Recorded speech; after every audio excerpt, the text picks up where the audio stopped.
Good morning, friends and traders. Welcome back to another exciting, fun-filled day of Topstep TV. This is the opening call for Tuesday, June 9th, 2026. Happy Turnaround Tuesday, everyone. I'm JD, you know Hogue, the man in the middle, John the Goat Hoagland, and over there, Coach Ray. I almost said Coach Vince. Coach Ray, head coach of the Mindset Hunters, Topstep VIP. I'm reading your name, Ray, and Vince almost came out of my mouth. How's that for a Tuesday morning? How we doing today, guys? What's up, Hogue? Hey, JD, it's good to see you. That happens to me a lot. Maybe it's an age thing. I don't know, but excited about Turnaround Tuesday. Happy to be here with everybody. Ray, how you feeling? You're looking fine, my man. I'm feeling fine. Looking forward to engaging in the markets here and providing some context to our audience here. Very good, very good. Let's get right into it, ladies and gentlemen. Gold is about to open up 7:20 a.m. Central Time. We're going to be looking at a 1-minute opening range breakout trade. All right, let's go around the horn real quick. Hogue, how you feeling about this ORB trade this morning? Keep in mind, we got a small 7:30 number coming out. Yeah, International Trading Goods and Services. Yeah, I'm ambivalent on this one. Sorry. We're still inside yesterday's very small range. It was a small overnight range. It's been very west to east for the better part of the overnight session, as well as yesterday's session. We are opening probably above value. No gap, no overnight inventory, no runs, no hits, no errors. Gauge it on risk. If it's cheap, I'm taking it every time. If it's a little expensive, then maybe we hold off, wait for after the 7:30 numbers. Just my thoughts. Understood. Yep. West to east price action is not conducive to a good trade for these opening range breakouts. We want more pure north and south moves, right? Ray, what are you thinking about? Is this looking good to you? We're basically at the same kind of levels that we were yesterday as far as the daily. Unfortunately, we've been kind of range bound ever since we reached this area. Normally, these daily levels provide us a little bit of a bounce, but we've been spending most of the time in range, as you guys have all mentioned. So I like the fact where we're at daily level wise, but really haven't gotten the reaction I think that everyone expected. But we'll have to see. Yep. We got about 20 seconds until gold officially opens. Again, 7:20 a.m. Central Time is the opening bell for regular trading hours. We usually see a nice influx of volume liquidity right as that bell rings. Institutional traders still respect those old pit trading hours. They do a lot of business on the open. Here we go. Short term, I don't hate the longs. Okay. We'll see. There is the bell. Ding, ding, ding. Gold is open for business. Got a high 43.6740 so far. Low 43.6480. Pretty wide. $3 wide so far. Yep. Whoa. Here we go. We're extending the range just a little bit. Seeing a little bit of a boost in volume. There we go. We're on the move now. 43 tick wide opening range so far. Settlement is where we are sitting right now. We are right on top of settlement. That is correct. All right, 10 seconds until this opening candle closes. Settlement price in gold is 43.6340. All right.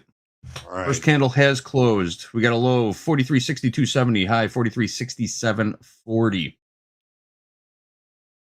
47 tick opening range. 47 ticks. I've got a pair of micros loaded. Let's see if we can get a confirmation off this first candle. If not, we will start moving on and checking back in on the trade. When you don't get follow through on that second candle, I immediately think of a trap, right? Yeah. Spidey senses. Want to see some urgency. Exactly. It peaked below. Took out the low by 2 ticks, yeah. And then popped. Not in the bigs, though. Not in the CL. Even Steven. Haven't taken out the low? Right now. Nope. Micros, okay. Yes. Looks like it might close now low. He just took it out. Now he took it out. Yep. Oh, okay, we I closed don't know. low. Did that close? Yes. Did that close inside in the mini? No, close below. It did. Close below. Oh, I mean, the bigs, it closed inside. Wow. The micros closed below. It opened below it. Micros closed below by 1 tick. Yeah. The mini did not signal a trade, though. Is that correct? I don't think so. All right. Nothing done yet. Working nothing done. Let's give this another minute to see what kind of reaction we get. We are trading back inside range right now. Yep. There's actually a little gap between the close of the first minute and the open of the current minute, or between the close of the second minute and the open of the third minute. There was a little bit of a gap because the bar closed inside and this bar opened outside. What do we do in that case? That doesn't happen very often. Right? It's kind of a, it's an uncommon scenario right there. All right, we got another close below by a tick. I'm going to keep watching this, guys. I don't like the volume pattern, which usually means it's a good trade, right? I should just get in this. Right. Volume is at the low end of the range here. Current volume point of control is 43.6280 in the bigs. Mm-hmm. Yeah. Coming into a cluster of support area here, but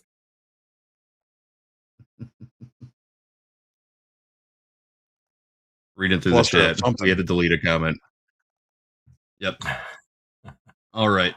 Well, I'll continue to monitor this. Let's move on for now. Let's take a look at the eco calendar. We have some numbers coming out. We just had a number come out. We had the ADP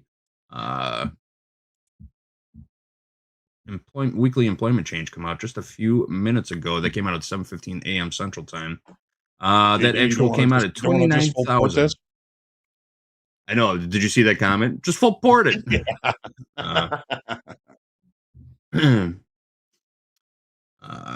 Yes, welcome to TV. Welcome to Topstep TV. Thanks for watching. ADP weekly employment change came out at 29,000, forecasted for 35.75. I'm sorry, previous 45.75. What was the forecast number? Didn't even show it. But coming up at the bottom of the hour, we got balance of trade, 7:30 a.m. Central Time. Redbook at 7:55. Existing home sales at 9 o'clock. We've got a 3-year note auction at 12 o'clock p.m. Central Time. Was one other number coming out? No, that's it. We got no talking Feds. Fed's in a blackout period right now ahead of next week's Fed meeting. There's a scheduled 2-day Fed meeting next week. We're going to have a little Fed watch party on Wednesday. Make sure you are here for that. We're going to walk you through and trade you through the Fed announcement. Always good for some volatility. Getting a little pop in gold here now. Still working nothing done on this trade. We'd be short if we were playing by the rules, but we broke the rules today. And it looks like a good idea. Good thing that we did. But that is your eco calendar for today. What else we got to do? We got to do some prep work, don't we? Yes, we do. Checklist. Yeah. You do the checklist. Topstep daily checklist. What's the first thing you do? You do your pre-market research. You check your charts, multiple time frames. Get your hypotheses as to what you think is going to happen. Morning checklist. Get your coffee, get your water, get fed. Make sure you're hydrated. Check your mindset, of course. Mindset is everything in trading. You're in the right place in your mind for trading. Happy traders make better traders. Trade entry checklist. What's going to get you into these markets? What setups are you looking for based on your hypotheses? Write those down, do your journaling throughout the day, and at the end of the day, of course, you're going to do your post-market checklist, which should include finishing your journal, rereading your journal, going over those trades you took, what was good, what was bad, what'd you miss, what'd you do well, and what could you have done better. And, of course, you're going to be watching the At the Buzzer at the end of the day with Coach Jay and Coach Paul. There is your Topstep daily checklist. If you have a checklist, do you follow it? You don't get to go to prom. That's a good poll. Do you have a checklist? And do you actually use it? And don't lie to us. We'll know. We will know. All right. Before we get into these charts, we got a little news to share. Bitcoin, guys. Is Bitcoin losing its luster? Who's still in Bitcoin? There's a little rotation out of it right now, and guess where that money's going? Let's roll it.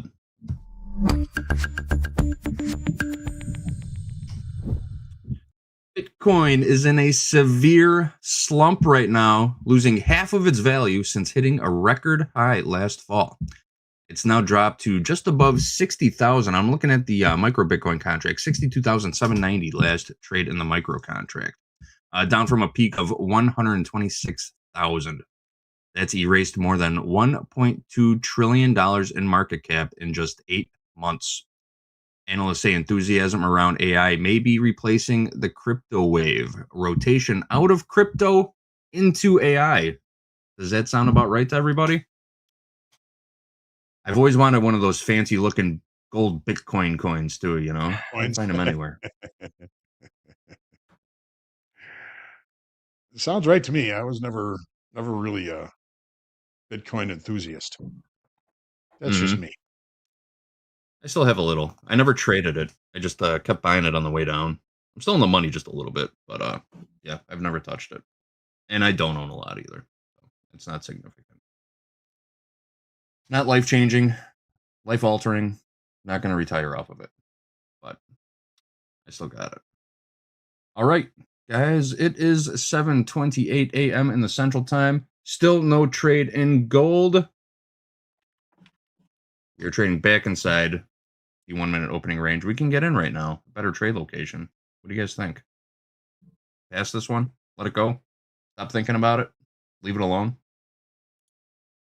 I was never really all that enthusiastic about it to begin with, and it doesn't really seem to be offering much of an opportunity in either direction. We've got the 7:30 numbers coming, so yep. Like they say on Shark Tank, I'm out.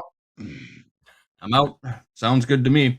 All right, we got a number coming out in 1 minute. I will jump in and announce the results of international trade in goods and services.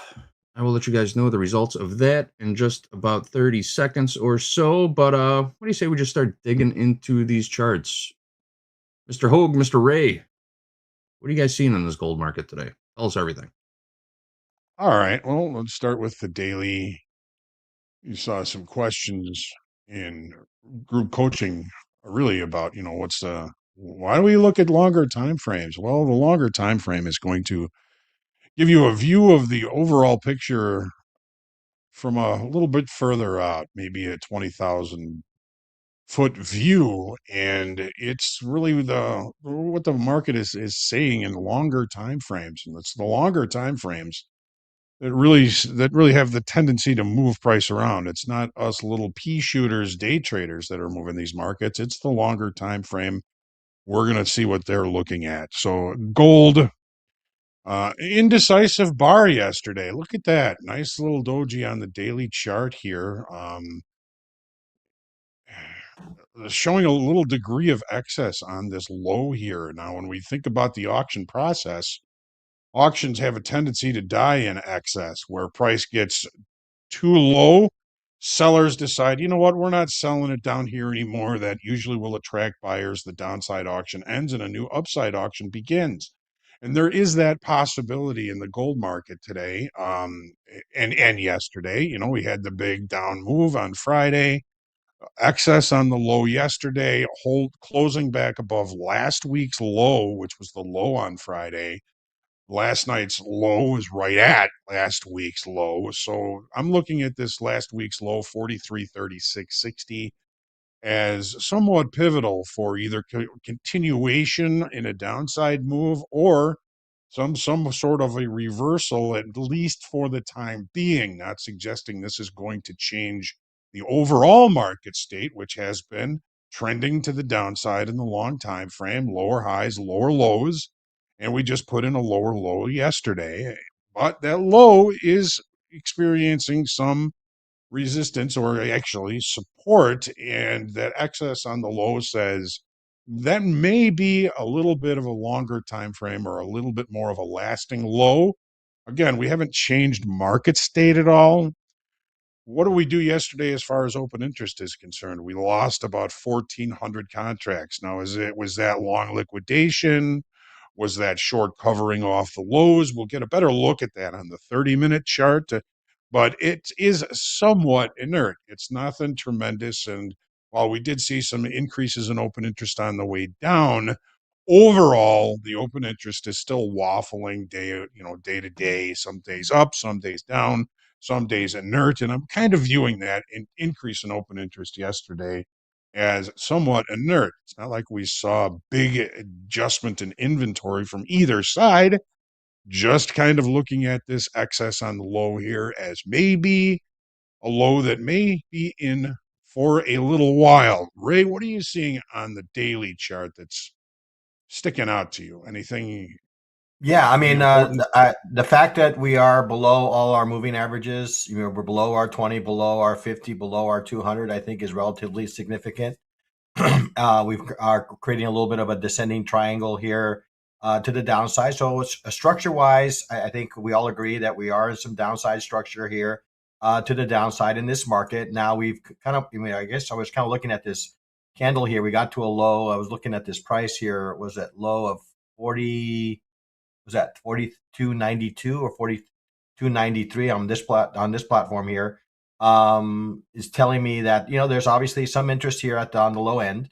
I look at the DMI, I still see a good amount of interest. My my ADX is almost pegged on the negative DI, so indicating that we're in some pretty good bearish structure in this market. So daily chart looking awfully bearish. I think again, this would be an indication for me if I were just looking at this chart to kind of wait maybe for better levels to maybe consider short trades. But we're at a level where we could indeed get a little bit of maybe a bounce back up to this upper line of this descending triangle, but nonetheless still very much in bearish structure here. Right, when you're looking at that ADX, I'm always keeping the words of my father in the back of my head. The market always looks the worst at the top and the best at the bottom. You find that when that DI minus is really, really high, that may tend to indicate or say that the market may be a little bit oversold. Yeah, I think, we could probably look back at this. I think once it starts getting in that 40, 50 range, you see here, we got a 47 reading, right? I think once you start to get those kind of levels, that's probably maybe an indication of exhaustion in that direction. So I kind of use that as maybe a kind of an indication. Should I really be looking at maybe in that continuation in that direction? So once you get to ADI or whether it's positive or the negative DI up at this 40, high 40s, low 50 levels, that's usually an indication of some sort of exhaustion. So we're at 30 right now, which is still relatively high. We're not up at the peak, so I think there's still some more room. We're not there yet. Yes, yeah, but yes, if we do get too high, it is an indication maybe of some exhaustion in that direction. All right, thank you, Ray. All right, so 30-minute, not all that exciting, if you ask me. Yesterday, very small range. We haven't seen a range that small in quite a while, especially after a day like Friday. So yesterday was a kind of an exhaustion day, a day of rest, whatever you want to call it. The market really just needed to hang around there and wait for new information. Here's that excess low, which did occur in the overnight session. So when we look at that open interest loss, can we see what direction it came in the daytime frame? No, we can't. So that to me tells me it's a little bit a little bit inert, right? We lost some longs, we lost some shorts. Some people just got out, and that's all that means. And what do we do in the overnight? Well, we traded just below yesterday's regular trading hour low, right to last week's low. We traded just above yesterday's regular trading hour range. Remember, it was a very small range. It doesn't take a lot of energy to extend outside of a small range, but here we are. We're right back inside of the range from yesterday. So going from west to east, no real overnight inventory, largely kind of hanging inside of value high, which on this platform is coming in around 43.64, value low 23.46. is there a lot to do here? Am I going to be focusing where the price is now at settlement? No, because there's very little change in the perception of value. It's very little change from where the market finished the day yesterday. We did kind of extend the range to the downside after the close. So that little doji that we have on the daily chart is the close of regular trading hours, right? Not necessarily the extended trading hours, but there's not a lot of volume in the extended trading hours. To me, this market is just saying, I'm waiting for something. I am chilling here. I am just fooling, as the kids say sometimes these days. Maybe that's a little even passe now, but uh, I'm not really all that excited for anything that I'm seeing in this market right now. I'm going to probably be focusing more on yesterday's high slash overnight high, yesterday's low slash overnight low, before I start to think about doing anything, because the market opened in range and in value. We're probably going to see better trade locations as the day goes on. We haven't seen any urgency or momentum or tempo since the market opened at 720. We're still right back in the opening range. We did extend it a little bit to the downside, but again, we're not seeing continuation in either direction here. So I'm going to stay patient. I'm going to chill. I know it doesn't sound exciting, but I got to be honest, I don't think that, as things sit, and of course things are going to change, some sort of headline could change everything, longer time frame traders could come in here and get an attitude and start moving this market, but I'm not seeing great opportunity here where we sit right now. But keep your eyes peeled, because this gold market has been providing some pretty good, wonderful opportunities, even in the day session range yesterday, which was pretty small. Still some pretty decent opportunities if for the trader in the right side and on the right position and in the right location. That's what we're talking about here, folks. You're looking for good trade location, and right here I don't necessarily see it. Ray, what are you seeing? Yeah, I mean, I see a market that has maybe been in a relatively strong kind of structure here to the downside. Maybe start to lose a little bit of interest here. So that's kind of giving me maybe an indication that maybe there are some folks maybe accumulating here, or maybe a run back, maybe at least up to this 200 moving average. Whether that happens today or the next few days, that's the question, right? If I look at my DMI is relatively flat, really no strong direction. And look at where I switched one of my lower ADX ratings here at 10. Okay. So, 10, if you look back, is not a common thing. So something is going to happen, right? At some point, right? It's not going to stay in this low volatility state for long. But the question is, what direction is that going to be? Well, we're looking at this. I've kind of drawn a little bit of an ascending triangle here. So maybe the direction is up. They just need the catalyst to make that happen. Okay. And we have the kind of a ceiling here. I would say this 200 moving average up here at 43.13.9 is approximately, maybe could be kind of the ceiling for that potential move. But that's kind of what I'm seeing in the gold on the 30-minute chart. Coiling. Yeah. And that kind of aligns with the excess low that we put in night before last. And in that kind of doji bar, a little indecision, a little excess on the low, a little shorter time frame technical pattern, maybe leading to the upside. And I can certainly see that 200 session simple moving average being a really nice target to the upside, even though the market is in a downtrend. Can't go straight down forever. It's more of what I'm thinking. And we do see that we had some single prints on Friday to close those single prints. Basically, it is a close to the 200 session simple moving average. So a little bit of confluence there. We'll see how this market plays out for the day, but stay patient. I'd almost rather pay higher or sell it lower than do anything here. Yeah. I see you nodding your head, Ray. Yeah, no, I think so. I'm give away some confirmation for profit, no doubt, right? I'd rather give a little bit in profit for a little bit more in the way of confirmation. That's what we've got for gold. Always opportunities, folks. There's always money in the banana stand, right, Hogue? All right. Let's take a look at what happened overnight. Stocks in Asia closed mostly higher last night. The Nikkei closed up 2.17%. The Shanghai Composite closed up 1.28%, and the Hang Seng Index closed down 0.37%. Small loss for the Hang Seng.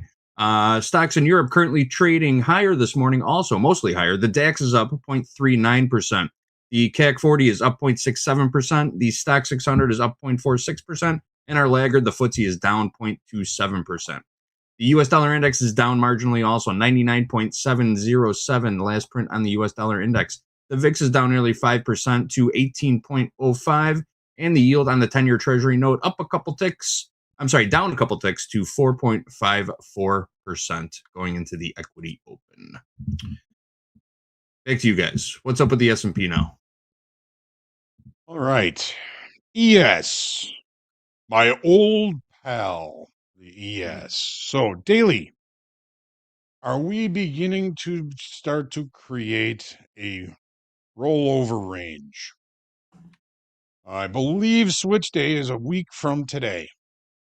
So between now and switch day and expiration, we're going to see a lot of positions rolling from the June contract into the September contract. It's right at the beginning of it, truly. We did see some roll yesterday. Of course, we're going to see more and more of that day over day. Do we see some shorts covering off of Friday's low here? It looks like that may be the case. With rollover, we lost about 2,800 contracts overall. So you might think, yeah, you know what? We had some shorts down in the hole here. Some of those shorts started to cover. Overall, where did we cover two? We traded two, looked above, and rejected. Weekly kickoff high in the S&Ps. This is a little bit of a different story in the NASDAQ, and we will see that shortly. So if we do see some resistance here at weekly kickoff high, this could become a rollover range. Remember, in rollover, the longer time frame is focusing on getting all of their positions moved from the June contract to the September contract, and there takes a little bit of concentration and energy to do so in a cheap way. If you have to buy the spread, you want to buy it on the bid, because if you have 10,000 contracts to move, you're going to save 10,000 ticks that way. The opposite, of course, if you have to sell the spread, you want to sell the offer, which may or may not be that easy. And you're going to save yourself 10,000 ticks. A lot of traders or a lot of institutions will choose to leg the trades, which means they may get out of the or the June contract and then get back into the September contract, preferably at a better level, so that they can make money on this rollover. Sometimes that works for them. Sometimes it does not, but it takes some of their focus away from directional activity if they can do it, if they can hold it. There's a lot going on over the next couple of weeks during rollover that's going to make that a little bit tough. We got FOMC next week, right? So that's going to also be a factor in this rollover. So I'm wondering, we did look below the Friday low and rejected. I wonder how long we're going to be in this big bar from last Friday. Are we just going to be hanging in this, going back and forth, roll over, waiting for new information, anticipating things changing? It's a distinct possibility. The NASDAQ was a much deeper move to the downside on Friday, and it is telling a little bit of a different story. Well, again, we'll check that later. But Ray, what are you seeing on the daily chart? Anything remarkable to you? Yeah, I mean, I'm gonna call my inner J here and kind of identify this 50% line on this bar, and that's going to be kind of definitive for me to kind of tell me whether I should kind of lean on the bearish side or lean on the bullish side. And as long as this price remains below this 50% line of this, what would be considered a little bit of a trend line, a trend bar, then I'm going to kind of continue to lean on the short side, I think. Looking, you can see here that, just similar to what we were seeing in the gold market, the gold, Yes, it's also given us this kind of east to west kind of price action of late, right? Besides the fact that of this kind of bar that we got here on Friday, we've been kind of east to west, right? We have not been able to make any headway on what this was indicating to us, that we were, in a pretty good trending or potential trend to the downside. I look at my DMI, and every indication on my DMI is either flat or down, right? So even my negative DI is also sloping in the downward direction. So the fact is, it does appear that we are in some sort of range, and maybe it's going to take a little bit in order for us to kind of turn some of these lines. Even the positive DI is not really giving me any sort of indication that there's any sort of strength behind this current move. So I see a market that's in range, and again, range to bearish is kind of what I'm looking at. As long as price remains below this, what I'm going to call my Coach J bar, as long as we remain below that 50% line, then I think we have some more downside possibilities in this market. All right. So yeah, in this 30 on the daily chart here, I mean, the low we put in last week and yesterday, I mean, we've got a couple of other lows down there, and obviously we saw buyers here back in the beginning, well, the middle of May 19th, 20th. We saw buyers there. We ran into some of those buyers again. So if we were to kind of establish a current area of range, which is relatively large. I mean, you think about it, last week we were at all-time highs, 76.32 quarter. I'm looking at this as an entire big range that we may be in for some time. Love, Yeah. Ray, that you're looking at. Jay's halfway through that big down bar on Friday, and of course, I mean, we can't show some volume above that half back on that bar, then I could certainly see some more rotation, or at least rotation, or maybe some more continuation to the downside. Of course, we don't know what exactly is going to happen. We're working No. probabilities. Let's take a look at the 30. So there's that big trend day to the downside on Friday. Was good volume. We did add some open interest on that, indicating new shorts coming in. We added about 18,000 contracts on that push to the downside, and that was both in the front month and in the September back month. So we saw sellers coming in a big way here. Now, when we see accumulations of shorts in the equities, it always reminds me that if there's no bad news, these markets have a tendency to eat those shorts on the way back up. But did we see some of that yesterday? Actually, during regular trading hours, the market opened, up near weekly kickoff high. It looked above and rejected. So what did we see as far as open interest? We saw a loss of 2,800 contracts. That would indicate long liquidation. We had a bunch of shorts coming in, long liquidation yesterday. Long liquidation has a tendency to remove temporary selling power from the market. All of this is giving me conflicting information.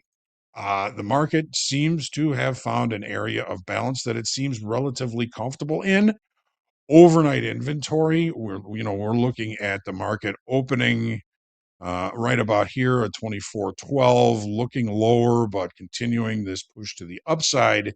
We've accumulated a little bit of overnight inventory longs. We've got value high in this platform right at 74.66, which is weekly kickoff high. We've got value low down here at 74.29. Let's just call it. It's basically the initial balance high and initial balance low from yesterday. So while we did extend, we closed outside of the initial balance. It was a neutral trading day, but that low close was a little bit of concern. Well, we're definitely trying to hold above that low close. We're in the center of the area of value from yesterday. So with very little change in the perception of value, patience for me is going to be, pretty much top of list for me. on this market right now, because again, we're right in the middle of the area of value. Not much change in value from Friday's range to yesterday's range, just a smaller range. Overnight inventory long, centrally located inside value, relatively centrally located inside of the range. There's going to be probably better trade locations as the day goes on. And that said, the market loves to make a liar out of me. We may see this market find some change or some longer time frame participants moving market right away. I think that's a relatively low probability opportunity, though. So open interest was truly kind of inert yesterday. Rollover. Are we starting to enter into a SpaceX anticipation range? There's a new term for you, a SpaceX anticipation range. It's only good till Friday, but do you think we could just kind of range waiting for this information, this IPO on Thursday and Friday? It's possible. Ray, what are you seeing on the 30-minute? Yeah, I mean, once we booked that low on Friday, we've been kind of, I'm gonna, for lack of a better term, grinding back to the upside. Right? This is a grind. This is not any sort of impulsive Ray. Wow. When you say grind, you have to say it gritting your teeth. Grinding. Yeah. Grinding. Because that's what the S&Ps do. They grind higher. They grind. Okay, gotcha. Like you're eating shorts. All right, go ahead. Yeah. So so the market's been grinding here to the upside. Now, as Hogue mentioned, I would probably be a little bit more focused on the edges, right? We had a retest, right, of this conviction to the downside, and we found some sellers, right? So I would expect that this level here around 74.70 to continue to be a resistance zone in this market, right? And then maybe if I'm looking to kind of play the ranges here, maybe I can look at the lower end of this ascending triangle that I have drawn here, maybe for opportunity to the bullish side. But at some point, we're going to get to the apex of this ascending triangle, and we're going to make some sort of move, whether that is a continuation move to the downside, which is kind of what I'm kind of thinking about, because I do see that we do have a 200 moving average here, and that probably would kind of coincide with that possibility here, right? The 74, was that 90 level? Seems like to be kind of not, maybe a nice location to maybe entertain a bearish trade. Again, this is purely speculation on my part, right? There's no definity. I'm just kind of playing what I've seen in the past around the 200 moving average here. But looking at the DMI right now is range bound. We're kind of in the middle of the markets. I'm with you, Hogue. I think we can definitely get to better location here sometime during the day or sometime later in the week, and look for maybe these locations that maybe offer an upper opportunity. Here in the middle of the range, we're probably better off, kind of sitting on our hands. Patience, folks. Patience pays. Patience pays. Put that on your daily checklist to remind yourself to be patient, because patience pays. That's what we've got for the ES. We are rapidly barreling into the crude oil open here very shortly. Let's see what we've got going on there. JD, back to you. All right. You are right, Hogue. Patience does pay. Patience will also keep you out of a bad trade, right? That gold opening range breakout did signal as short. We retraced all the way back. Likely, if we had been in that trade, we would have been top ticked on our stop. And now here we are back again, trading below the opening range. Real wiggly in gold to start the day. But let's get into crude oil. We got some crude news. Oil prices fall on Iran deal optimism. Wiggly. Exactly. Let's roll it.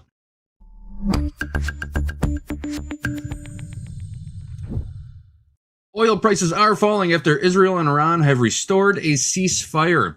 The global and U.S. oil benchmarks both declined by around 2% early this morning. President Donald Trump has once again said the U.S. could seal a deal with Iran within a matter of days. He claims it will reopen the vital Straits of Hormuz, but analysts warn the region's threat to oil will outlast the conflict. Last price traded in crude, looking at the micro contract, $89.29. We are going to get into this opening range breakout trade in just a couple of minutes. Let's look at those charts first, though, guys. We got about 4 minutes, 3.5 minutes until the crude oil open. Take a look at the charts for a couple minutes, and then I will get into this trade if there is one. Yeah. We'll start with the daily. So last week's weekly kickoff high was 96.80. We traded all the way up to 9,700, and we turned around. We did leave a island top on that same day.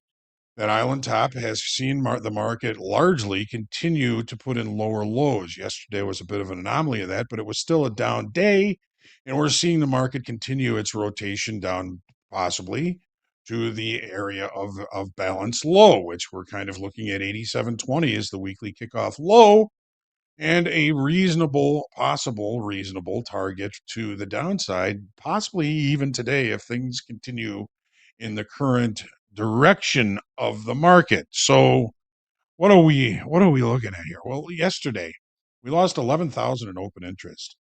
Direction is very difficult to see on the daily chart. You would say because we did close lower, we liquidated some longs. We got too long at the highs. We liquidated those, and we're seeing more continuation to the downside. Headline. What we're looking at here is purely technical information, but we are all well aware that crude oil is like that game from the 70s, but I'm calling it headline hungry hippos. Headline hungry hippos. This market is very sensitive and very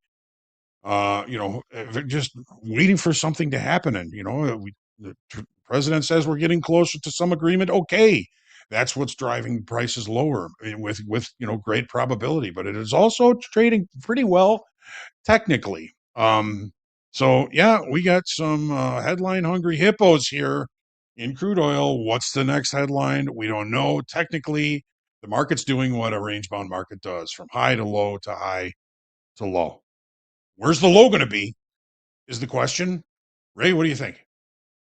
Yeah, I mean, I've had this ascending triangle, and I keep it on my chart because it's giving me kind of a little bit of context as to the general direction here of the market. So I drew this ascending triangle, and I drew in some areas here that's kind of giving me sort of a overall market context that I'm seeing here on the daily chart, which is to the downside, right? We're in this ascending triangle. We broke the ascending triangle to the downside, retested the lower end of that ascending triangle, and now we're progressing to that direction. Where could it go? Well, based on what I'm seeing on the charts, I'm thinking this little gray area right around this 200 moving average, right around this 72.50 area seems to be kind of maybe a natural destination. When that's going to happen, whether that's going to happen today or over the next few days, we don't know. But right now, barring any sort of news that we get that could maybe counter to that, I'm seeing a market that's still it's kind of looking quite bearish right now.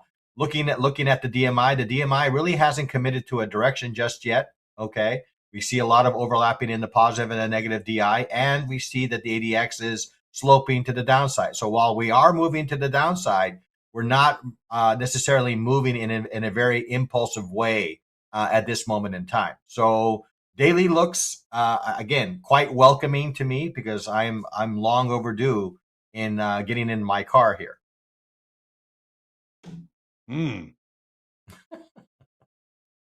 Lots of wiggles going on here. We may be seeing some news come out here very shortly, but we do have crude oil open. JD, what do we think? Range is getting a little wide. It looked like some liquidity jumped in a minute early. That 7:59 candle was pretty wide with some decent volume. It was bigger than the 8 o'clock candle, to be honest with you. We've got a low 8 o'clock bar. I've got a low of 88.90 and a high of 89.39. 49 tick wide opening range. Let's see what it gives us. We did take a look above already. I'm sorry, repeat that, please, Hogue. I said I think we did take a look above. Yeah. No close above it yet, though. Just a quick peek, yeah. Took it out by 3 ticks. We got about another 20 seconds until this initial confirmation candle closes. But we are trading back inside that opening range right now.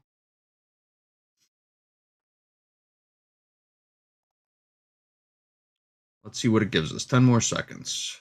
I don't think we're going to get a signal. It's going to be real tight. Headline Hungry Hippos.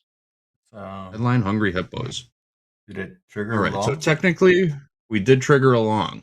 Did it trigger along in the mini contract, Hogue?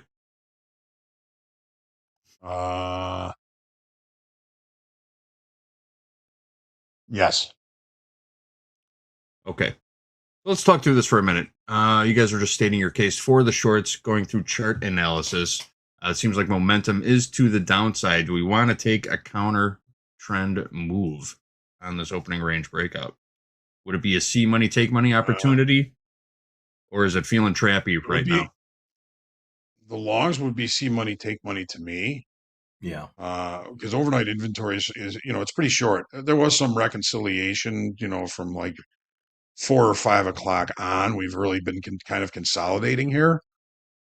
So, if we do end up taking the long, I could see, anywhere near a gap close, which would be, I would just call this $90, 90.10, 90.20, maybe anywhere near a gap close, I think would probably be a decent target. But I do see this as see money, take money.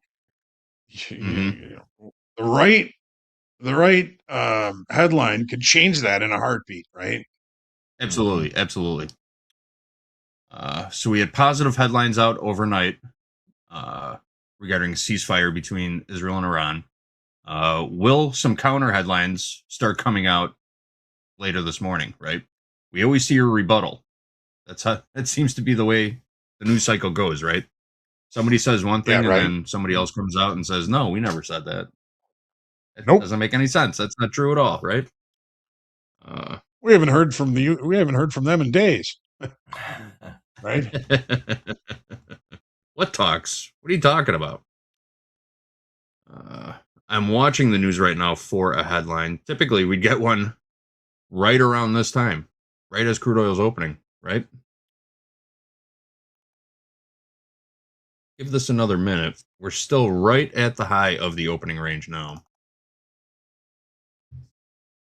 That's really. I mean, VWAP just feels trappy, doesn't it?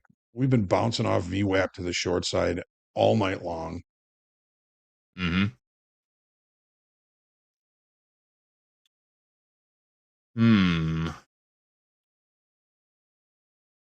Not I feel like necessarily impressed with tempo up here. Mm-hmm. It's taken a while. But this is, make a decision. Very short time frame. Yeah.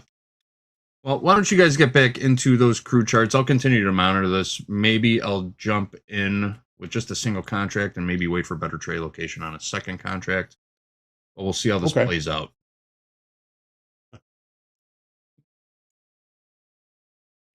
All right. Well, let's move on to the 30-minute chart then, Ray. So, we opened with a gap higher on news. We closed that gap yesterday. Yesterday was an inside regular trading hour range from Friday.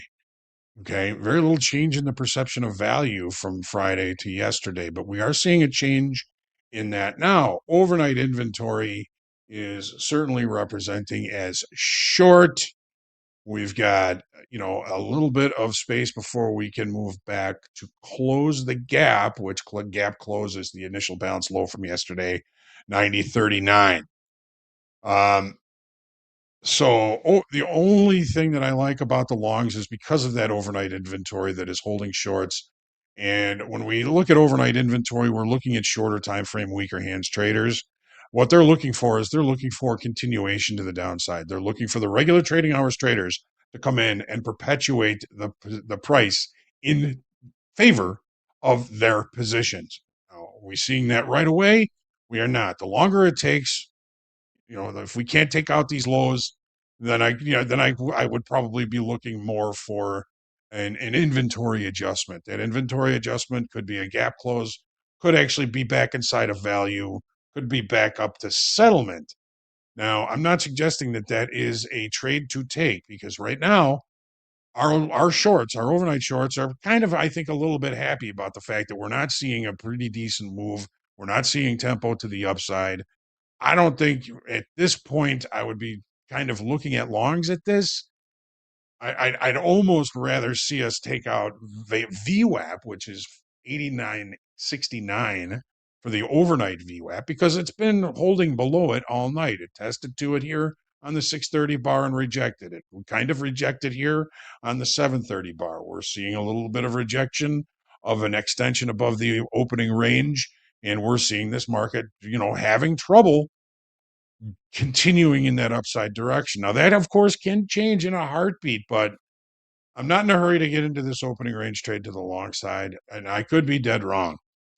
We've traded to a session gap in extended trading hours, and we just finished closing that gap in regular trading hours, but we've created another session gap. So we've got another session gap created, and if we can't close that gap relatively early, gap guidelines tell us look for opportunities in the direction of the gap, which could be to the short side.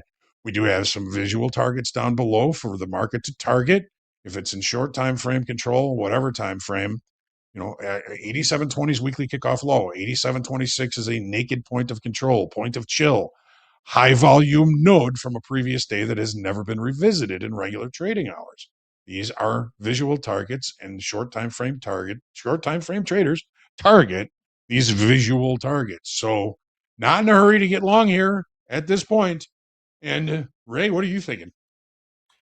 Yeah, I mean, the fact is that we still haven't made a new lows, right? So we are seeing on the DMI that we are starting to range here a bit, right? The DMI, both the negative and the positive DI are either flat or sloping down, and we have an ADX.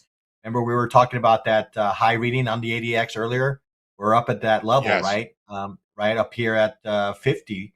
So, and we have a little bit of a divergence here. So that's kind of leading me to believe while we're making new lows, right, there's always the possibility here that maybe this area could offer us maybe a little bit of a rally. And there's obviously areas above us that it probably needs to repair here a little bit. So assuming that if we are unable to make that new low, then I would think that the market is probably going to explore some of these areas, which I expect probably are some single prints above us before we continue lower. Right. So I'm kind of cautious here a little bit. The fact that we're not able to make a new low here is kind of giving me maybe a little bit of a belief that maybe there are some, maybe a move in the horizon that could maybe lead up to some of these prior levels above us. If I'm thinking short, I definitely need to see some sort of, kind of retracement rally in order for me to participate in this move. Okay. Otherwise, then I need to kind of lean maybe a little bit on the long side. But I'm with you, Hogue. I'd like to see maybe a little bit more confirmation here. I'd like to see price get above this VWAP. I also did an anchored VWAP right off this point of control of this fixed range volume profile yesterday, and that's kind of falling right in line with the daily VWAP. Right in line. Yeah, sure. Right in line with the daily VWAP. So there's a couple of points of confluence there. So if I am long, I would like to see price with some volume get above both the anchored and the daily VWAP. Maybe for an opportunity that takes me back up to this 50 moving average, maybe to the low end of value here. But the fact that we're not able to, and we're not really accelerating to the downside is causing me to be a little suspicious as to what's going on with this price action at the moment. Sure. Yeah. I mean, I like that overnight low that you were talking about. We haven't been able to reach it yet. If we do look below it and reject, then I can certainly think, maybe a little bit of a short-term long there. So great thoughts, Ray. That's what we got for crude oil. What's happening, my good friend JD? What's next? We are still not in this crude oil opening range breakout trade. We did not take out the low. It is still valid. The opening range low is still the low of the session right now. We can get in super cheap. So that makes it real cheap. It certainly does. Is it worth it though? Are we just throwing money away getting in down here? What do you think? We'll come back to it. I knew. We got to pull up in the chat right now, folks. What is your outlook for indices today? Bullish, bearish, or SpaceX news? We'll keep it rangy. Get your votes in. We want your feedback. All right. before we get into the NASDAQ, we're going to give the people what they want. We got more IPO news in the AI space. OpenAI. Let's roll it. That's right. You heard me correctly. OpenAI has filed for an initial public offering in what may be the most highly anticipated market debut in recent history outside of SpaceX, I think. It's a confidential filing, and the company behind the ChatGPT said it has not decided on the timing just yet. The announcement follows OpenAI's chief rival, Anthropic, which announced recently it's also going public. OpenAI's move is expected to bring a massive payday for early investors. We talked about rotation from crypto to AI, and it just looks like it's getting more and more popular, right?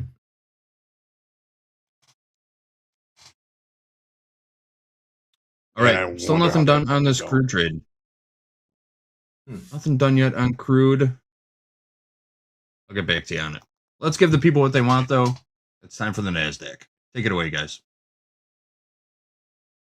All right. So here's the NASDAQ daily. I mean, the NASDAQ pulled way further back than the S&Ps. S&Ps never made it to 5% off the all-time high.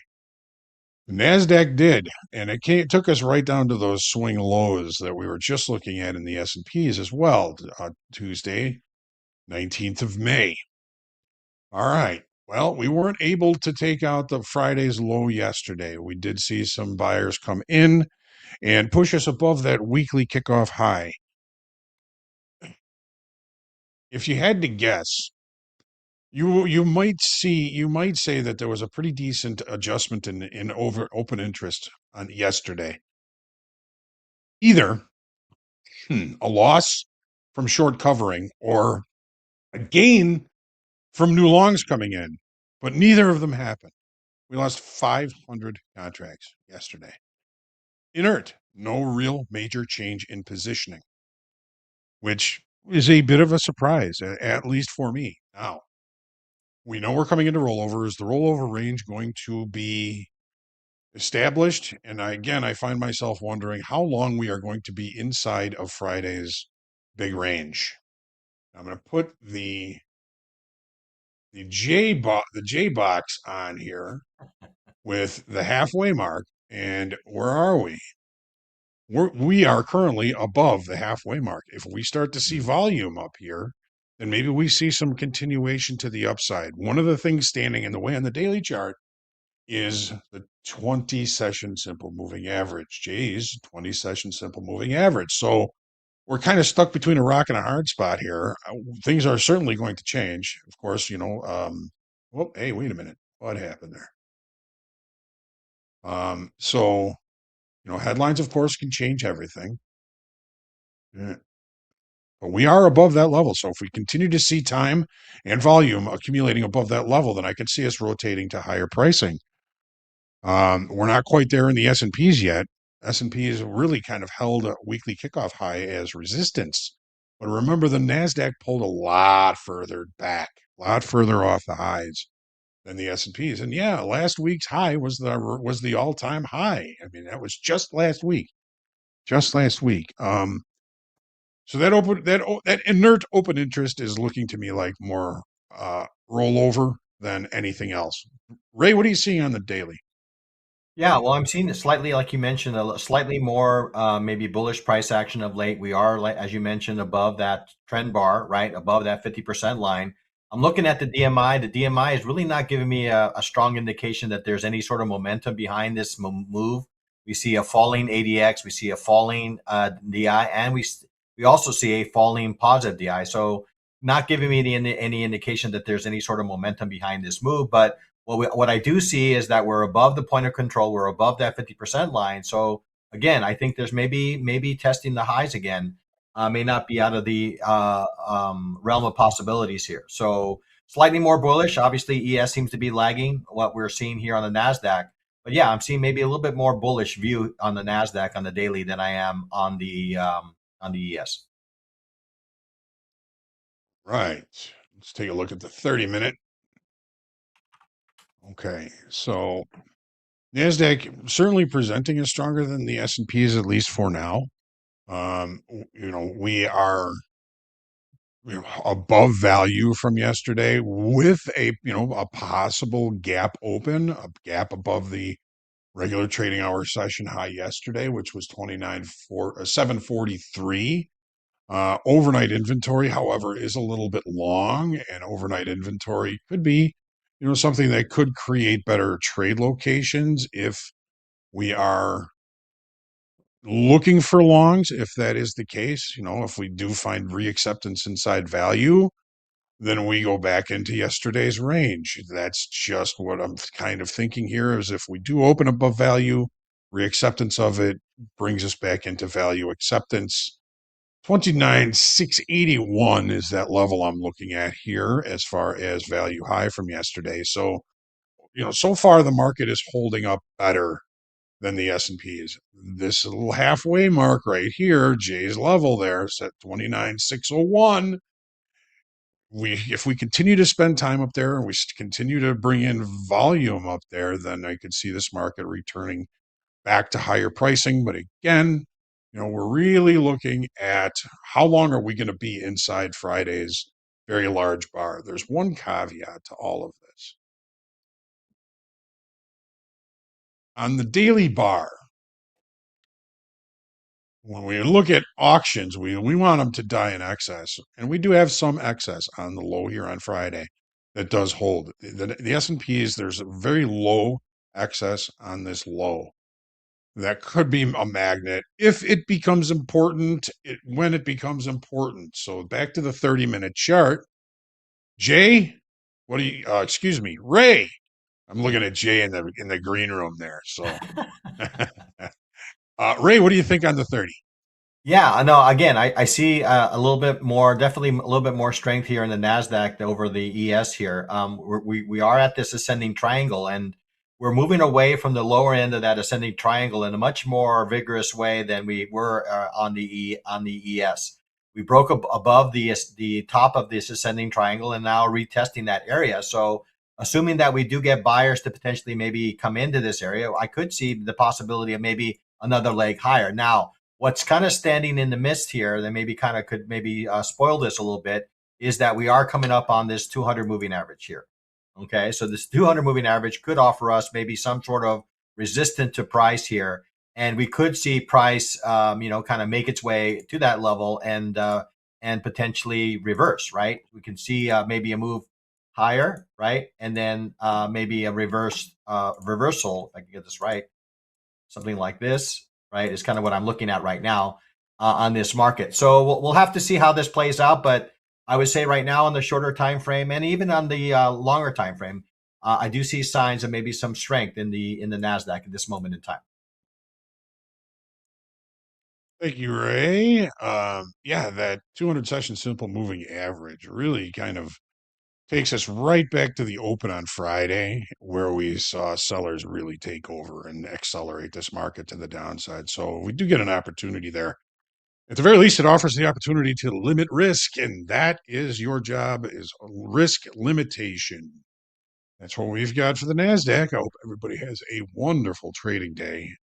And that's it. JD, back to you. What's up? Yep.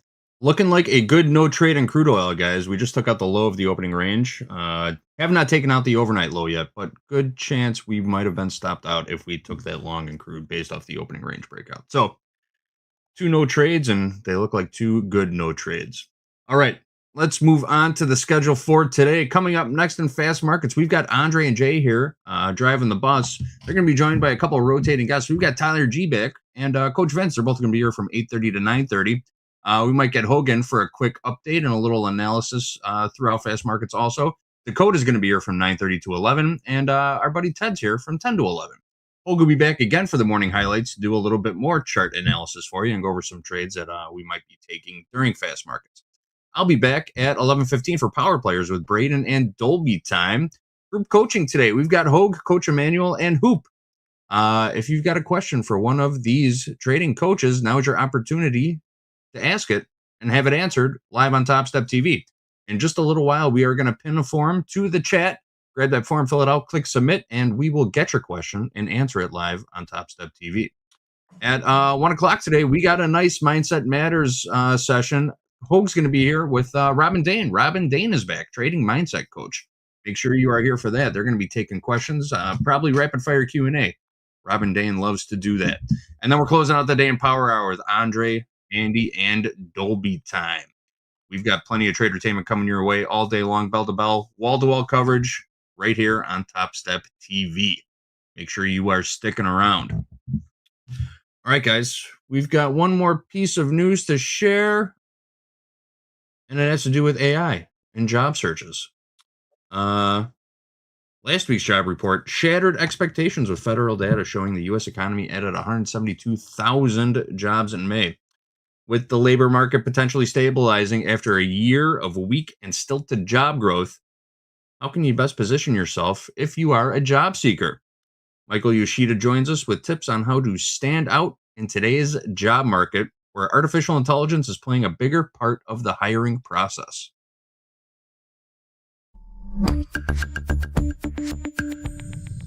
Job hunting in a world of artificial intelligence. There's a lot of different ways employers are using AI, but essentially they're using it in the first stage of hiring. Before your application ever gets to a human, it might need to pass a first-round screening by AI. Indeed's Priya Rathod says that's why job seekers should also be using the technology. One key way to help is with what she calls keywording. What does the job posting say? And how does your skills and experience match that? Make sure the wording corresponds, right? Because that's what the AI is looking for to pass you on to the next level. But to keep you from getting lost in a flood of cut and paste AI applications, remember this. In this world of everyone using AI to optimize their resume and cover letter, we're losing some of that individuality and that uniqueness. And you want to make sure you're highlighting that. That could be laying out specific examples of impacts you've had, such as how you made a certain project more successful, what the goal was, and how you achieved that for your employer. And while AI tools make it easier for you to mass apply to lots of different openings, Rathod says you'll have more success by being targeted and applying only to positions that truly make sense for your skills and experiences. You can't just keyword match and have the wrong experience. Eventually, you are going to get to a human,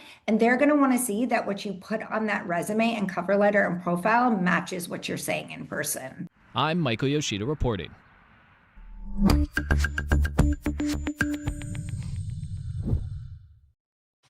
Good tips for all you job seekers out there. All right, guys.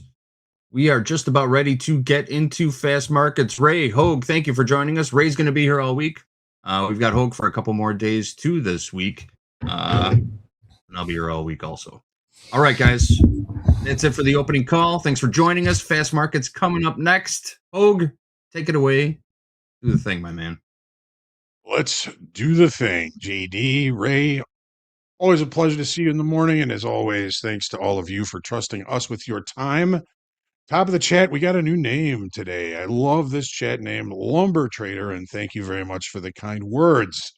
We got Shubham, we got Anastasios, we've got Coog, we've got Joseph Falcone, we've got Tommy C, we've got Philly Trade, we got Crypto Trades, we got Tandra Takeoff, we got Charles Henry, we got Dan Trader, we got Budagoli, and welcome to all of you. As always, when you sit down to trade, stay humble, grateful, creative, and centered. Pray for peace every day. Yes, it's time for Fast Markets in 5, 4, 3, 2, 1. Let's go.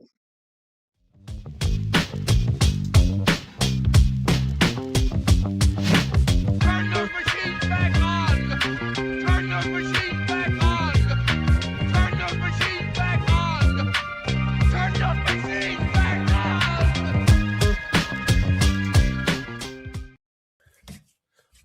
Good morning and welcome to Fast Markets. There's that horn. We got AI writing resumes. We got AI reading resumes, AI hiring, AI taking over jobs. I don't know what we're good for anymore, guys, but we're here on Topstep TV. Let's trade it up. Let's make some money in these markets. Dre, welcome to Fast Markets. How are we doing this morning?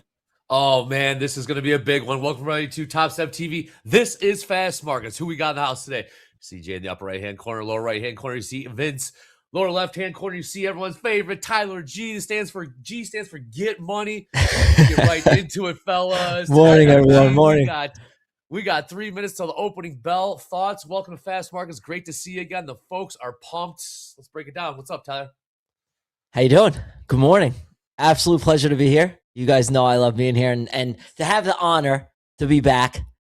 It's a blessing, and I'm ready to get into it. Hopefully, we could see we can get an opportunity today, but we just got to be patient. We got to be disciplined, and just let the trades come to us, let the market come to us, and that's all you can do, right? We have big news this week, the biggest IPO in the history of the NASDAQ. So it's like you just got to be cautious. You got to be cautious out there. I know everyone wants to be involved in the market, but sometimes the best trades are the trades that when your hands off, man. So let's just see what the market provides today. Man, sounds good. Let's get Vince. What's up, man? We got 2 minutes till the opening bell. Good morning. Good morning. Halfway back. Good morning. Halfway back to the all-time highs, and also halfway back from that huge sell-off we saw on Friday in the NQES Dow. What are you looking at, Vince? We know you got your eye on all the markets. Thoughts going into this Tuesday? What's up, I mean, right now we're looking at NASDAQ is just almost outside of range and value from yesterday. So my attention right now is on the NASDAQ. The ES and the Dow right now, they're kind of trading inside of range and value. So on the open, I'm going to be a little bit cautious there. But we have some repair that needs to be done in the ES all the way up to 75.20. So I think at some point today, we may try to visit that area. We had a big quadruple distribution trend day 2 days prior. So I think we're going to have maybe a little bit more repair to be done inside of that profile from a couple of days back. Similar situation in the Dow. Looking to get up to around 51,500 at some point today, if we don't test the low, right? The overnight low is 56.85. So we're going to see what happens down there. But it's going to be an interesting trading day here. The NASDAQ, 29,850s, I have some interest, and 30,000 and overnight low, and then maybe down to 29,150s. So I think we're going to have a nice range today. I don't know for sure, right? ACH, not financial advice, but let's get it, man. Let's get it. Let's go, Jay, my man. We got 50 seconds till the opening bell. Got your eye on any levels, prices of interest in whatever market you like. Look at more markets than Vince does. What are you seeing here? I got 6 markets up right now. I'm seeing crude make new lows of the day, and I'm seeing the NASDAQ getting ready to test the 20-day moving average. So that midpoint that we talked about from Friday's sell-off, Dre, 29,600. We're above that. We didn't close above it yesterday, but we are trading above it right now. Above here, we got the 20 moving average on the daily, 29,780s. That is going to be an area of interest there in the NASDAQ. And then, of course, we'll see how volume plays out for the day. I'm leaning bullish, but let's see if the market agrees with that. We have the NASDAQ up right now, just under 1%. So we'll see what happens here. We got the open coming up in 2 seconds. All right, here we go. Bell's about to ring. We are now open for business. Let's rock this thing. Tyler G., what is your approach? The bell just rang. What do you got your eye on markets-wise? You trade NQ, ES. What do you got your eyes on? And how do you approach the opening bell? Solely trading the NQ. I typically like to wait for at least the initial balance to be, given for the day. I do see this on my charts, right? We have a lot of this liquidity building up here, right? I just want to be extremely cautious because this is the thing. We had this extremely large move, and that this could likely still be manipulation to kind of just draw some buyers into the market, and then this could have a really big sell-off right back down. I just kind of want to be hands-off for right now, be patient, and see when the market's going to properly show its hand to me, because I'm in the process of reacting to price. I don't kind of want to get involved so initially in price action and get hurt, right? I want to see price deliver, show its hand, show its proper move for the day, and I kind of just want to give it a little bit of time. Typically, I like to wait at least the first 30 minutes to see and draw traders into one side and get that manipulation out of the way for the initial start of the market open. So that's currently where I'm at. I'm just kind of hands off right now, just watching things and just being patient. That's all. Very good, very good. Hey, Tyler G., when you said there's lots of liquidity here for those folks listening on the radio, what price? What price did you see at liquidity at? So you have, when you have these levels here, right? You have the 550s, you have the 20s, you have the 650s. This is going to be an area for price. There's going to be a lot of stop losses here. So it's going to be an attraction for area. Most people would see this as a trend line, right? But in all reality is that this is going to be a large area where price can distribute to stop all these traders out. A lot of people have stop losses in these at this trend line area, and it could just draw straight down and take all these resting orders, which it seems like is what we are getting right now. So just be very, very cautious. And I am on the higher time frame. I like to stick with the 15-minute, the 5-minute. This way I avoid a lot of noise in the market. So just being very, very patient. And yeah, those are the levels that I'm looking at. And it seems like they're getting ran right now, which is typically what I look for in my positions when I do see these trend lines coming in and formulating in the market. Right. We got that NASDAQ selling off just a little bit right now. Pretty muted open. ES printing new session highs. So you got NQ selling off, ES pushing higher. Crude selling off now. New session lows there, $88.50. And the Dow catching a little bit of a bid. But right now there is a divergence as we're seeing right now. Vince, you're watching this approach right now. Pretty muted open again. Yep.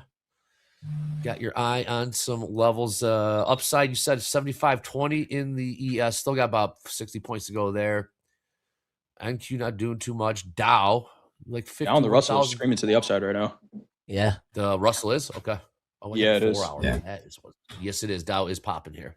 Yeah, Dow's still inside yesterday's range, though. We're outside of value. 51 to 75 is interesting to me. If we can't break above that, maybe there's a short opportunity up there, maybe temporarily.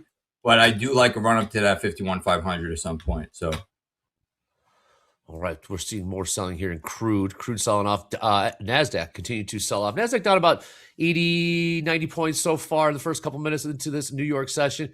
ES popped about 10 points, printing new session highs. We got 71% long tilt in the ES right now. 50-50. And Dre, that tilt has been heavy long for the past 2 days, man. It has. It got up to 80% a couple times. And traders getting paid. Yes, they are. Yes, they are. Let's take a look at the calendar, the economic calendar. What do we have on tap for the day? Top of the hour, U.S. existing home sales.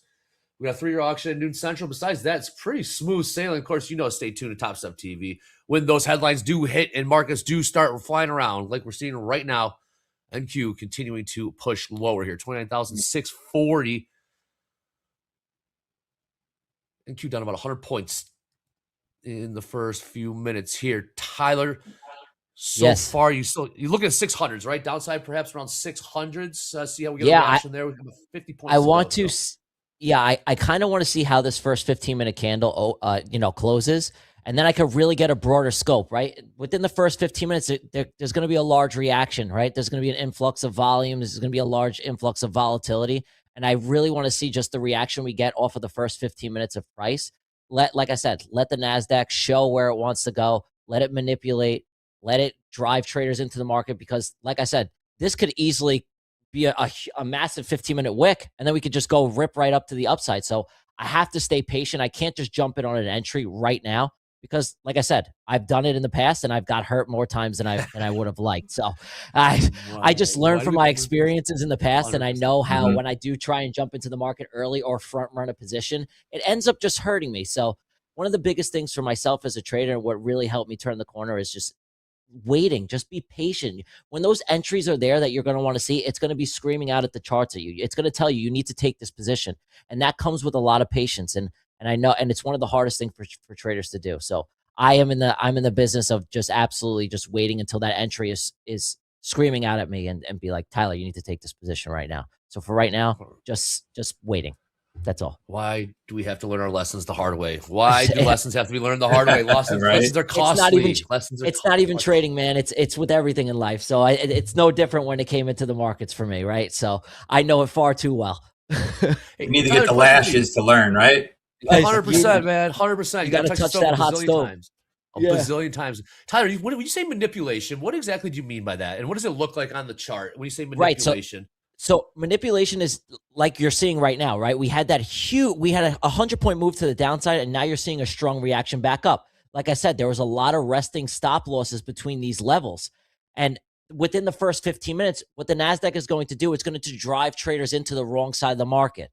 What they're going to do is they're going to tell you and have you believe that one side is at the actual directional move for the day.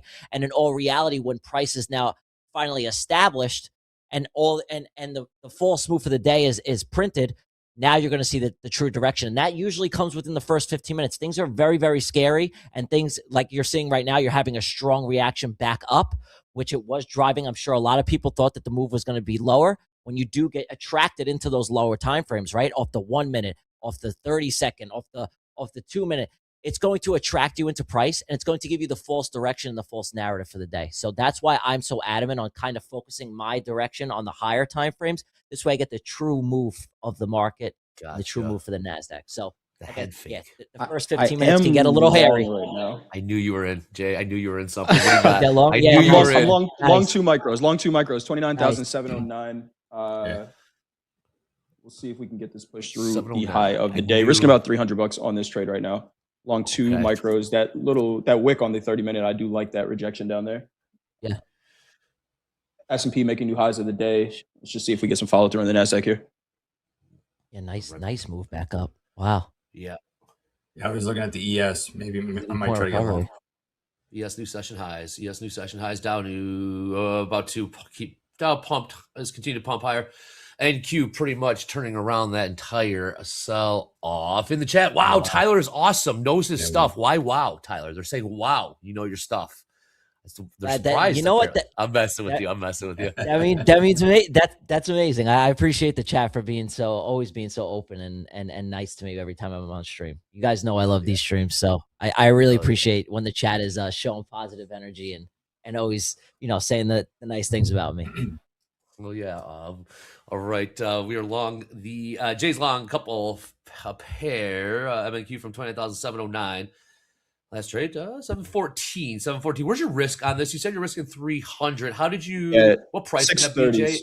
630. Why 630? The low of this 30-minute candle so far, where we saw some rejection there from sellers. Just looking for the opportunity to buy, failed selling. Obviously, my better entry would have been down near these 650s, but what I'm looking at right now, there's a ton of negative delta from 710s up to 725. I just want to see if the market can reclaim that. Pretty big selling in that area. So want to see if the market can reclaim this. If not, we'll take a stop out on this, but we'll see here. Again, the 705s to 720 area is what the market needs to contend with right now. Just need to see some buying stuff in there. 76% long tilt in the ES right now as we trade 74.66, about 4 points from those session highs. Pinned to the chat, you see those Topstep daily levels. You heard the guys talking about levels, prices of interest. Where do you get those? Well, click on that link, pinned to the chat. Have a peek at those. It's an update and refresh before every New York Open. But if you want to be more efficient and you want to maximize Topstep X, you click on that indicators tab at the top of Topstep X. You type in Topstep daily levels. You have them slapped, overlaid right there on your charts because those are updated and refreshed before every New York Open. We got in the chat. I'm late to the stream, but hey, from Thailand. Hello, Rihanna. Welcome. I love that you guys introduced the Thailand, the initial balance as well on Topstep X. Now it's one of my favorites. I've been waiting for that, so that's one of the major indicators that I utilize. So I really love that you guys introduced that. Where do you find that, Tyler? Where do you find those that initial balance in Topstep so X? You go into the indicators tab. I don't know if you guys have my screen if you want to share it. You go right into indicators. You have initial balance, TSX IB. Let's go. Right here. Let's go. And I kind of take off, just for me, you guys could do whatever you want, but I take the extensions off and I just choose to, because it's less noise on my screen. I don't like when there's a lot of noise going on. And the other indicator I have is just the VWAP. So same. And I like to keep my things clean. I turn my candlesticks. I don't have any colors because, like I said, guys, I'm an extremely emotional person, and it hurt me a lot more when I would see a strong bearish reaction or a strong green candle. It would cause me to I would have like a fight or flight response to it. So I learned through years, it's like, I don't have as much as a reaction when my candles aren't any particular color. Right? It helps me remain unbiased and just helps me remain calm in my trading. So if you guys are struggling with, I'm telling you, that small little thing, it may be the shift that you need, right, to take your trading from struggling until you could be profitable, because you got to remember 95% is just you struggling psychologically, whether adhering to your risk management or just taking entries that you shouldn't have taken based off of just emotional distress. So that's a key thing that really helped me. So if anyone's struggling, I I highly recommend that. It helped me a ton. Between the ears. What's between the ears? Speaking of that, we got Robin Dayne joining us later on today. Make sure you attend that. Trading psychologist, to say the least. All right, we got gold selling off here. Yeah, it is. Session lows gold. Gold down about $8-9 right now. A little popping crude as well. Nothing crazy. Pretty muted open. Still 71% long tilt in the ES. With that nothing on the headlines said, right now. Pretty quiet. Yeah, we got nothing. Okay. Short ES from 74.66. All right, I'm long 5 MYM. Yeah, you are. Okay. All right, let's see. What price, Vince? 51,218. Let me take a little crack at this. Nice. 51,218. 51,218. Okay. NQ catching a bid. Continue to work its way higher. ES continue to grind higher. Session highs in the ES.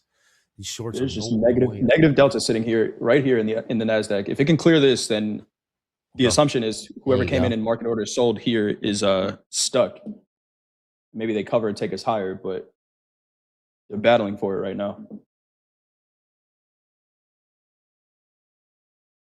All right, NQ working its way back, pretty much getting back all the selling that we saw off that about 29,733 last trade. ES also catching a bid, working its way higher.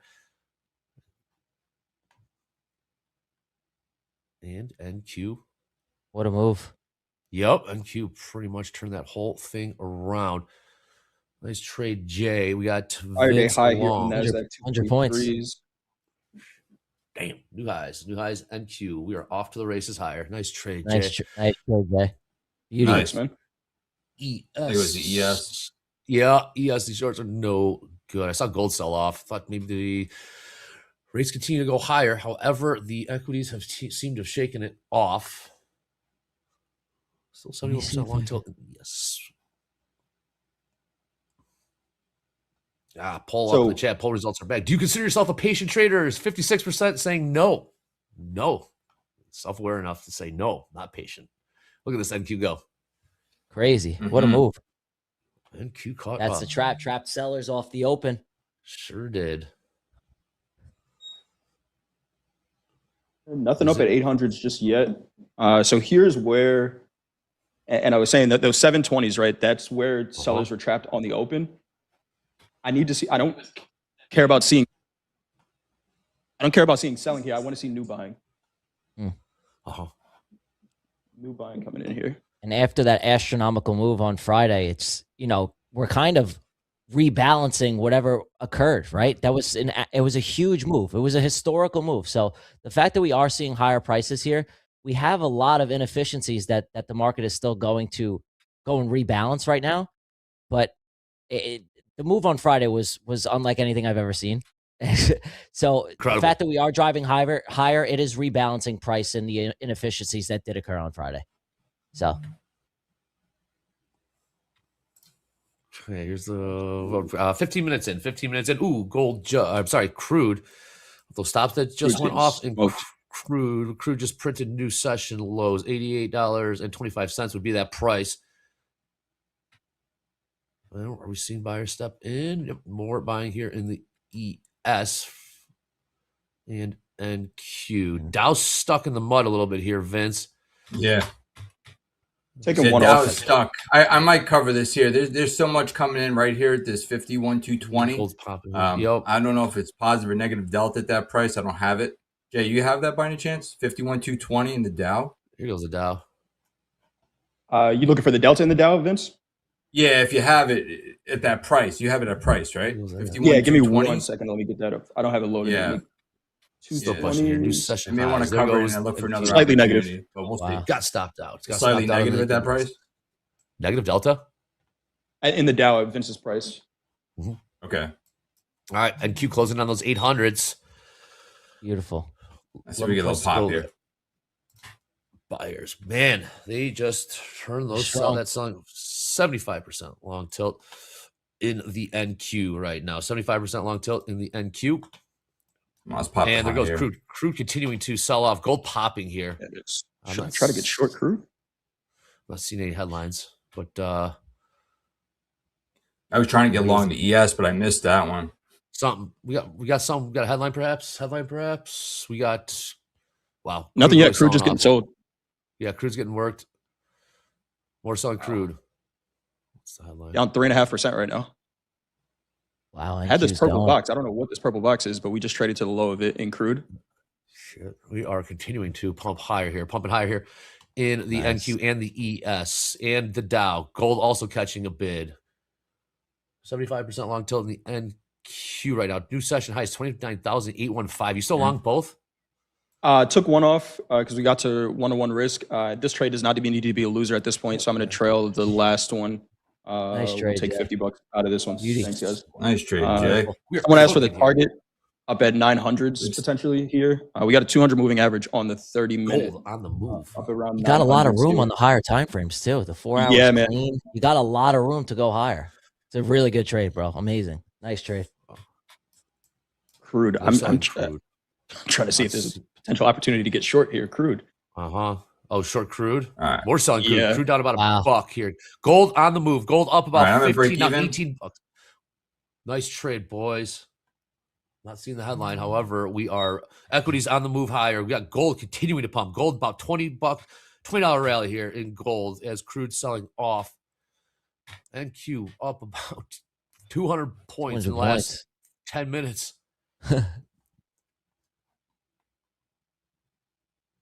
Not seeing the headline, not seeing anything just yet. There's some more negative delta building here from 805s up to 820s in the NASDAQ. So again, doing some position management here. If this could be profit-taking selling, right? Because we're seeing some negative delta coming in here. I just don't want to see sellers gain traction, right? Selling is fine.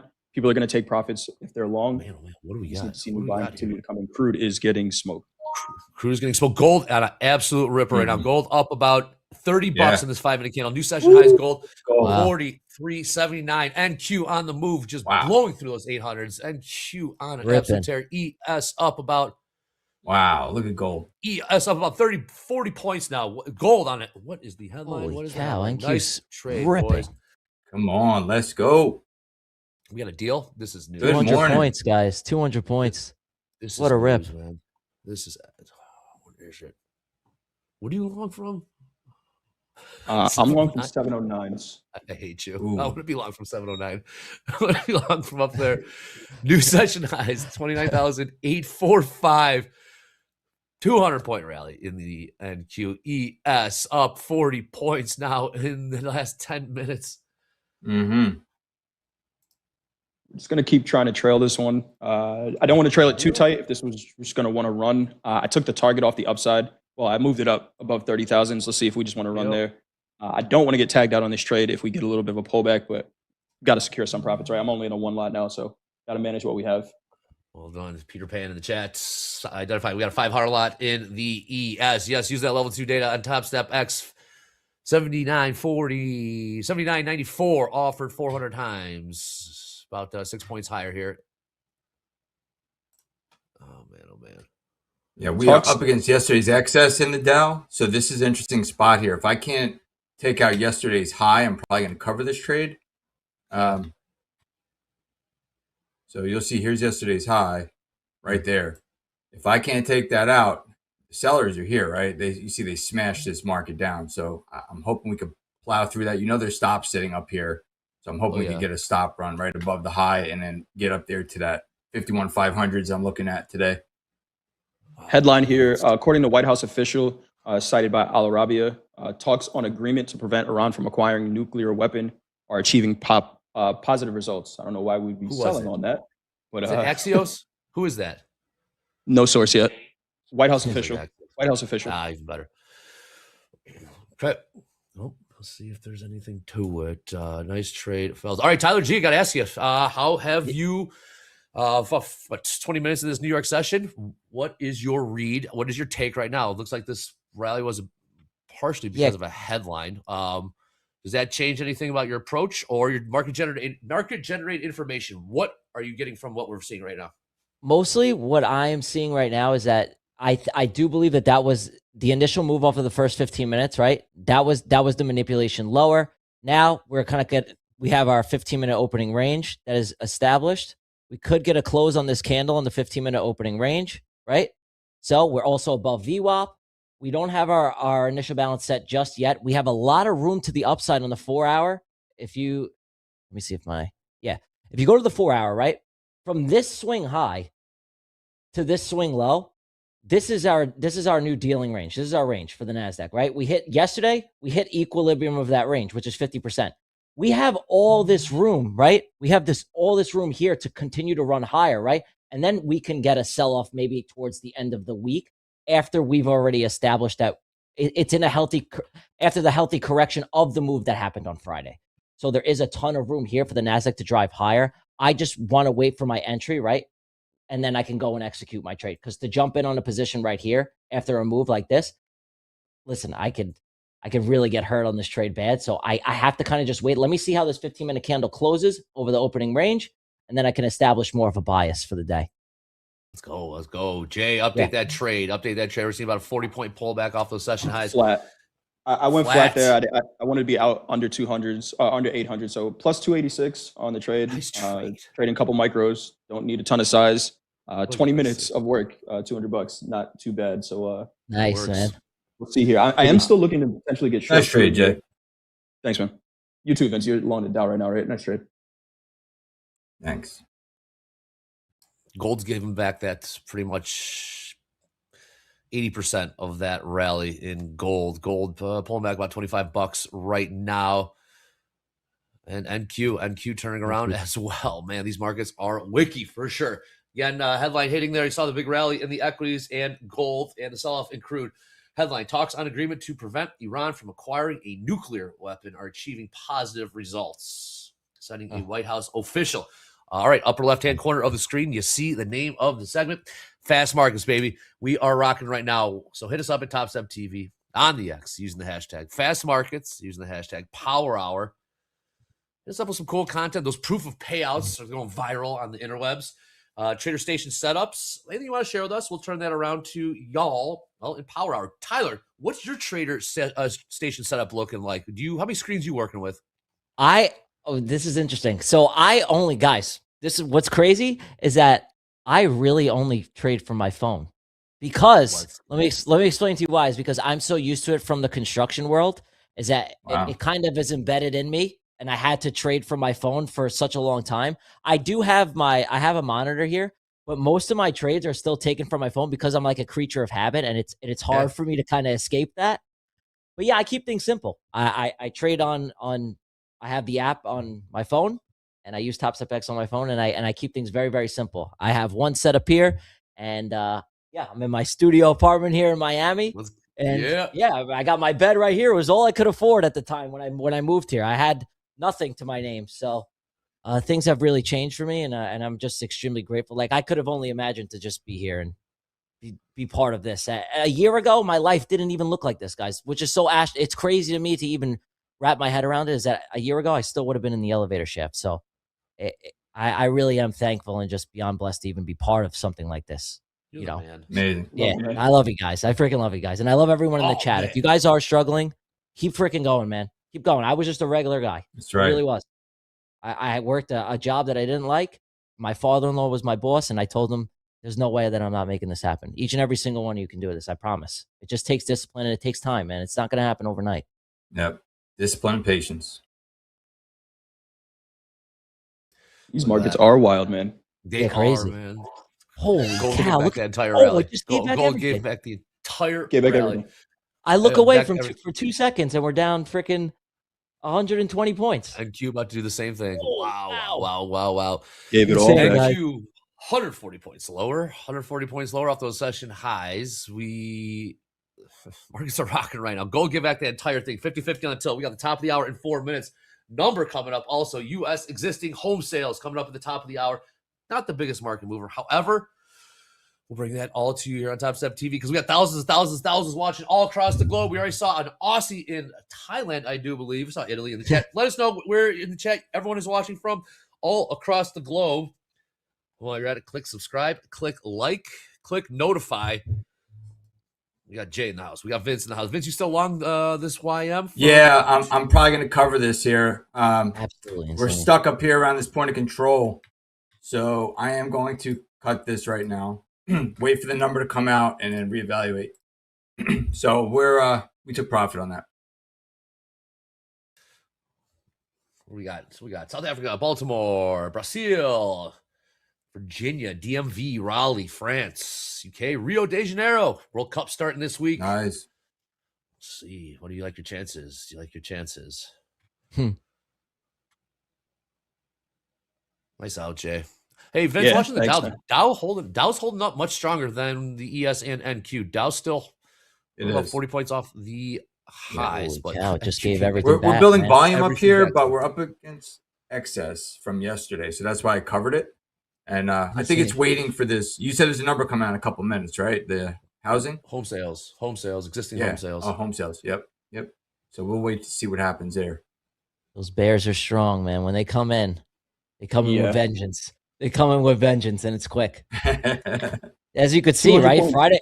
Friday's move erased weeks and weeks of progress for the Nasdaq, right? In one session, which is insane. When the stairs up, elevator down. Yep, right back to where we started, boys. Right back to although Dow is staying strong. Yeah. Dow is not giving back that rally. It's building volume up here, but it's not going anywhere right now. Quick look at the components right now. NVIDIA selling off from its highs, up 0.3% on the day. Apple down 1 3/4. Microsoft pretty much flat. Amazon up 1.6. Google up almost 2%. Broadcom up 0.5%. Tesla up 3/4. Meta up 1.8. Micron up 2.1%. Walmart down 1.1, and Intel up 1.5. So a little bit of a mixed bag, but mostly green in the Tech 9. Dow components are mostly green as well. So holding up pretty well here. Caterpillar up 2%. Home Depot up 2.6, and American Express up 3% right now. Let's go. All right. Oh, the Dow definitely staying strong. Good stuff, Jay. Number 60 seconds. So Tyler, could you consider that manipulation to the upside? Was that manipulation to the upside, or is that just algos? It's hard to say right now because to build and formulate a trade for me right now, we're stuck in this range. If you look at the 15-minute, we have all this consolidation right here. If you just see, there's liquidity up, there's liquidity down. We first took it to the downside, we took it to the upside. It's hard to formulate a trade inside of this right now for me, right? I need to see, right, when the bears are coming in right now, we are more of establishing more of a bear bias, but I have to be hands off. I can't go and trade something like this right now. There's not enough information, right? The story isn't fully there for me to go and take the trade. There's only parts of the story. For me to go and get involved in an entry, I need multiple confluences. This is just a small piece, and I'm reading a book that I haven't finished yet, and I can't formulate a narrative on it yet. Because of U.S. existing home sales coming out, expected 4.06. Wow. Actual in line, 4.17 million. Top of the hour has come and gone. At the bottom of the hour, we'll get those initial balance high, initial balance low prices. NQ, where are you going? NQ, new session lows, NQ. Wow. You gotta be. Wild. Short crude. Short crude, Jay. Wow. What happened? Thought we had positive, what did it say? Positive Insane. results. It's got long written all over it. Now, NASDAQ is bouncing right around yesterday's value area high. So this 29,637. What the? This area right here, it's going to be interesting to see if it'll hold or if it's going to re-accept yesterday's value. This is VWAP right here in the NASDAQ. Full session, 632s. I'm short 2 crude, 2 micro crude from 87.84. Risking about $50 on this. Not a ton of risk because crude is that crazy volatile market, but I like what we're seeing here for some potential continuation. Short 2. Let's see if we get a low day push here. Even if we could break out of the opening range, I would consider a position, but still nothing was closed below just yet. So that's that's also to take it into consideration. Okay, very good. All right, crude continuing to sell off here. Did look like it was selling off. What do we got? All right, with that being said, top of the hour is coming and gone. You know what time it is. That means we bring in the Delta Don in here. But before we see him, Got training camp here, Top Step. No one else is doing training camp. What's training camp, you ask? Well, stay tuned to find out. Then we got Ho coming on the other side of this. Let's go. Started exactly where you are now. My name is John Hoagland. The path is real. The opportunity is real. One idea, one decision, one trade. Welcome to training camp.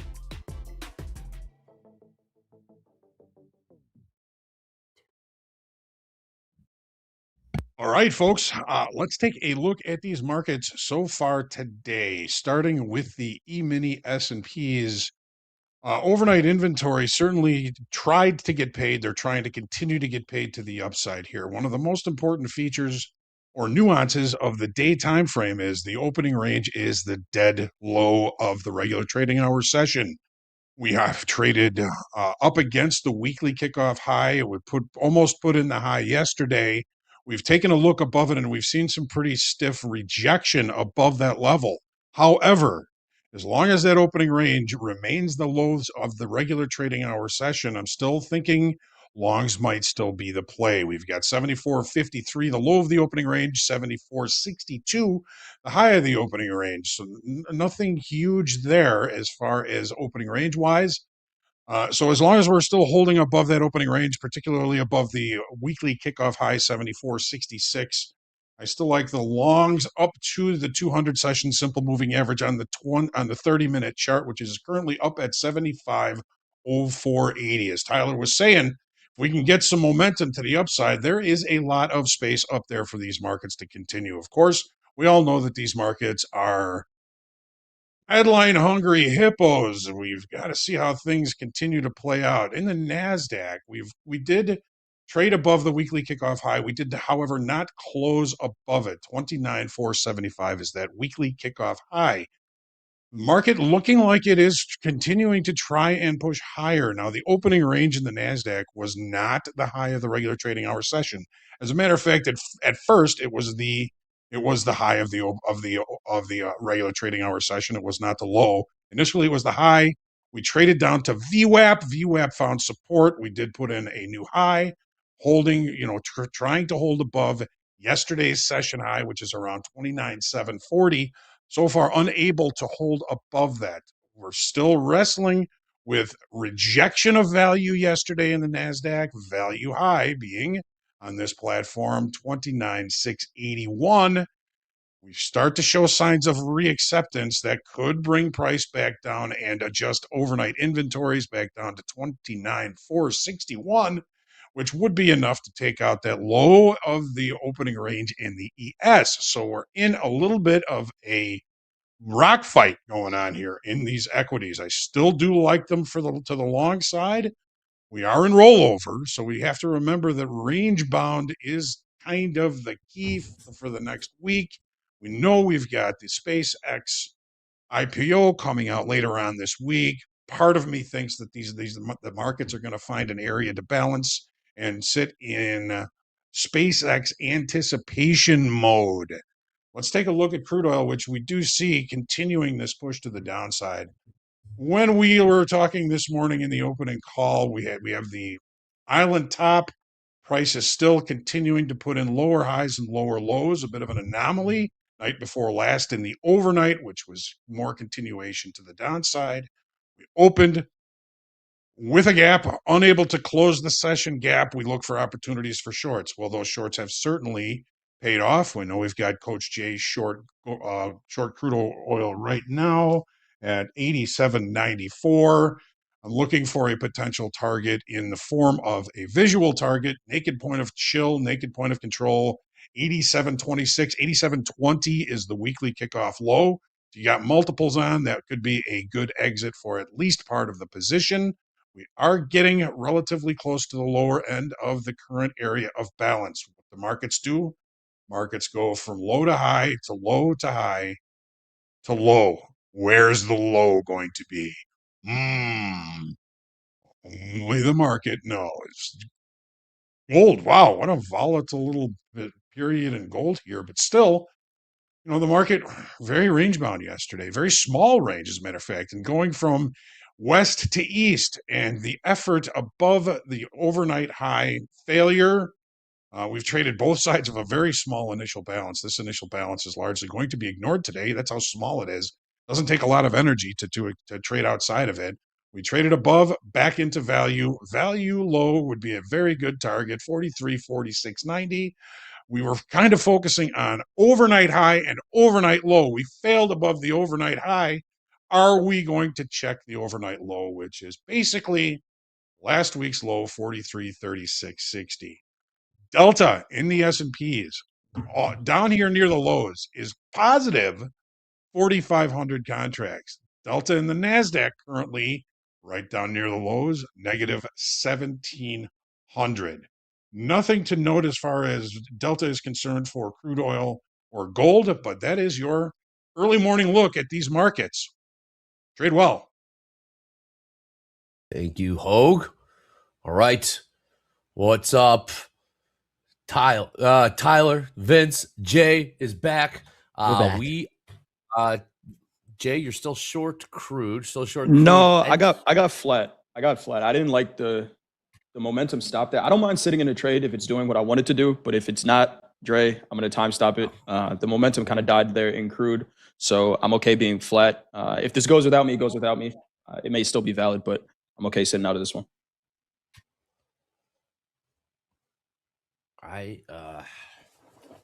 Help me read this, Tyler. Help me read what's going on here. What was that rally about? Get that out of here. That rally's.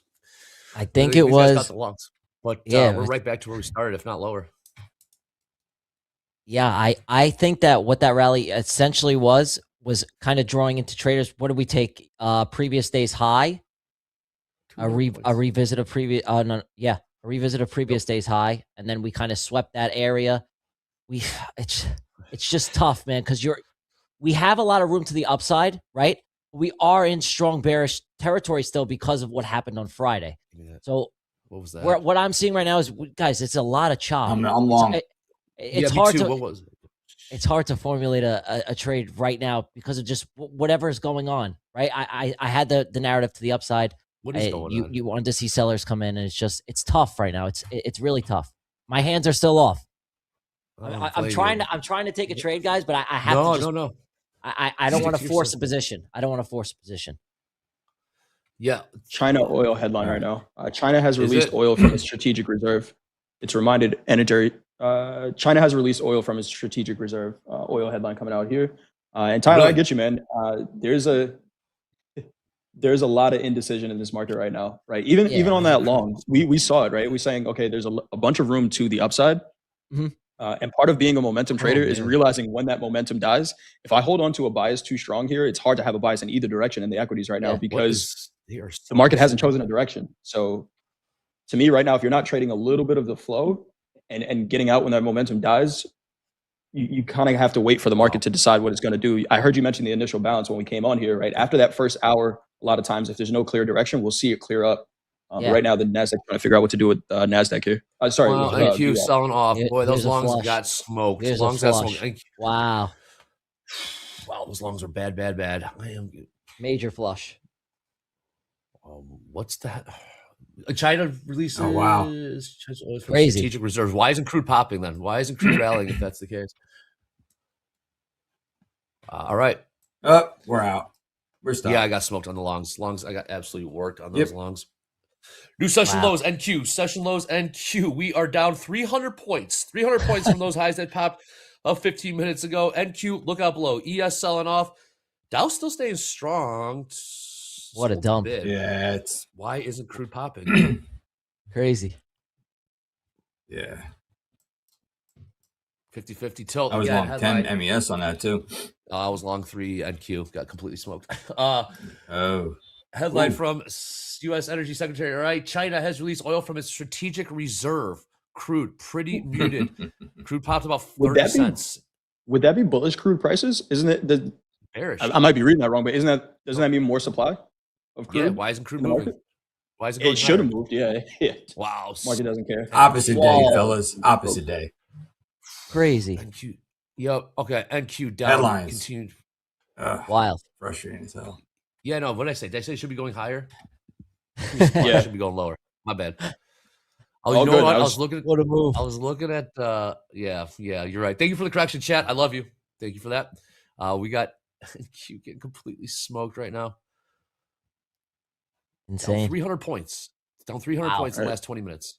What are some downside targets here? We're below that 600, right? So midpoint of the Friday sell-off was 600s. We're back below that right now in the NASDAQ. You actually have these relative equal lows on the 15-minute as well, and on the hourly. 550s. Yeah, these are those inside of this 550s imbalance. Yeah, you have these equal lows all the way down here at 300, which is insane to say, but hey, not out of the question. It's insane to say, but you have these relative resting equal lows here, which is a strong target. Let me check the hourly time frame as well. Yeah, this could roll over really hard, really hard. Yeah. When the bears step in, you have all this liquidity, this trendline liquidity here that could be taken. You just got to be careful out there right now, guys. Very careful. Very careful. Wow. Again, bottom of the hour, we'll get initial balance, high initial balance, low prices. What are those? Simply highest and lowest price trade. Think about it too. Highest, lowest price traded in the first hour to the New York session. Man, oh man. Yes. Crude stuck. Crude stuck at $87.85. NQES. Nvidia selling off here. Nvidia was up. The last time we quoted it was up 0.25%, down 0.75% right now. Apple down 2.5%. Microsoft down 0.5%. So the components are starting to sell off here as well. Wow. I also tend to de-risk on Tuesdays just based on my data, right? So I'm big on just trading what I have in my statistics.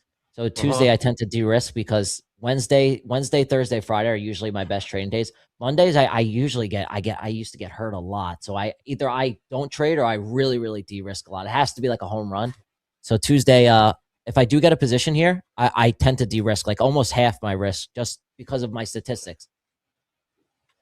Wednesday, Thursday, Fridays, or Wednesday or Tuesday, Wednesday, Thursday. Thursday by far is the best trading day of the week for me in my data, without a doubt. Thursday and Friday, which Fridays tend to hurt people. Friday is one of my best trading days of the week.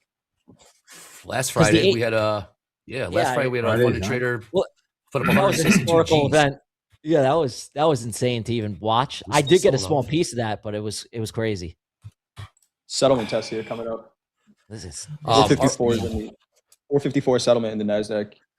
Again, headline that got this thing started. U.S. Energy Secretary Wright saying China has released oil from its strategic reserve. Crude is pushing higher here. Equity selling off. Gold selling off. Opposite day, Vince. 300-point move. Yeah, opposite day for sure. What? Oh man, I'm trying to get short here, but I'm looking for a little pullback. Well, what market? What market? ES. I'm not even sure the ES. ES is continuing to see what happens here. ES down about 60 points. Here's a new 5-minute. What are they going to do here? It's not letting me in, Dre. Yeah, well. Here's what happens, right? That headline's going to make equity sell off that much. That China releasing oil from its reserves is going to make. Another headline from Channel 12 citing Israel. The attack we carried out in Iran was preparation for much more significant heavy strike. So it sounds like these talks are going great right now. Okay. Is this short covering? All right, I'm short. 5 MES. There's your pop. You can sell into. Yeah. 5 MES. Yep. Shit. Nice chart. There you go. What price? 74.39.75. Okay. And I'm at break even already. I'm not going to risk a lot on this. Let it roll. Wow. They are hammering this thing. Hammer. All right, come on. They are hammering. I want to see us test the overnight low. I'm going to check 74.15s. We got more room. Okay. More selling. Here we go. Settlement here. NASDAQ 454s. NQ settle. Yep. Price of 454.75. S&P still has 1 point. Damn. Get these. S&P has 15 points to go to settle. 400-point turnaround, 400 points lower in the NQ in the last 25 minutes. 50-50 tilt. These 20 levels down here, it's a strong area where there's a lot of stops resting. A lot. 420? No, 320. Oh, shit. All the way down here. I know it seems crazy, guys. It seems crazy to say that we could potentially get down there, but it could very well happen. In a minute. It could happen in a minute here. It's talk about getting messed around from the open. They drew the sellers and they had the longs come in. Just completely. Does it settle? Oh shit! Yeah, we're settled down here. 400 S&P points. 9 more points. 73.90. This is absolutely getting 73.90 target. destroyed. Wow. ES get absolutely destroyed right now. NQ same. 73. Cow, hammered, man. Is this gonna be Friday all over again? That's what it There's feels no like. way. What do you mean, Tyler? You heard it, Tyler. Friday changed the structure. Yeah. Holy shit. Vince, what are you short Whoa. I'm short from 74.39.75. I might add to this short too. Yeah. Great trade, Vince. Yeah, hell yeah, that's how you get in. Thank you. Great trade, brother. Nice. Wow. Thank you. Markets are selling off hard right now. Gold selling off. Yes, NQ, Dow selling off. Just hard for me to get involved when it moves so fast. I would have considered an entry, but it just I couldn't go and chase it like that. The volatility is just insane. Trust me, I chased and got smoked. So I would have wow. Oh man. All right, come on. Absolutely. 74. This is going to be an interesting spot. 74.15s here is an old volume point of control from yesterday. So if we could blow through this, I would like it. But there might be some buyers coming in right here. 500 points nearly. I missed the whole damn move. Yeah, we're going to monitor this real quick. So much time could have caveman that entire damn move.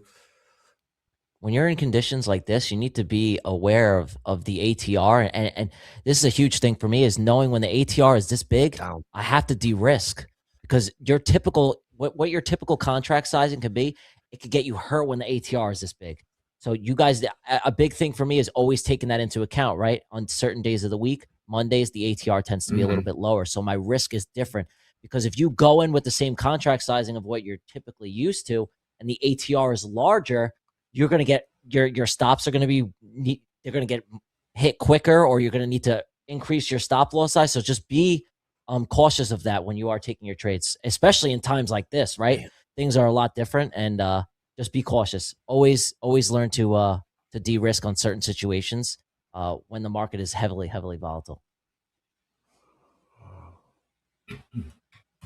10-year getting smoked. I mean, good thing we rallied on that headline earlier. That really got me. That got me short circuited. Not gonna lie. Oh, good though. Let's see here. I got NQ with a 400 points, give or take, 400 point sell off in the last 30 minutes. ES with a 70 point sell off at the same time.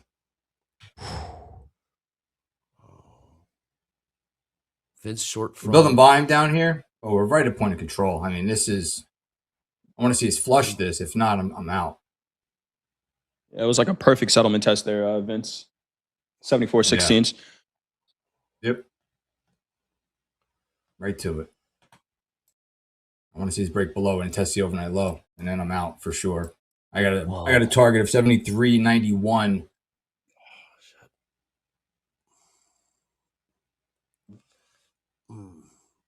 What's down there, Vince? That's low day right there as well. Is that what you're targeting? Yeah, it's the previous day's low, intraday low. So I right up in the excess there. I want to get out. I think it's a great. I might even look for have your TP. Yeah, there's a lot of orders down there. A lot of liquidity. I think that's a likely target. Could see a small reaction back up to then drive lower. I mean, but who knows, man? Who knows? Astronomical. ACH, right? ACH. Astronomical move. ES. Well, what was Delta? Sure. Was it negative? It is positive right now. Positive 2,900. In NQ? In the S&P. And smooth? Okay. NQ negative 2,700. We're positive 2,900 on the lows. I know. Uh-huh. All right. What do we do with that, man? Easy, All right. easy. Squeezy. Making some margins here. Yeah, what you got to do in times like this is, like Tyler said, you got to stick to your strategy. Sometimes you're going to chase. Sometimes you're going to chase. You're going to touch the stove. You know it's hot. You got to stick to your strategy. Guess what, Tyler? That's the Top Step TV tip of the week. Boom. Stick to your strategy. Avoid chasing trends or reacting to short-term market noise. You said it perfectly there, Tyler. Consistency comes from discipline. Tyler, so true. How do you avoid chasing trends or reacting to short term? Is it just come with experience and just getting burned too much? How do you avoid chasing, Tyler? Because it's not that this is what I learned, is that I've learned all these mistakes by doing them. It wasn't just something that I got hurt so many times by doing it, and I was just sick of it. I made the mistakes and I couldn't get out of my own way. That was the biggest problem for me. It was and I always blamed everything else. And I finally realized, and what really helped me turn the corner is when I took accountability for myself and just knowing that you can't go the market will present you those trades that you were supposed to take when the time is right. When every time that you go and try and chase a trade, revenge trade, you take a loss, you're going to end up giving money back to the markets. So just be patient, man. There's always going to be another trade. There's another day. There's another opportunity. And as humans, we always want to fix our mistakes right away. And that's what I always tried to do. And it ended up hurting me and just set me back longer and longer and longer. So just be patient, guys. That's it. There you go. Nice little bounce. You got to eliminate the motion. Is there such a thing as being? Yeah, I got out. Yeah, I covered it. A few $100 nice trade, on bro. that. So nice trade. We're gonna wait for the hour to change, the half hour here. Initial balance establishes. Oh yeah, IB coming at you bottom of the hour. Jay, what's your read, man? I did try a little short there, so gave back about $70. Still plus 200 on the day. Wanted to see if the flow continued, but we'll see what happens at settlement here. 454s in the Nasdaq. Nice little bounce there across the board. Really, crude off of its lows, equities off of their lows as well. So we'll see what happens here. Crude not doing much. Dow turning back around. Man, it was a direct hit to point of control, man. It bounced right off of it. What a bounce! Right off. 100 points. Right 100 point bounce. Almost hit a tick. Within a couple of ticks to hit it. It traded settlement to the tick in the S&P. And if you're wondering, people ask all the time about settlement price. Why is it important? It acts like a magnet. It's another horizontal level. But the way I look at it is the market is green above settlement, red below settlement. So buyers kind of stepping in and trying to keep the S&P green on the day as well as the Nasdaq here. We'll see if that's real buying or are they just covering shorts from being up 400 points from the high in the Nasdaq. Are the lows in for the day? Are the lows in? Good question. A lot of volume came in down there. Yes, it did. Did it? Nice. Oh yeah. Positive 6,000 at S&P now.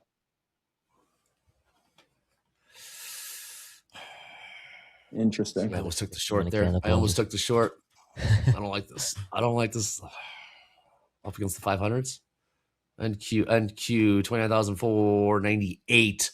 120 point bounce. 120 point bounce off those session lows. ES with a 30 point bounce off those session lows. Also settlement. Shout out Jay. Nice. I might get short again, Dre. I'm thinking about it, man. I kind of like this 74.45 level. I kind of like that in the ES.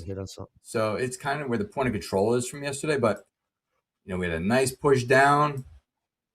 We have this EMA starting to. Oh, we're just going to retrace this. Turn over. We're going to see. We're going to see. You're going to be patient. Yeah, though. we're just going to retrace this into the next thing. one. Damn it, don't get short. I'm chasing here. Stick to your strategy, Dre. Stick to your strategy. We got more buying coming in here. Seriously, I'm sitting here I'm chasing right now. I still like the shorts. Yeah. There's a nice little zone here between the 45 to 50 level. 50? 43 to 50s. Yeah. If we get back above that, I probably want to be out, but. On this 15-minute candle. Yeah, what do you got? I want you guys, I kind of want to show you guys something, is that when you have a wick during a specific time like this, right? let me see if you have my charts up. This wick, Yeah, we got you. Right? Yeah, they're up. This wick is going to be very important. Depending on how this 15-minute candle closes, right? You will likely, price can come and react from the 50% of this wick. You always, when you have large wicks like here, typically when they're well over 50 points, this is a 100-point wick. This could be a strong place for price to go and revisit 50% of the wick. So just be cautious of that. And especially when it's in a time like this, right? We have the 10 a.m. candle that is now a new 4-hour candle. But just be patient, guys. Be very patient. I want to see how this 15-minute candle closes, and it'll open up a lot more story for me, so I could see what the direction is. But yeah, to see the wicks already getting eaten up. Getting eaten up. Yeah. I'm really going with this. 43's red, Dre. Yeah. Can't. 43's red. Yes, they were 74 of 35 last trade. Absolutely worked. We're going to establish in the next couple minutes here, so we'll really see what's cooking. 2.5 minutes. 2.5 minutes till about the hour. Initial balance high. Initial balance low. V79X says, Andre, take notes. You bet your ass I got to take notes today. Oh, Marcus are not being nice to me, but that's why I got Vince. So I got Tyler. That's why I got Jay here. Trading buddies. I am taking notes. Trying to get better here. We got IB about to be set. We got 3 minutes. And based on how this candle's closing, it could tell us more of a story here. So, Tyler, when you get that IB range, are you looking for extensions outside of the range? No. So what I do is I want to see a reaction. I never try to predict where the break of the initial balance is going to be, because that's also a prediction. I like to see a reaction from it, right? If I can get an IB failure, if I can get a close below IB and then a retest of 50% or 75% of the range, I use the data and the statistics with that to help build my edge. So I want to see a reaction from when after the IB is set. I don't want to go and predict, okay, IB high can get hit or IB low can get hit. Show me which IB is going to be hit, and then I can put the statistics in my favor and build an entry point from then. If that makes sense, guys. Yeah, so IB is established if the IB low trades first after the IB is established, then you have stats for that. If IB high is traded first, then you have stats for that. And also having closures below or above is very important. So you could get a wick below the IB low, right? It's not going to weigh as heavily as a close below IB low. These are all things that I have in my data and what I use to help formulate my edge and give myself a better edge in the market. That's what it comes down to, is putting the probabilities in my favor. And I rely on the data because this brain of mine used to get in the way all the time. And I have to tell myself, Tyler, stop thinking too much and just go off of the statistics. Man, simpatico, man. What is your go-to? What's your go-to stat, probability, metric, data that you really know, if we got this lining up, whatever it may or may not be, that you are in sync with the market?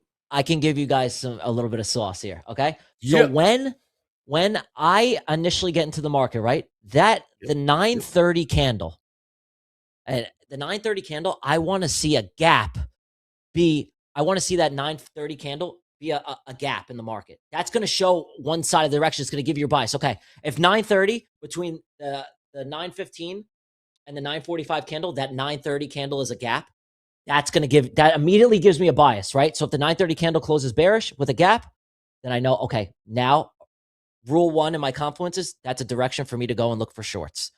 The opposite for longs. Then if I get the confirmation of the IB, that's another confluence. If I get a retrace into 50%, we're rejecting, third confluence. I need multiple confluences to get into my trades to feel the confidence and put the size on that I want to in my positions. I can't just take a trade randomly off of no data and have the size that I want to put onto the position and feel confident in it. That's everything for me. So I need multiple confluences. And guys, if you are lacking that, go and build as many confluences in your positions without giving yourself like analysis paralysis. Man, that went by fast. You guys are freaking rock stars, man. Vince, Tyler G. All right, Vince, couple words, man. You're sitting here trading this thing, carving this up on fast markets. A couple words to let you get out of here. But Vince, the smooth criminal, man, carving this market up. What's up, Vince? Couple words to let you get out of here, and then we'll throw it to Tyler. Yeah, just look for a good opportunity here. These markets are whipping around quite a bit, so just protect yourself. Look for a good entry. I'm going to be patient. I just missed those 43s, but I'm not going to chase this down. I'm going to wait. So just trade well, everybody. Protect your account. And just look for that next good trade. Protect your neck. I'll see you guys tomorrow. Wu-Tang. Yes, good stuff. Let's protect your neck. Tyler G, absolute pleasure having you on. You'll come back on again, Tyler. Say yes. Cool. Say yes. I'm actually going to be. I think I'm going to be on later with Dakota. The plan is to be on later with Dakota, and then I will be back for the IPO. So I'll be back. I'm going to be a fresh face around here, guys. Just be patient. Let the trades come to you. There's no need to rush. If you can't get an entry today, you have the rest of the week. Be patient. Let those A+ entries come to you. And you will be rewarded for your patience. Your patience is your P&L and your payouts are actually a byproduct of your patience and your discipline in the market. Do not go and chase trades. You end up giving it back, and you're going to go have to recoup those losses. You could end up in a spiral that you can't get yourself out of. Stay sharp between the ears. I love you guys. Thank you for having me on again. I appreciate both of you, everyone here. Thank you. Let's go. Tyler, put his socials up in the chat. Oh, that being said, we are expanding our communities all over the interwebs. Great stuff. Here's a little break. And then we got Dakota coming up on the other side of this. Let's go. We're rocking today. Let's keep it.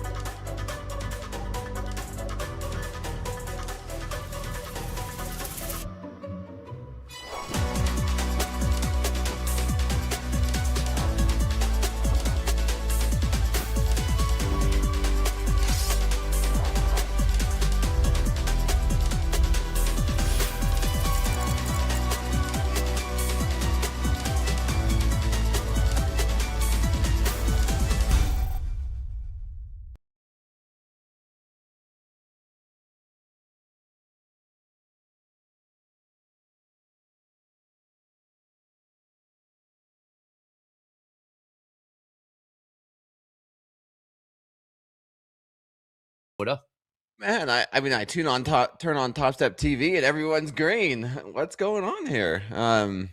What's going on with these markets? They are rocking. Huge moves. I'm looking at Apple's down 3%, Nvidia down 1%. We got Google up 1.25%, Mila up. It's mixed. It's mixed. Lots of volatility, lots of selling pressure coming in the past 30 minutes or so. Did I miss something?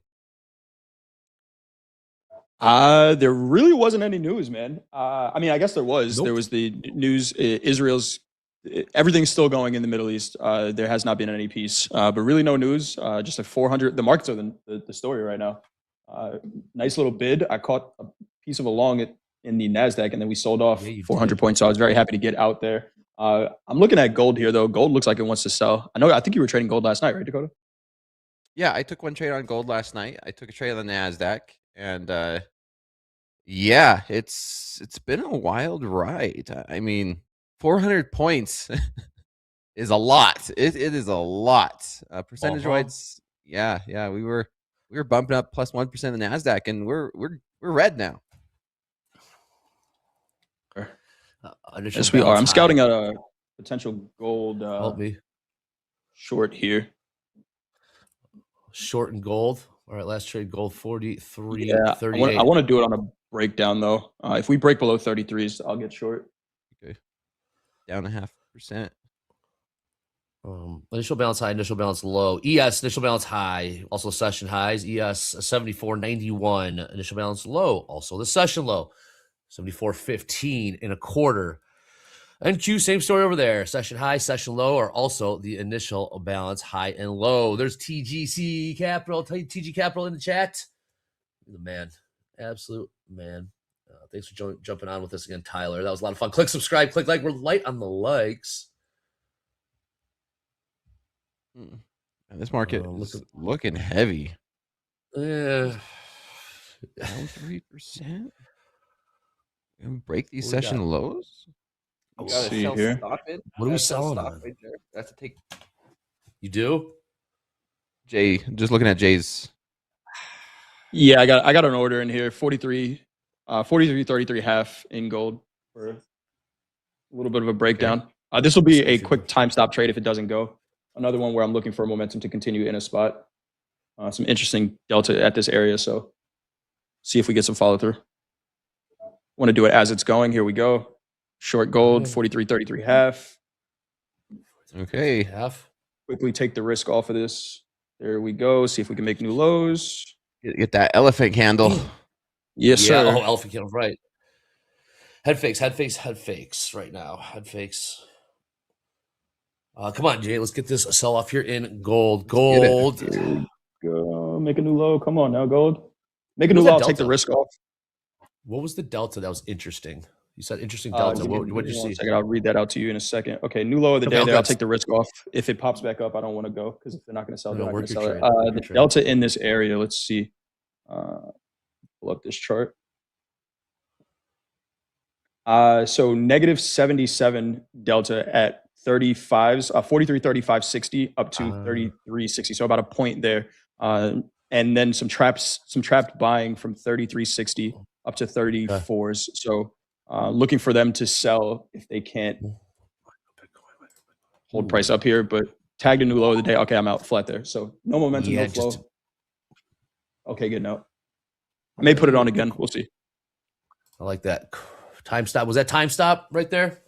Momentum stop. Yeah, so the volume stopped, so we'll see. I may put it on again, though. Okay. I'm not seeing anything yet. Lots of consolidation here around settlement. I heard your explanation of settlement. It's a good example today. That's where the NASDAQ is just hanging out here.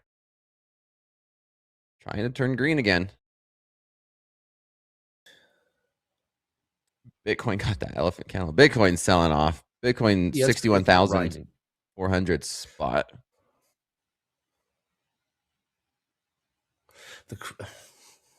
All right. I have another order in here, but I don't love that reaction at these lows in gold. Let's see. Everything's stalled out. The longer it stays. Try it one more time. Just a short? Yeah. Okay.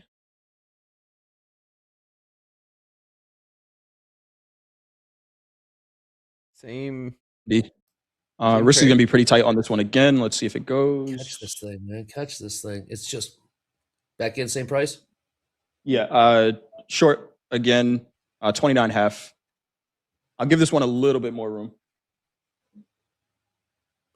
Okay. Let's go. NASDAQ still at settlement.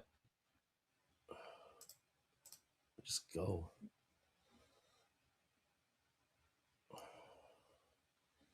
Here, if we can get some follow through, would be nice. Follow through is right. It's just wants to go. Keeps peaking lower. We're talking about gold here. Looks heavy. Yeah, I'm not going to touch the stop on this one. I'm going to let this work. Yeah. All right. Fine. Looks like it makes a follow through here. Risk to $80. Okay. If we get to 1-to-1, then I'll move it. Okay. What's your price target there on gold? 43.15s. Huh. Okay. All right, we get the follow through. Will we get the follow through? Looks like it wants to go, man. Somebody just needs to step on the gas here. Keeps flirting. Yeah, new session lows. 328. All right. They're not making it easy. Six is at 1850. Phil in the chat saying silver was the one to sell. What's silver doing right now? I guess so. Silver getting hammered? Okay. Let's watch it. The consolidation of equities, Dakota. Headline risk. Go ahead, Jay. No, the consolidation here we're seeing in the equities. What do you do with that? Some people, you look at it and say nothing's happening on. We're just chopping around. However, what can we gather from what we're seeing here? Hands off right now. Could be an option. You could trade the range, right? Buy low, sell high in this consolidation. It's very volatile. I'm watching, and I'll shout out if I see something. But as of right now, we sold off 400 points. The question is, do we get a pullback, and what's enough? I mean, we've pulled back like 150 every 5 minutes. We're getting 50 to 100 point moves in either direction. So patience pays. I like what Jay is doing. Trade smaller size, a little bit wider stop, and just let it work out. Feels like news is coming. It's just hurry up and wait. What's the next news going to be? What is the next news going to be? Still not. They slowed this thing down a lot. Yeah, they did. What's coming up next? These markets, just hurry up and wait. I mean, wow. Crude catching a little bit of a bid here. Yeah, crude was down earlier. Why is crude down so much? Right. What? 87.88 right there. MGC, MGC, where are you going? MGC. There we go. All right, is it going to go? It's getting bigger. Making it easy. MGC want to go. Keeps down ticking here ever so slightly. They're going to just tick by tick this here. What are we doing, gold? Come on. Slow elevator down? Is that what this is? Yeah. Is that what this is? Here we go. Here we go. Make it go. Breakthrough. Are we going? I don't know. Whenever I see those elephant candles or those different size candles, it gets me. A little baby one. It's starting out little baby. Crude catching a bit of a bid in crude. Gold keeps flirting with new lows, 43.24 last trade. Sellers trying to step into the equities, maybe break the session. Not making it easy, are they? No, they're not. Somebody says gold moves slow. Did you see the morning in gold? Did you see this? It's not moving. What was this? Might be picking up some momentum right here. Here we go. Right, I think so. Last night, gold wasn't moving slow. All right, new session lows in gold. Gold on the move lower here, 43.22 last trade. Here goes the ES and the NQ. I might be looking for a short, Andre. Which market, Dakota? NASDAQ. NQ. Yeah, it looks like it wants to go cliff diving with gold. Hold hands, jump cliff together. Diving. Let's go. Yep. Kick it. Spartan, kick it. Trust Where's fall. the boots? Boots in the chat. Here, boots in the YouTube chat. Let's go. They are not. Okay, Crude catching a bid also. Yes, NQ picking up some steam. Here goes the NQ coming up to short. Yeah, you're in. Yep. Let's see. All right, we got 1-to-1. This could be a quick one. This is gonna be a quick one. I'm already taking profits here. Look at you it's guys. It's going. Oh my yes, god. It is. New session lows. There goes NASDAQ. Waterfall. Talk about a cliff. Knew it. I'm adding, taking most of my profits right there at 340s. Crude on the bid here. This is overnight lows. This is where we were trading last night during slow markets. We might break this. There we go. Wow. Stops and profit. Wow, up 120 points. Really? Just like that. Oh, Dakota. 120 points. Okay, I'm gonna take some more off here at 305. Up. Oh my gosh, it's puking. Up 175 points now. Puking hard. Here we go. Selling off. New lows. NQ down about take more profits on this. You short, Jay? Yeah, I'm still short. I'm moving my target out of the way. We got down to my target, so I'm just going to trail from the other side. I got a 1.5 to 1 right now. We're already 2 to 1 on this trade. What are the lows from Friday? Well, you guys stay in this trade, but what are the lows from Friday? You got a ton of volume that just traded right at that low, Dakota. Nice trade. Whew. Absolutely wild. I don't think it's done. That's what I'm asking. I'll find those out. Find out what Let's those see. lows. Ton of volume at that low. It's not saying out, but it's saying hesitation, maybe little absorption at that low. Dre, you were looking for prior day low? No, Friday lows. I'll look it up. I just wanted, for some reason, why are we selling off like this? Yeah, this got Friday. I'm getting Friday vibes. I think Friday changed the structure of the market. 29,000. Friday changed a lot. 226, 5% off all-time highs. Come on. I'm getting Friday vibes. Going. We're not done. Friday vibes. What price are you short from? 461. 461. Vibes. We're dumping here. Over 200 points right now. Yeah. I got to order in to add on this. If we continue to break 4308s, I'll add one more. Risk is not gonna. I'm not gonna add to the risk on this trade. more lows. We are looking at a 200 or 600 point turnaround here in the ES off those session highs. We are just pushing lower. Ooh. Look out below.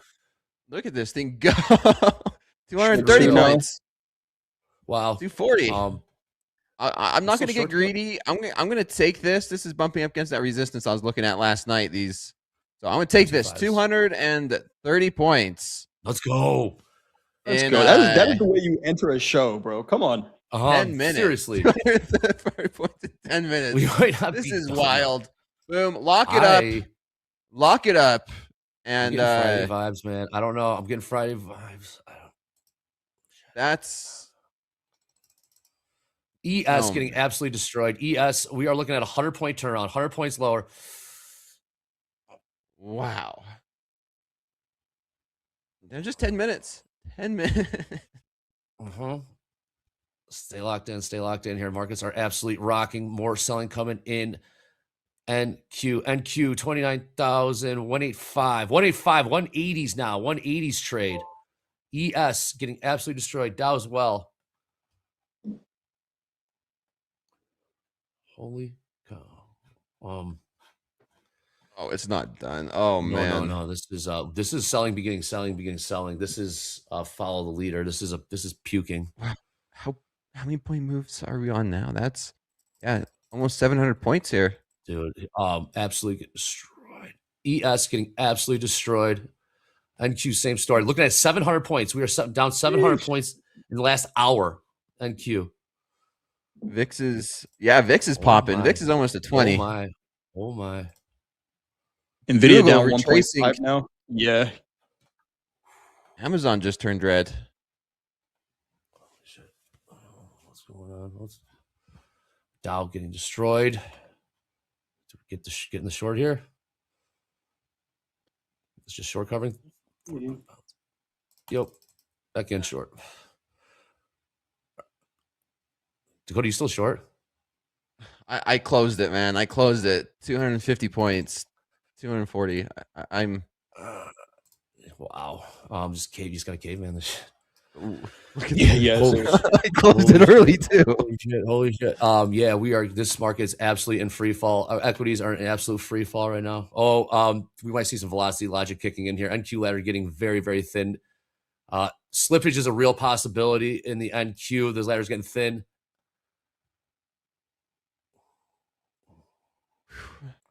I see some people in the chat saying they're experiencing FOMO. Take a deep breath. There are more than enough opportunities in the markets. Take a deep breath. The last thing you want to do is FOMO into a trade and chase right now. Make sure you have a setup. Make sure you know where your risk is. And if it stopped you out, take a deep breath. I got stopped out on a short initially and then got right back into the trade. Plenty of opportunity. Yeah. There's going to be plenty of opportunity when this just started. There's going to be plenty of opportunities. Just hang in there, stay locked in. Oh, yeah. I don't see this. Dow in an absolute free fall now. ES in a free fall. ES down 120 points in the last hour. New session low, 73.71. NQ down. We're closing on down almost 800, well, now 700 points. NQ down.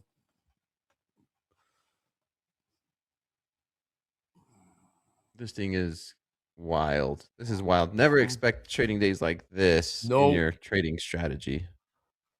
Come on. When you're good, sometimes the market rewards you. You get lucky, right?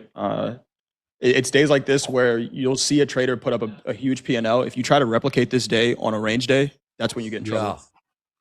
So let the market provide it for you. Okay, these markets are not done. Holy cow. This is incredible. They're not done, though. No, I don't think so. I don't think so at all. This is, look out below. Here we go. More selling coming in here. Look out below. 40. We're down 29,000? 800 points. Down 800 points in the NQ in the last hour. ES Nasdaq down was up 1% on the day. It's down 1.2 right now. Yeah, I mean, that was a great trade. I'm happy I'm out. To be honest, I'm happy I'm out too, even though I've missed this. I'm not going to catch the exact top or the exact bottom. I caught 250 points. I'm going to say that I've missed out on anything is wild. There's plenty of opportunity. This is not done by any means. This is. Oh, look at the bounce coming in. Holy cow.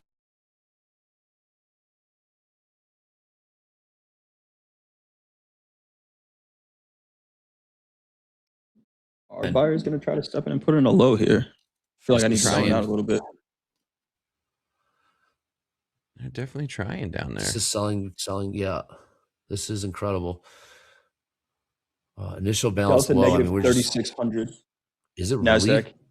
Negative 3,600 NASDAQ, positive 3,800 in the S&P. This little pop, I mean, you can't. Yeah, do you trust? I don't trust this pop. This is something to sell into, no? Feels like it, yeah. No, limits, we're still got a ways to go. Limits, we got a ways to go for limits. Ways to go. Yeah, we're limits. 4% away. We just, this isn't crazy just yet, but we are seeing we got top of the hour, 8 minutes. Again, this has got, look up below right all over it. Little pop here. Gold. I'm not up 20 points from its low. Yeah, man, this is NASDAQ up 100 points from the low. Insane. Wow. Yeah, where do we get short? Settle down briefly. Oh, this. Yeah, you know what's coming, Dakota. This thing's about. Where do we short it? See the reaction at 200s. Where was your first short, Dakota? It was. I don't know what. 300s. I'll have to pull it up and see. It was like. It was in the 400s. It was like 420. I think this is it here. Maybe. Is it like the lows in? No, it doesn't look like it. The continuation? Yeah. NQ ladder very, very thin. NQ ladder very, very thin. MNQ, a lot more liquidity. MNQ, just something to consider.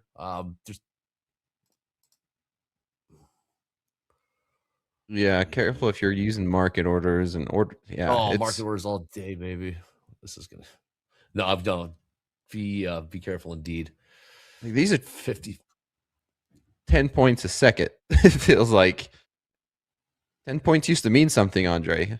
Now it's what mark? Now it's 800. We looked at it about almost 800 points. NASDAQ. DJ runs. Who knew existing home sales is going to trigger this? Exactly. What is triggering this? That little rally we had on that headline looks like nothing. Look at the 5-minute right now. 1 tick spread on the ES. Yeah, I mean, that is the more liquid market for sure. ES for sure. We are seeing some positive delta down here at these lows in the S&P. Are we? Yeah, they're going to try it. I mean, it could be profit taking from the shorts. It could be. Yeah. But it's buying either way, right? So whether you're buying to open or close a position, you're buying to close, you don't think it's going lower, right? Well, the thing is, I can't find a real catalyst in terms of a headline behind. What's the 10-year doing? 10-year's not doing much. We're recovering a little bit of it. Is this technical selling? Okay. We're up over 100 points now on the NASDAQ. We're seeing some buying step in. What does that mean? Punch in the face? 50-50 tilt right now. D-Ham in the chat just passed 50K combine. Oh, love to see it. What you got from the Extravaganza Challenge? Nice job. Oh, here we go. 20,200. NASDAQ trying to hold up 200, 29,200. Margin call twice. Okay, here come the buyers. Left buy. And they sustain it. Let's see. Short. I'm looking at, so there's a block of selling on the way down. What price is this? 300s down to 280. So I want to watch the reaction to 280s here. 280s, all right. 280s, yeah. In what market? NASDAQ? NASDAQ. Ooh, 29,000. They just popped the buyers. Look out. Buyer. Might not get up there. I'm short. They just. Yeah. Do you see what happened there? Yeah, I see it. I see it right there. Yeah, well, what happened there, the buyers tried walking that thing up. They thought the coast was clear. They walked it up to what, 20223. Yeah. And then the sellers just came right in and said, boom. I don't think so. We'll see if there's more follow through here. I'm short. Hoping there is more follow through. Just reading the price action, reading the flow. not the market to get married to a bias, right? That initial trade, I was long, I think 150 points. And yeah, you were. If I kept thinking that this market needs to be long, I might not have an account right now. So I think this selling is the way the sell-off. I don't know what this. Look at that. Yeah, look that was a nice flush. Yeah, it's flushing now. Yeah, I think there's this. I might join you in a minute here. You still short 100? Low 40. 200. Yeah, look at that. Floors. Beautiful. Again, there's no real headlines doing this. Yeah, we could hold here. We could hold here at these 140s, maybe. No. I don't. What are the lows from Friday? I know I keep saying it. In the NASDAQ, the lows of Friday is 28,800. So we're 300 points away. Yeah, we even seen 700s at one point. Yeah. Not crazy. 780s, 28, 780s. So I'm just keeping in the back of my mind. Obviously, a lot has to go on. It's this is technical selling. I can't really find the catalyst behind it. It's not even the 10-year. The 10-year's not even doing it either. So what is causing this? What changed? That Israel headline, we've been getting those all the time. Not to diminish it. I mean, what changed technically? You're stepping in. Well, I spoke too soon. Bank of America's Jim DeMar sees concern and caution in the markets. Maybe that's it. Jim. Oil export from Hormuz in the Persian Gulf set to rise, says Energy Secretary Wright. Exports from Hormuz set to rise. Dude. I don't think any of these headlines are doing it, man. I don't know. No, it's just well, I'll sketch a bit. Question for Jay in the chat. From World's Worst Trader, ICT. Yo, Jay, I was down roughly 2K. Near my max loss limit, but now I'm up 200. Should I call that a massive? Should you call that a massive win? Should they call that a massive win? Absolutely. You won the day. You might have won the week. Anytime I've gone down, and I always ask the question, how did you get it back? Right? Was it good trading, or did you just start doing some heroic shit that you went from down 2,000 to up 200? If you had to pull out the heroics, hit the lockout button. Because you got an inflated sense of confidence right now. Trust me, I'm speaking from experience. I'm probably speaking more to myself than anything. Then you try to rely on those heroics, and you end up giving it back plus more. So, nice job getting it back.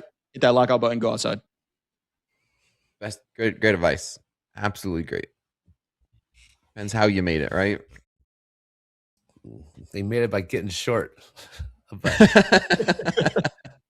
What's up, World's Worst Trader? Let's just say I was trading like ICT, then started trading DBA concepts and got back. That's how you did it. There we go. That's what's up. So keep trading then, Dakota. That's how they got it back using DBA concepts. Should they still lock it up for the day? They still lock it up, yeah. Yeah. Well, that's a whole different answer here. Yeah, I know. See what I did? No, you're right. It depends how you made it. How many people are out there right now that wish they were break even for the day? Right. Lock it out. Lock it out. Switch to practice account. Oh, the buyers. Okay. Go be a human. Go outside. Don't be short right now. What are they doing? Okay. What 5% off all-time high is about to get stopped down the short. One winner, one loser. All right, they did it. That's how they're going to do it. That's how the lows are going to be set. No. Are you short, Jay? Oh, I did test one more short. I got stopped out, so plus 350 right now. I'm short. Again, no flow to the downside. So on those lows, very similar to the gold trade I took. I don't mind taking a small loss on it, but if they're not going to go, they're not going to go. We'll see what happens here. How much?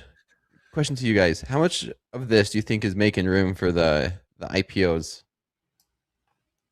People are saying that, man. What? I see a lot of haters on that IPO. You know, undersubscribed. It's like it's 550 million. I don't. Shit, these shorts are no good, man. Yeah, I don't know. We'll see Friday, I guess. Yeah, stay tuned. We got Topstep TV. We'll be all over that coverage. The SpaceX initial public offering.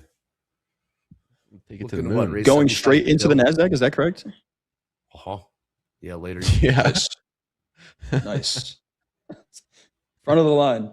Like Andre. It's gonna be wild, man. And it's not a little one. actually walked by Tal the other day. It's what, over $1 trillion, right? Yeah. So yeah. instantly top 9 in the NASDAQ. We'll see, but yeah, it's gonna be a big one. Aramco was the biggest one before that. It was like 28 bill. This is considerably bigger. What do we got? Just like Andre Tao. I actually walked by that place the other day. I'm like, I'm glad I'm done with those days. Yeah. Bottom of the hour, we will have the Euro close. Euro close at the bottom of the hour. Again, just to recap the first 90 minutes of this New York session. First 15 minutes, we were pretty muted. Then we saw a headline that popped us up to session highs, ES, NQ, and the Dow. And starting at, I don't know, about an hour and 10 minutes ago, it just sellers. NQ sold off almost 800 points in about 45-minute time span. ES sold off about, Jesus, was it really 130 points? Huge moves. Huge moves. Yes. Catalyst behind it? Not totally sure. Yeah, I'm sure now. Gold got down to what, 4,300. Nasdaq's trying to recover here. I mean, we're just consolidating, making some market structure. Last time we said that, Dakota, when we were consolidating, remember we were just talking about the consolidation. Yes, you got that exactly. short. Yeah, I was like, okay, so that's the step. Do we have it's the same setup occurring right now? Consolidation. Are we getting very much? Yeah. Okay. We cool. really could be. We really could be, Andre. Like the consolidation from up earlier was what, 30 minutes. We just kind of was hovering around 440 back and forth, and then we just broke down in 10 minutes. And could we do the same thing? Sure, we very much could. Well, you heard it. ACH. I'm leaning towards no, because this was consolidation near settlement, and then we picked a direction. I don't want to say we're overextended, but I mean, statistically, I'd say the odds of us having another similar move are a lot less likely. Maybe we do recover a little bit more up to these 360s. Each one is different in scenario. It is, because the buyers are holding it this time around. All right, are getting stuck now. Yeah, I'm one of them. Yeah, positive built at those lows. They keep holding it. I tried one more short, stopped out there. So plus 270 on the day. Hit that lockout button. Done for the day. It's been a wild trading session so far. We are not done. Definitely not. We're not done. I'll tell you what. All right, we're in consolidating. You guys, we all agree consolidation. So much for consolidation, because I'm bringing in Dr. Volatility. Dr. Volatility, get in here. Let's see if we can get this thing going again. What's up, James? Great to see you. What's up, everybody? If you haven't heard, Alanis Morissette is playing Riot Fest. We're all going. We're all having a good time. And also, if you haven't heard, we're on Instagram. That's right. You can find Topstep and Topstep TV on Instagram. And if you're not following us there, you really should be, because you're missing out on highlights from the show's best of clips and more information that you're really going to know about. Because including right now, this is the final week to submit your Topstep speedrun challenge on our social media platforms. Think your microwave ramen or Jimmy John's delivery can beat your instant payout timing? There's only one way to find out. Request your payout, start the timer, and race the clock. Tag Topstep and use the hashtag TopstepSpeedrun for a chance to win, because we're rewarding 5 of our favorite and most unhinged submissions with a free 50K combine on June 11th. So this contest ends tomorrow, so be sure to submit today. And you can do so on Instagram or X or any of our social media. So again, if you're not following us, just more reasons why you should be. So go ahead, click on the link that is sure to be dropped in chat now, and give us a follow on Instagram. Then once you've done that, be sure to come back and bring those brains and pencils ready, because it is group coaching time. Group coaching, we're going to take questions from you, the viewers, and we're going to answer them live right here on Topstep TV. And today we are joined by Hogue, Coach Emmanuel, and Hoop again. So an amazing back-to-back Coach Emmanuel Discord coach group coaching sessions. If you didn't get a question in yesterday, there's time to ask Emmanuel a question today. We're going to drop the link in chat. Go ahead and click on it, submit your group coaching question, and then be back in your seats by 12 p.m. Central Time to see if your question is read live on air. And if it isn't read live on air, fret not, because we try to answer all of these questions as we get them. If you don't hear it today, tune in tomorrow for group coaching and see if your question is answered then. We love to see it, so please show up, take notes, and get smarter with group coaching. Then At 1 p.m., guys, trading isn't just about the charts, it's about what's between your ears. If emotional decisions or hesitation are costing you money, you can't afford to miss the next installment of Mindset Matters. Today at 1 p.m. Central Time, we are joined live by renowned trading psychologist Robin Dayne. Known as the Trader's Coach, Robin has spent over 35 years studying market psychology and coaching thousands of professionals, including top Wall Street portfolio managers. She understands exactly how dark emotions, fear, and overconfidence turn good setups into bad trades. Robin is here to help you break those mental block cycles and answer your burning questions live on air. Get your questions ready and join us to master your market mindset. And you can do so by clicking on the link that we're going to pin in chat right now. The link that is pinned is for Robin Dayne, so submit all of your trading psychology questions and tune back in today at 1 p.m. Central Time for Mindset Matters with Robin Dayne. Now, before we bring in Ted on fast markets and get to the last hour, if you're flying this summer, expect to pay a lot more for airfare. High jet fuel costs are causing airlines to charge passengers more to fly. The rising cost has many people planning these trips closer to home this summer. And in today's Consumer Watch, Jen Sullivan breaks down summer travel trends and where you can still find some hot deals.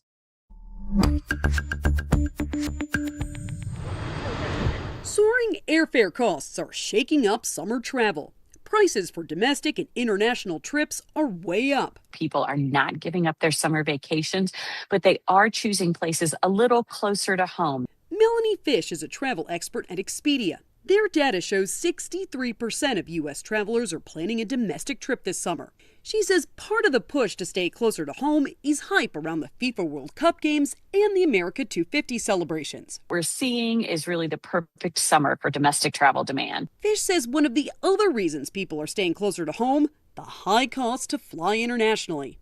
Since the war with Iran began, maritime traffic through the Strait of Hormuz has essentially halted, cutting off 20% of the world's oil supply from global markets. The disruption in oil supply has caused jet fuel prices to surge. Travel site Kayak compared last year's airfare prices for economy round-trip tickets to some popular destinations this year and found airfare to London is up more than 45%. Last year, average ticket prices were $786, and this year tickets to London are more than $1,100. Flights to Paris are up more than 30% from last year. Some airlines have announced they're cutting routes this summer to save on jet fuel costs. Fewer routes means fewer options, means higher prices, and it's just kind of a vicious circle. Prices for domestic travel are also up, according to Kayak data. Average airfare is $388 compared to $307 last year. If you're looking to get away and save, flights to Key West, Florida, the Bahamas, and Mexico City are down, according to Kayak. But keep in mind, we are in hurricane season. For Consumer Watch, I'm Jen Sullivan. That's some news, hard-hitting news right there. I'm long 210. Long from 210. What's up? Who we got here? Lower left-hand corner. Dakota's long from 210. We got Ted jumping on a moving train. What do we got? Yes. What's up, Ted? How you doing, gentlemen? Oh, man. Yeah. I'm running everything on my personal hotspot because they are working on the internet in my building, so it's been a little frustrating. Anyways, implied move in the S&P was 52 points. Support in the ES was 74.10,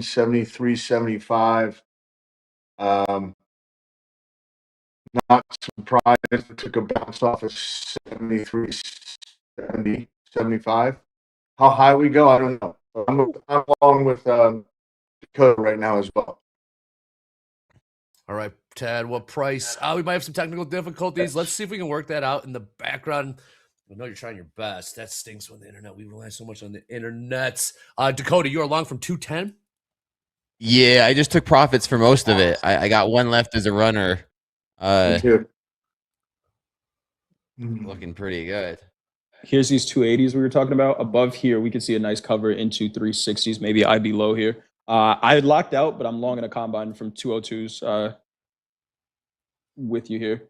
All right, Ted's back. Locked out of the XFA. Maybe I shouldn't have locked out of XFA. Yes. You know what? Real talk. I don't. Yeah, when the markets are moving like this, don't lock out, right? Yeah. I don't. Yeah, we weren't trained like that. When your markets are rocking like this, you stay in it. You stay in it. If markets are getting choppy and you're getting chopped up, Yeah. Big spot here in the NASDAQ. Big spot here. 280s up to 300s. Big spot here. On the way down, 580 contracts traded in a second. Really? 380s up to 280s up to 300, and we just stopped right at that 300. So if we can't reclaim that, hey, Ted, what do you long from? Yes. What do you I log took from? it off. Yeah, you did. I took it off. It was long from right about the same time Dakota sold the NQ. I was selling the ES. Take profit. Nice. Dakota, you still in? Question for the therapist at noon. Do you smash your computer today with a driver or a wedge? Or wedge. Chat? Can we put wedge, a pull up in the right? What do you smash? What do you hit your monitor with today? Which one? Why? Where's the frustration? Oh, we got the questions. This internet coming through the phone is the worst. It's super slow. Well, sounds like you got to take not your computer. You got to take that out on the modem or whatever you're using. You're using dial-up. Modem. Ted. You're right. You're right. You're You're using right. dial-up, Ted. Right. What are we working?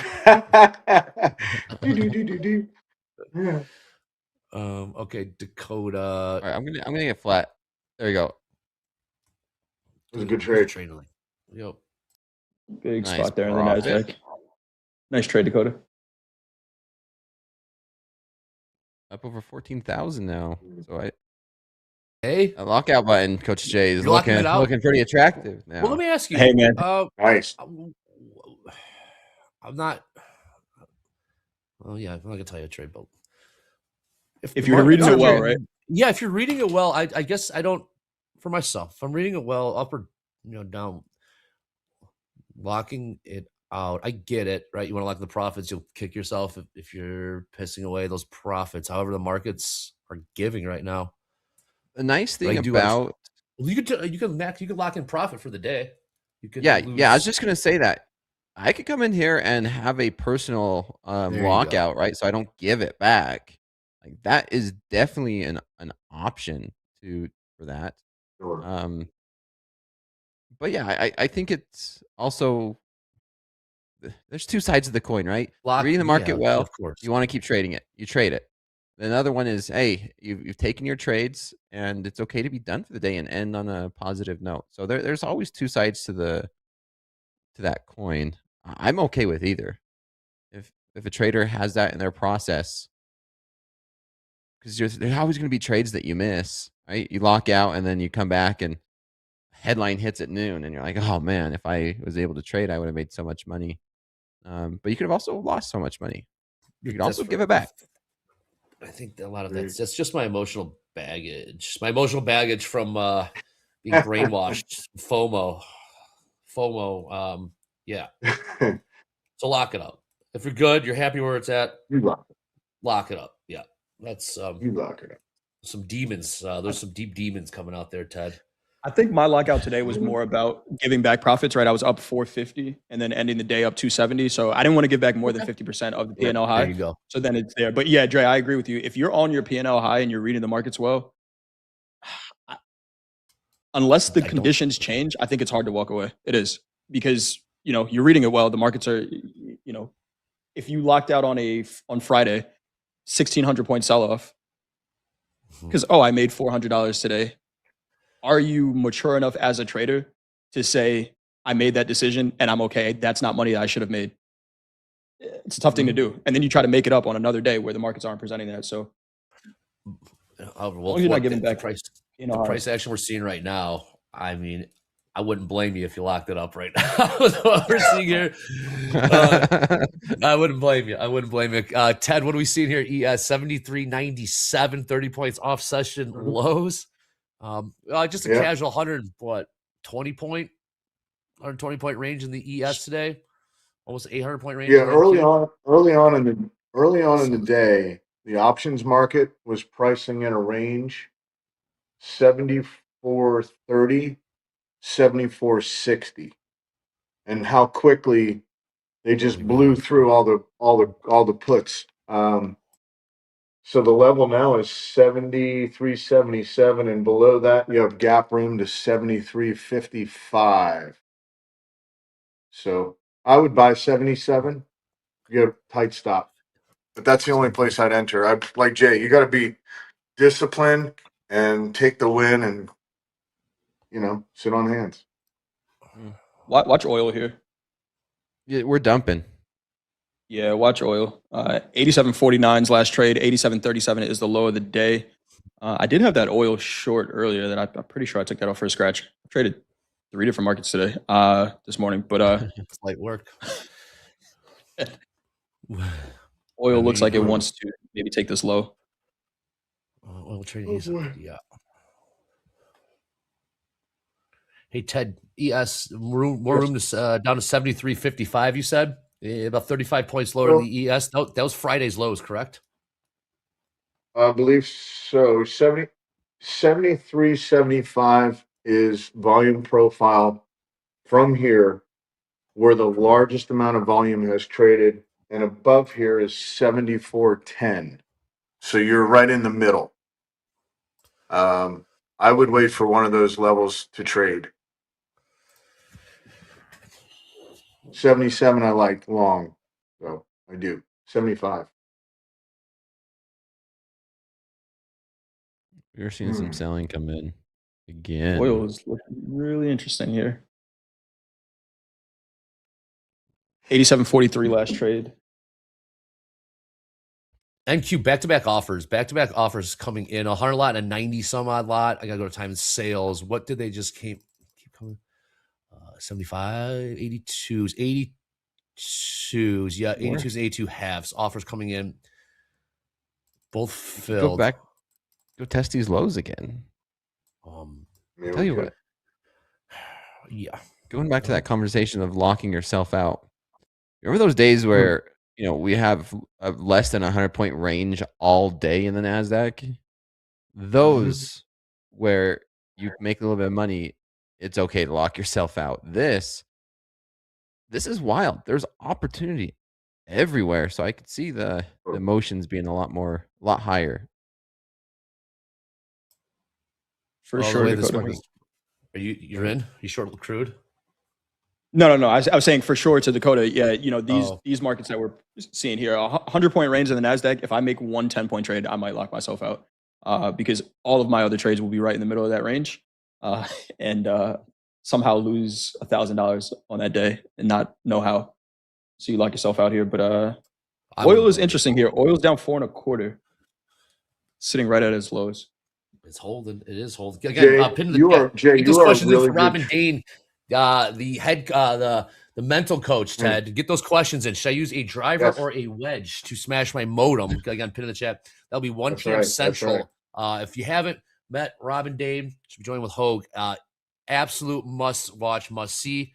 She tells it to you straight. No fake, no filler. When Robin Dayne shoots it straight. All right, with that being said, we'll keep an eye on these markets. We might be going to go test the lows. Got 20 points to go in the ES, about 100 points to go in the NQ. On Friday, we saw one of our live leaders up $160,000. Yesterday, we saw 5 leaders, our live funded leaders up 70,000, 50,000, 40,000, so on and so forth. Let's take a look today and see how our live funded leaders are doing. Okay. Here we go. Job well done. A little more modest. However, these numbers are awesome. Rosa, there you go. We got GWE up almost 20. Iden up almost 20. Hamiora up 16, almost 17. Rosa up almost 13,000. And Anonymous up $12,500. We'll keep an eye on those names and those P&Ls throughout the day. And we'll see if we do have movement. But job well done. I'm guessing. I'm told those P&Ls were captured before that big sell-off. Oh, that big sell-off in the equities. So I wouldn't be surprised if those names and P&Ls, at least the P&Ls have changed. Oh, they're definitely job well done. 10 minutes. Someone's caught that short. Someone caught that short. Here. You caught that short, Dakota. I caught that short. Just jump in here. All right. We are in consolidation mode right now, Ted. If by the way, Jay's gut reaction was to block out. I know. He's a good trader. If that's your first reaction, that's the best reaction.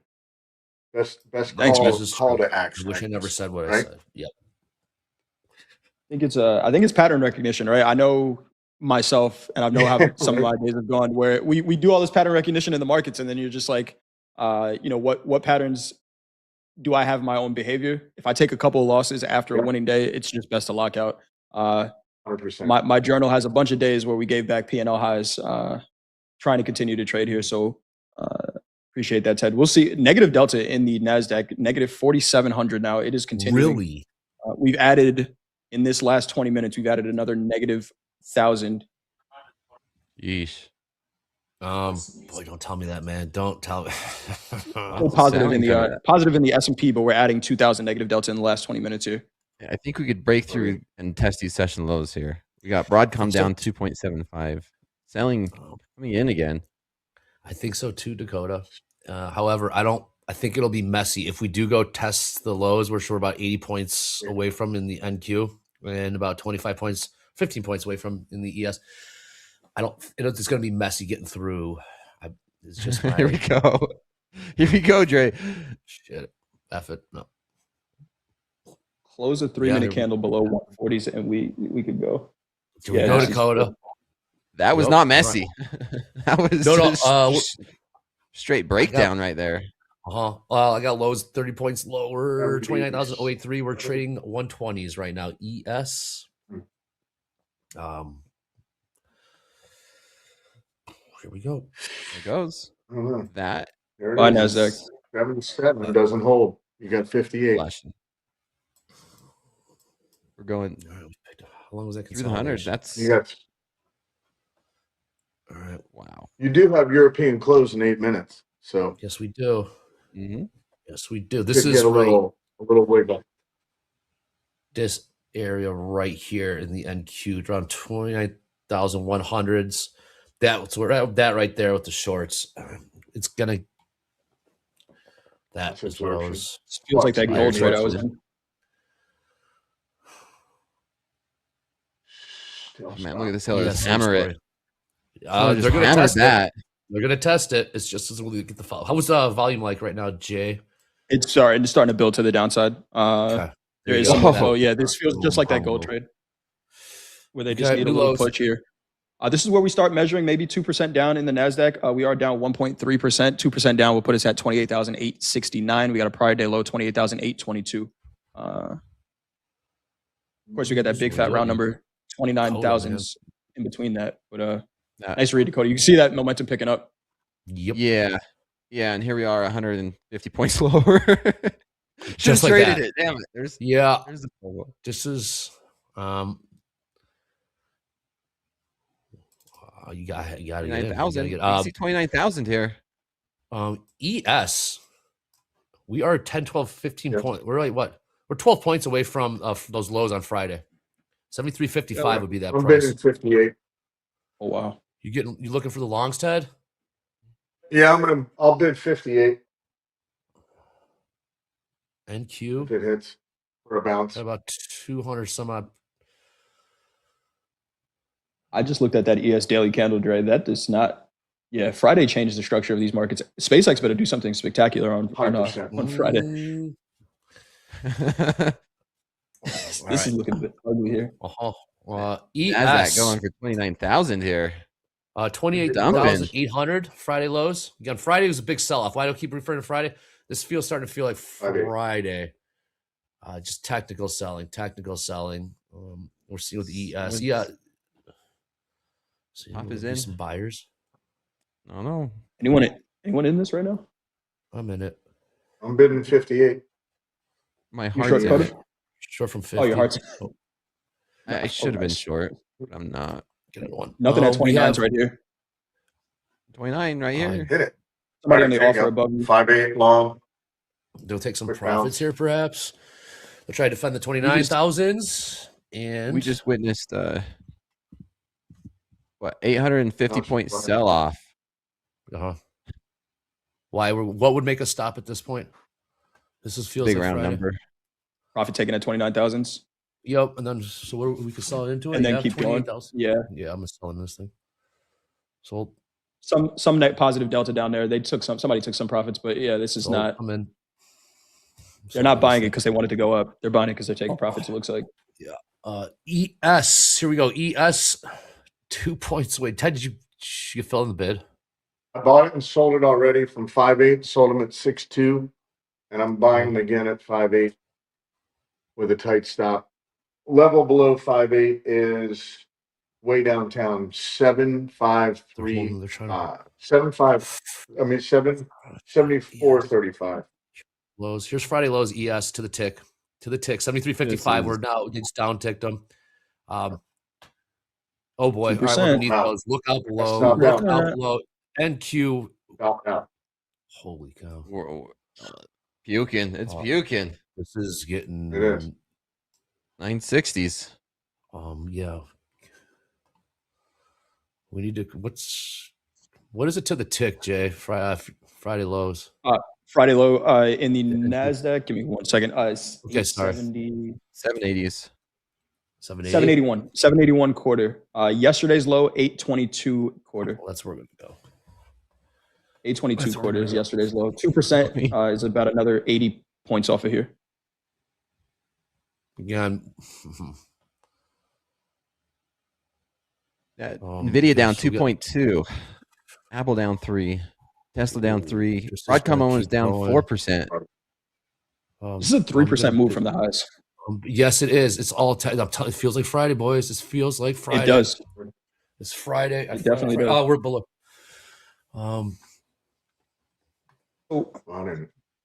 With us talking catalyst, I don't know if this is the right time to do this, but we got London close coming up in 2 minutes. With us talking catalyst, is it that jobs number? That NFP number came out twice the expectations, and then we start to hear rate hikes and things like that. What's the Treasury market doing? Nothing. Nothing. Yeah, this is all. Nothing's doing anything. No, this is complete tactical selling. This is selling, beginning, selling. Look at this. Is snowball. Wow, it's snowballing. Yeah, they're puking. I'm bidding 900s. I'm just gonna 780s. Caveman. I think we go to 7. Well, ES. It's retail dumping to buy SpaceX. This is puking. I'm puking. This is more. This is too much. No, this is way too much.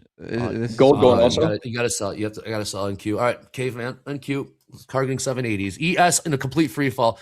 ES 73.39 new lows. Those Friday lows and the massive sell off were, what was it, 7355. We are much lower. NQ still has about 150 points to go to get to those Friday lows. I mean, this is gold looks like down almost going to join the party points also from the high this morning. We are down 1,000. This is Friday. Let's go. Holy shit! Where do we go? 1,600 points on Friday was the biggest move we've seen, I think, ever in the Nasdaq. Getting bids in here. Dude, here we go. Woo. Yeah, I'm buying 37. Careful, I'm short, man. This is a good one. This is a big one. You won't need much. Get me out of this. More selling. You long from, Ted? I'm long from 3.7. Careful, man. This is Friday. Did longs work at all on Friday, man? That's all I'm gonna say. This is 2% Nasdaq. There it is. Click like. It's right. Click like. Markets are rocking. Why are we going lower? Oh boy. More sellers, than buyers right now. We're definitely more sellers than buyers. This is absolute sellers chasing. Sellers down now beneath 50,500 new session lows. Again, like Dakota said, NQ down 1,000, almost to the tick, 1,000 points. 1,000 points. Here's Euro close. Euro close. So we selling in this thing? There we go. Little pop. Yeah. Down 1,000 points in less than 20 minutes. Sold. Euro close profit taking maybe, but yeah, I don't see buyers gaining traction at all. In this thing. We talked about those 280s up there in the Nasdaq. That was where the selling, Dakota, that short you were in, they defended that. Selling again. And boy, I had a runner, man. No one tried to step in from that point. New lows, gold. I'm short all of it. I'm just gotta get short all of it. We're seeing some buying right there. You trust it? There we go. Yeah, I trust this one a little bit more than all the way down. What changed? Well, it's the average true move. If we want to measure that, how much we moved last time, we've moved about the same, which is wild. We've moved about the same. That's the same kind of move. So I would expect a little bit of consolidation. When it goes back to back around like this this. zone. This is if they back up selling like this 2 days after that huge sell off on Friday, mechanisms ain't gonna work.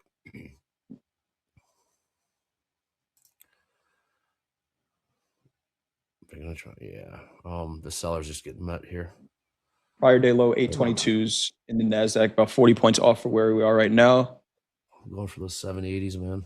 Gold new lows. Yeah, 780s. Gold about to test its prior day low. Here we go. Stop out down 50 points. 50 tick stop in the ES. Never used it, mostly 30.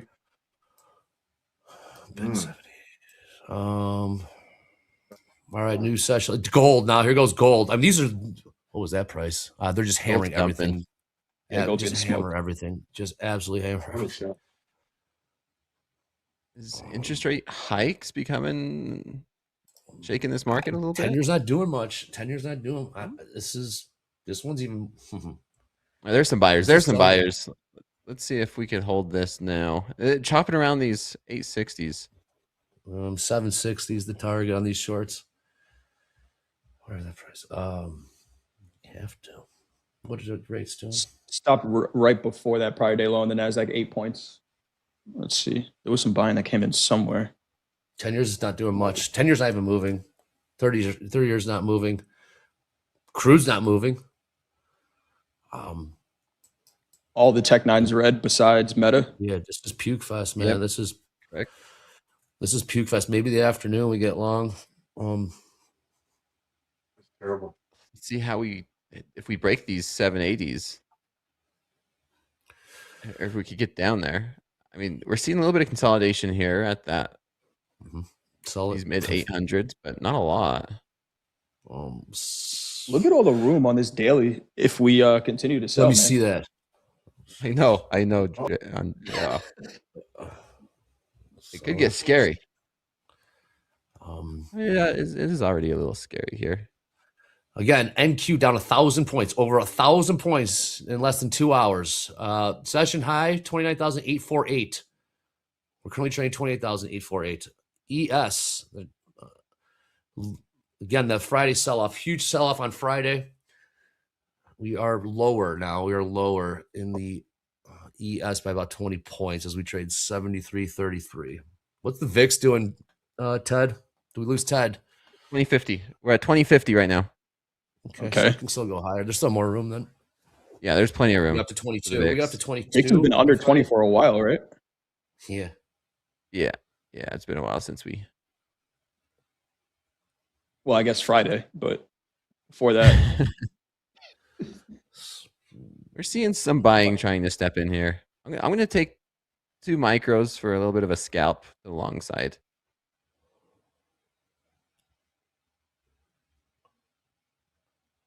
Very small size. I don't.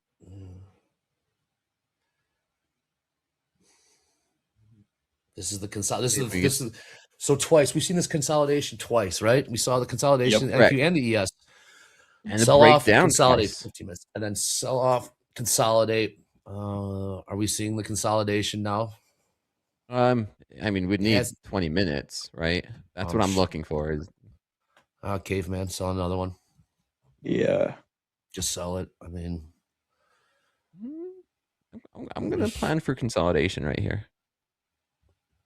Well, here's your 5 minutes. This is the moment of truth. This is the moment of truth. If this is red, oh, buyers. Yeah, hello.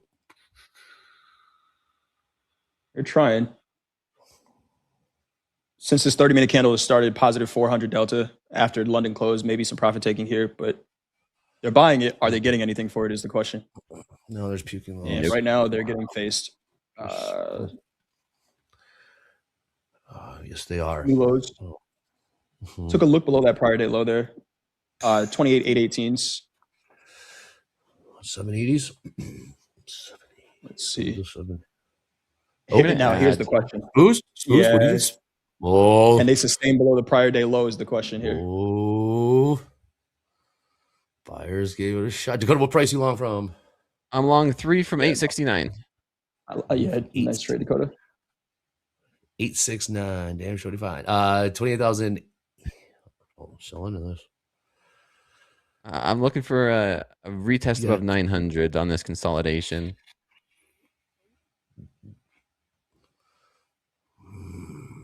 Careful, man. This is Friday, man. Careful. This is Friday. Smaller size. Friday's Smaller close. size. Ugly, man. Closed on the lows Friday. Yes, we did. We get another one of those today. We're selling gold. Somebody saying Elon's selling. Elon. The entire market? Selling his shares. Yeah, I'm gonna Buyers give another shot. I'm gonna add one more contract right here. Good. Fingers on the close button. This is definitely a counter trend, but let's see if we can continue to consolidate and maybe retest above 900s.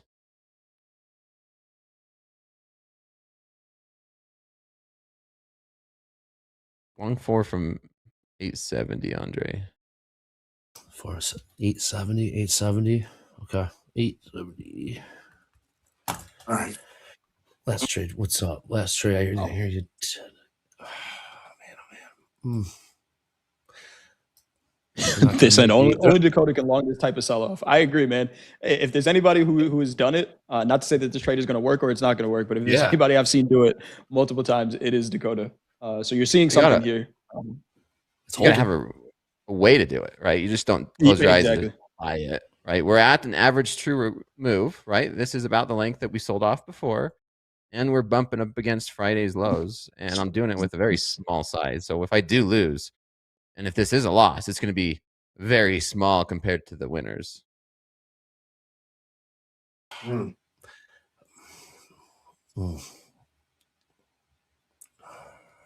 What a day. What a day. Yeah, we're not done. No, we're not. We are not. Just start off with a 200-point rally. What was that rally, Jay? I'm going to swear to God that rally, man. I swear to God that rally. That was. Short circuit, man. You know what that rally was? That rally was confirmation that you should trail your trades and profit. Yeah, that's what that was, because I was up 200 points and quickly turned around here. Seen some more selling coming in. New lows. Okay. Gold still selling as well. 42.8760 new low of the day in gold. Yes, it is. Gold down its lows. Everything's selling. Yeah, we might. ES lower by 30 points. New lows gold. Yep. Crude not doing anything. Crude in its range between $87 and $88. Currently trading $87.83. 10-year, pretty stable. Still right on. So 4.54%. 70% long tilt in the ES. So on Friday, we had at one point in the day, all 36 markets we can trade with Topstep accounts red on the quote board. Today, not the same. We got some ags that are up right now, but more than half of the quote board is red right now. Biggest percentage movers, micro Bitcoin down 3.3%, crude down 3.9%, silver down 4.6%. Upside, we got soybean meal up 0.5%, corn up 0.5%, wheat up 0.8%.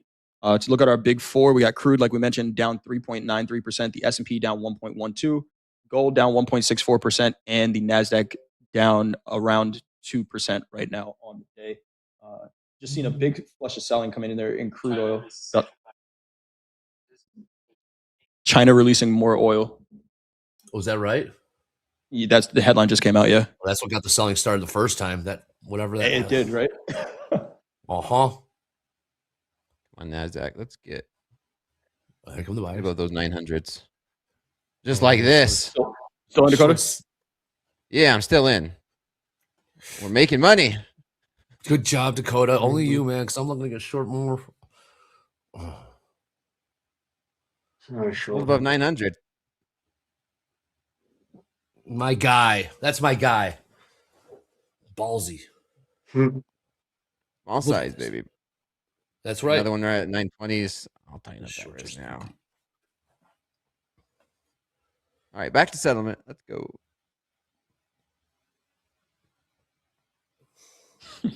Charles Winfrey says, stop buying. It's working. You see Dakota right now. He's in a long, and it is working out pretty well right now. Managed risk. That's what I was my one and only long though. My one and only long today, and there's reasons behind it. Were you long from 70s? 64. 6.4 better price. Okay. Oh, they just half of it already. Okay, good. Buyers just got faced in the ES there. You saw that, Ted? Yeah. They're not done selling this shit. All right, Dakota, manage that trade. We'll see how this plays out. ES, chop around. We got what? A couple more minutes left here in fast markets. We saw those major numbers put up by our live funded traders yesterday and Friday. Let's hear about those P&Ls and payouts. JD, come on in. Give us the good news and some big numbers. What up, JD? Oh, the story continues. We got a pattern going here, guys. Take a look at these P&Ls from yesterday. We got yesterday's top 5 live funded P&Ls. Up at the top, Rosa knocking it out of the park with a $72,000 winning day trading the NASDAQ on 150K live funded account. Second winning day in this LFA. Just started on it. I believe Rosa's very first day was Friday in the live funded account. Then we've got Andrea A. Is that our production team coworker? I don't know. 59,673 and 150K live funded account. Over $150,000 in payouts already this year for Andrea. 18 sitting on 18 winning days also. Julian K, 39,928 and a 50K live funded account trading the NASDAQ and the micro NASDAQ. 14 winning days for Julian in this live funded account and just about $100,000 in payouts already. Ibrahim, $37,804 in a 50K live funded account trading the S&P and the NASDAQ. Requested a $47,000 payout just this morning. Big day for Ibrahim. And Ciro, $24,891 trading in a 50K live funded account. In the NASDAQ, that makes 5 winning days in the LFA for Ciro. Has not taken a payout yet. Go get that money. Go get that money. All right, those are your P&Ls. Let's take a look at some payouts. Yesterday's top 5 live funded payouts. Up at the top, Nathaniel M, $97,404. Is that a payout or is that a payout? That's some life-changing money right there. Dorothea, $32,850. Thaman, $24,045. Sehan, $22,725. And Francisco G rounds out the top 5, $22,591. Once again, these are all live funded traders in the live funded account, pulling money out of the live markets and lining their pockets. That is what I've got for you today. Great stuff. Back to you guys. Getting paid. Love to see it. Dakota, update us on this long. I've taken most of my profits already, and I'm chilling up 50 points on this. And I mean, this is what I was looking for. I didn't sell all the whole way down, and you asked me why I was willing to buy it. Like I said, average true move, Andre or Jay, you know exactly what I'm referring to, where we measure these moves from top to bottom. And we were there. It's a rough estimate. We had that from before. We have it again. And we are near Friday's lows, so at a nice level of support resistance. I'm willing to put on that risk. Small size. And then I added into like 4 contracts. And now I have half of it taken for profit. I have 2 on. See if we get a bigger push. Maybe we see a push to 29,000. I don't know. But so far, so good. A 250-point trade, then a 50-point trade, and then another 50-point trade this morning. Give it up in the chat. Let's see those. Chat, are we having fun? We got Ted, we got Jay, we got Dakota in the house. Markets are absolutely rocking. If this is a green candle, I'm going to lose it. Click like, click subscribe. Oh, very uncanny ability, Dakota, to call the lows of the markets or the highs in that case. But there's a process for it. Right? Like you said, not blind buying, not blind selling. I don't hear you saying this is the low for the day. We need to go make new all-time highs, right? You're managing the position. There's a strategy involved. So it looks like, oh, this guy's just buying as we're in the middle of a liquidation. There are counter trend moves. We've already had a 200-point counter trend move in the NASDAQ on the way down. So there's opportunity to make money on both sides. And some people might say it's just easier to get with the flow, get with the trend of the market. Absolutely. But where was 200 points, Jay? Where was 200 point counter trend? Where was 200 point counter trend in the NQ? 9:48 East. I'm looking at 3-minute candles. 9:48 Eastern time until about 10:10 Eastern, 10:10 Central Time. Yeah. So about a 20-minute up from yes, sir, 2980s up to 29300s, and then that's when we were talking about, right? Those 280s to 300s. That's where that seller came in initially. We pulled back up there, rejected, and then we got that next leg. So there are some counter trend moves that you got to wait for them. You have to know that you're also counter trend, right, Dakota? You knew you were counter trend there, so you knew that it was going to be quick, correct? And then you manage your risk. That, I think, above all, keep buying this trend or counter trend, it's just how you manage your risk and how you manage that trade and understanding it, right? Like, you're not going to drop back for a Hail Mary on a 5-yard line. Drop back for him. Caleb Williams can, though. Caleb Williams can do that, no problem. No problem. I got short. I'm short again. 72% long in the ES tilt. I meant on the red zone, man. I don't care. He can throw it for wherever he wants to go. He can throw that ball a million miles, no problem. You can. What happened to your Knicks, by the way? He made the Madden. Yeah, he did make the Madden because he's the most exciting player in football. Or he's going to grind this higher. So this is not going to be like Friday, or will it be like Friday? Friday lows, we rolled through them in the ES. I'm sure. Yeah. I'm sure. Here's your consolidation, right? We could put our rally caps on. No, I'm sure. Are you long? They just keep selling. Yeah, I'm still long from 64. Oh man, sorry, I'm just somebody please save the show and fire Andre. All right, boys, you got it from here. I'm out. All right, later, Dre. We love you though, man. We can never get rid of you. I was just laughing at the chat as well. You ever just go and, as admins, we can go and see people's comments. I've never done that. It's just always negative. It's always negative. I do it every once in a while. It's just like a little hobby of mine in between trades. And when I see all only negative, I'm like, man, that bot needs an update. Be nice. Be nice. Ted's going through modem issues. Fire Andre. Save the show and fire him. Okay. Hey, however you feel, hit that thumbs up button. Tell your friends and family to like and subscribe. We appreciate you being here. And if you need to get some anger out in the chat, it's okay. Just, be nice. Be nice. Be nice. Be nice. It's fine. It's fine. If the markets weren't nice to you, we will be. Be nice. Be nice. Because we're not done. We got Robin Dayne. Dayne joining us at 1 p.m. Get those questions in. You see the form pinned to the chat. Get those questions in for Robin Dayne. No, I'm not looking for the comp. No, I wasn't fishing for God. No, not the point. Show some love for Dre in the chat. I appreciate it, but that was not. I will. I just like rate this trade. Guys. No, that's not. Andrea backfired. No, Dakota, you have an upside target? Bad. I already took my profits, man. I'm trailing it with 2, and I'll get out on the breaks higher. Looking for a break. Maybe we could see 29,000. Do we think 780s are realistically in play? To the downside. Crew just. I do. It's realistic. 71% long tilt. Jay, question. You locked out, and hindsight, we saw the market continue to move. All good, right? You locked in. Were other trades? Yeah. You guys trade combine, right? Yeah. I'll continue to place trades. I do have another account that I trade. I do trade a personal account as well. So if I see some more opportunities, I could take them over there. Gotcha.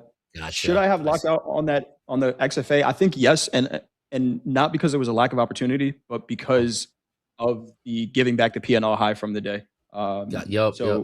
Wanted to make sure I locked in some profits, but yeah, I mean, beautiful opportunities still in these markets, and we got the rest of the week to trade, man. We still got CPI this week. We got PPI on Thursday, Michigan sentiment and SpaceX on Friday. So if you did not get enough volatility, just stick around. It's only Tuesday. It is only Tuesday. Dakota, Star Slow Markets, Sunday through Thursday, 7 p.m. Central on Topstep TV. These two are the original, Jay and Dakota. These two are the original trading buddies. This is kind of how it got going. Who will be joining you tonight? Who will be joining you tonight on Slow Markets, Dakota? Bring your can of energy drinks, your choice of energy drink. We got Tyler G. He's going to be joining me during slow markets, so we'll see how his energy is at that time of night. It's going to be a good Tyler one. G, It's going to be good. yeah. I'm going to be pre-gaming for it. I got my energy of choice here. It'll be fun. What does pre-gaming look like for Mr. Dakota? I'm gonna probably hit the gym, get some energy drinks. You're gonna find out. New lows crude. Crude has now woken up. More selling crude. Maybe those China barrels finally hit the market. I was just gonna say, Jay, they finally got around to paying attention to that, dude. They finally got. Oh, by the way, China's released this. Interesting. Yeah, crude. That was just. Look at the NASDAQ. I'm getting out of shorts. 50 points. Here we go. Yeah, gold break higher. All right. Oh wow. Okay. What changed? I'm gonna get out of one right there. Tying up this stop loss. What's going on? I'm gonna call this good, Andre. Why is he buying? You can't argue. 250 points down, 50 points up, another 100-point banger right here. Markets are right now. You can't ask for a better day than that. Up 16,500. I'm just gonna call it good. I'm gonna just call it good. So you're gonna lock out now? Yep, I'm locked out. Locked out. Done for the day. All trades and everything I'm taking has been in front of the audience. All day. Slow markets are here. These aren't slow markets. Jay, we'll see you at the buzzer. After that, when will we get more Jay? Jay, are you enjoying fast markets? Are you enjoying the fast markets for trading? It's a good time, man. It's a good time. Markets are moving. This is when I trade during the day. So it's good to show a little bit of my process as well. Fast markets are fun. Ton of guests coming on. It's a great time. We love you, chat. Thanks for hanging out. Wow. Yeah. We're not out of here yet. Yeah, man. You're already like you're kissing the crowd. He's kissing the crowd. What happened? I have a question for the chat. Who would, yes or no, who would pay for a Andre trading course? We got all these trading influencers out there selling trading courses. Who would pay for an Andre trading course? I would. No, I don't. I definitely would. No, bad. No, it's not. Yeah, well, you're watching it right here. Fast markets, trading course. You guys are awful. What do you guys do? Hey, by the way, the SpaceX IPO, these two will be covering it wall to wall. Did I get that right, James? Yeah, I got that right, kind of. Look at that. What's this? Oh, look at this thing. Giddy up to the moon. What is that? What is that? Who's responsible for this? What is going on here, man? I don't know. Look at that. Where are you going, Jay? To the moon. I don't know. To the moon, I guess. Look at that. Yep. Watch party SpaceX IPO. Will it be a smash hit? Will it be a flop? Stay tuned to find out. There is all eyes. I haven't seen this much hype, boys, on an IPO. I think remotely close to this. Okay, markets are not. Oh, I should have gotten short again. There's those 780s in play, Andre. I think we're gonna get there, but right now we're wrapping up because we got Braden and JD and Dolby time come up after morning highlights. We got group coaching. We got Rob and Dayne in the house. After that, we got markets. NQ selling off 1,000 points in fast markets. 1,000 points in fast market. ES down 150 points or so. Dow selling off. Crude selling off. Will gold continue to go lower? These markets are rocking. That was fantastic stuff. Dakota, Jay's on the rocket ship to the moon. That being said, Topstep TV. Let's go. Stay locked in. Let's get that money. Come on. Go. Wow.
All right. Welcome to the morning highlights. And there have been a lot of highlights in these markets today for sure. I'm hoping that you are seeing a lot of green on your screen, but one of the things that I'm really hoping is that you DFADM. Don't fight a directional market. All of our main four markets, at least the equities, gold, crude oil, all directional to the downside. Try not to fight that. If you do and you manage to catch it, make sure that's a see money, take money type of opportunity. We did not take any of the opening range trades in gold or crude today. We're just going to take a look at context. The market opened in range at the high of value from yesterday. It did not give us a good trigger for quite some time. We opted to stay out of it. This was a pretty decent trigger to the downside, but the market didn't really do much and eventually would have taken us out of our stop. So a good miss there. Back to context. Okay. Market is putting in lower highs, putting in lower lows. This market is moving in a direction that is congruent with the longer time frame.